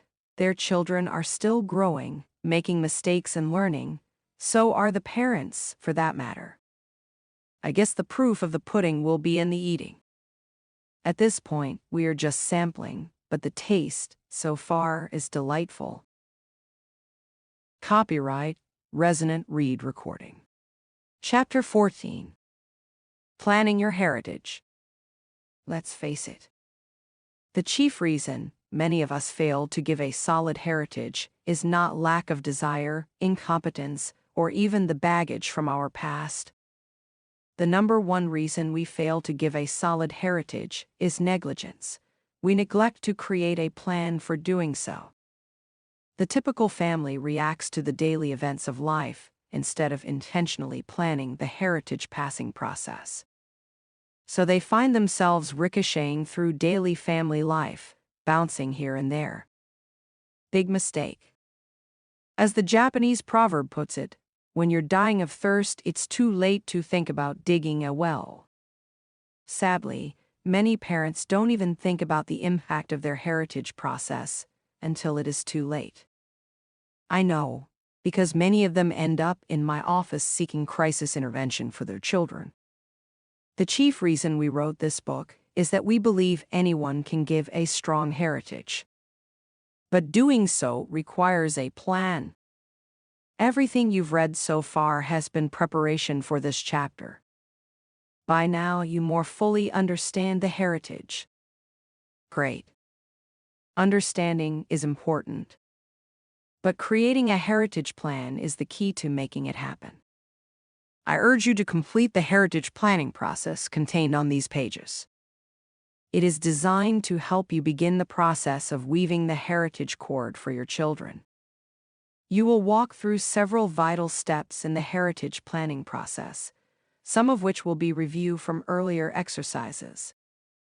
You will be asked to 1. Summarize the strong and weak elements of the heritage you were given. 2. Identify to whom you seek to give a heritage. 3. State your goal, writing a description of the heritage you hope to give. 4. Seek the Lord's help and wisdom as you begin what may be new to you and to those you love. And 5. Learn how to use the tool chest by incorporating the family fragrance, impression points, the right angle, and tradition into your heritage. After you complete this process, you will create a heritage calendar in which you will list specific principles, activities, and events on specific days of the week, month, and year. Of course, once the plan is created, it must be carried out. But experience tells us that those who write down a plan are much more likely to get it done. So let's not delay another minute. Roll up your sleeves and start creating the game plan. What you received. This step is designed to highlight the good and bad of your own heritage. This will help you choose what kind of hand-me-downs you and your loved ones will wear. Review the evaluation you completed in your Personal Heritage Survey, pages 95 to 97. That survey includes your ratings of your spiritual, emotional, and social legacies, and a summary of your leading legacy indicators. On a piece of paper or by photocopying, make a copy of items 1 and 2 of the Personal Heritage Survey. This summary of your heritage is the foundation of your plan. Who will receive from you? Identify the people in your life to whom you wish to give a heritage. If you are married with children, the priority is obvious. But the extended heritage is also a vital part of what you give, especially if you are single, childless, or beyond the child-rearing years. For example, you may identify Sally, that little girl in your Sunday school class at church. Or perhaps Chuck, the child of a single mom, who needs a strong male role model in his life. To whom do you seek to give a strong heritage? List their names below, family members. Others, what you want to give now. Set your goal. What do you want to give? You may wish to return to the exercise Designing Your Heritage, pages 98 to 99, considering again the items you want to keep, K, or strengthen S. You may want to add to the list or change any specifics in light of what you've read since. As you draft your goal, ask yourself this question. When those I love reflect upon the heritage they were given, what do I want them to remember? Use these spaces to record your goals. The spiritual legacy we want to give, the emotional legacy we want to give, the social legacy we want to give. Seeking help. Before you go any farther, take some time to seek help. Go before the Lord and admit your weaknesses with regard to the heritage process.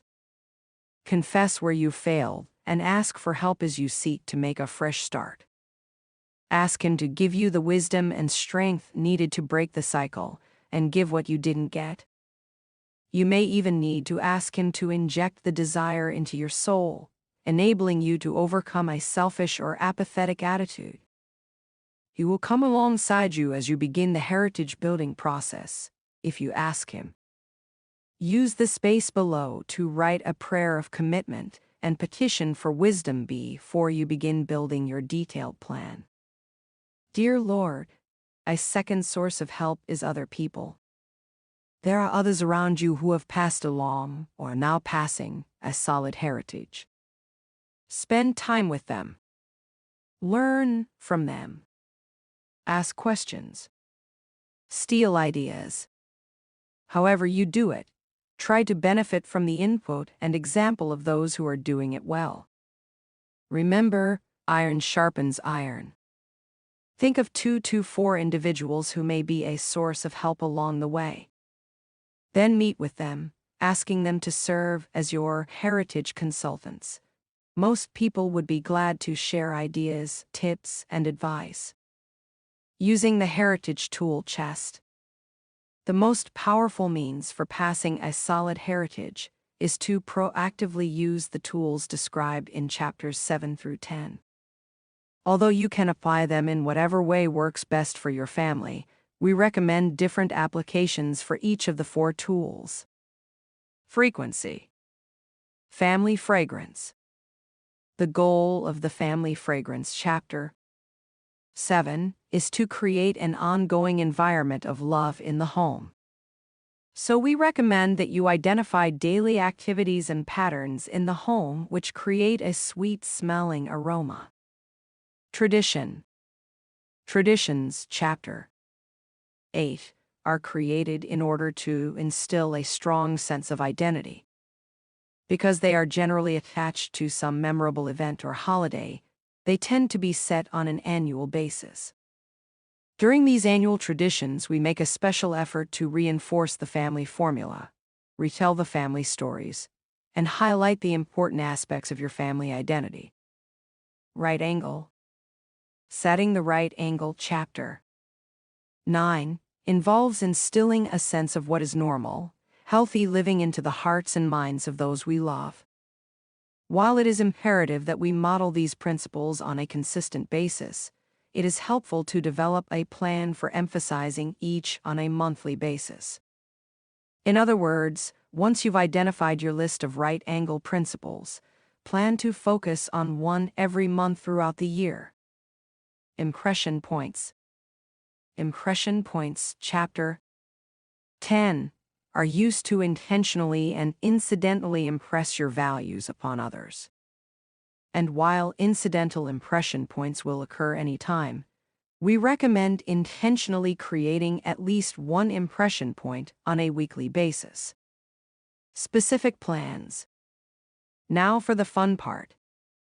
Put on your creative thinking cap and begin identifying the specific things you plan to do in order to make your heritage goal a reality over the next 12-month period. Go back to the Getting Personal sections of chapters 7 through 10 and grab the ideas you drafted there. You may also wish to prime the creative pump by scanning the suggestions listed in the appendix, beginning on page 257. Whether you borrow or create your own specifics, write them down in the spaces provided below or in a notebook. Family fragrance: how I plan to create an environment of love in my home. Every day I will demonstrate affection by. Every day I will assure respect for the individual by. Every day I will create a sense of order by. Every day I will foster merriment by. Every day I will give affirmation by. Traditions. Remember, family traditions reinforce a child's sense of personal and family identity.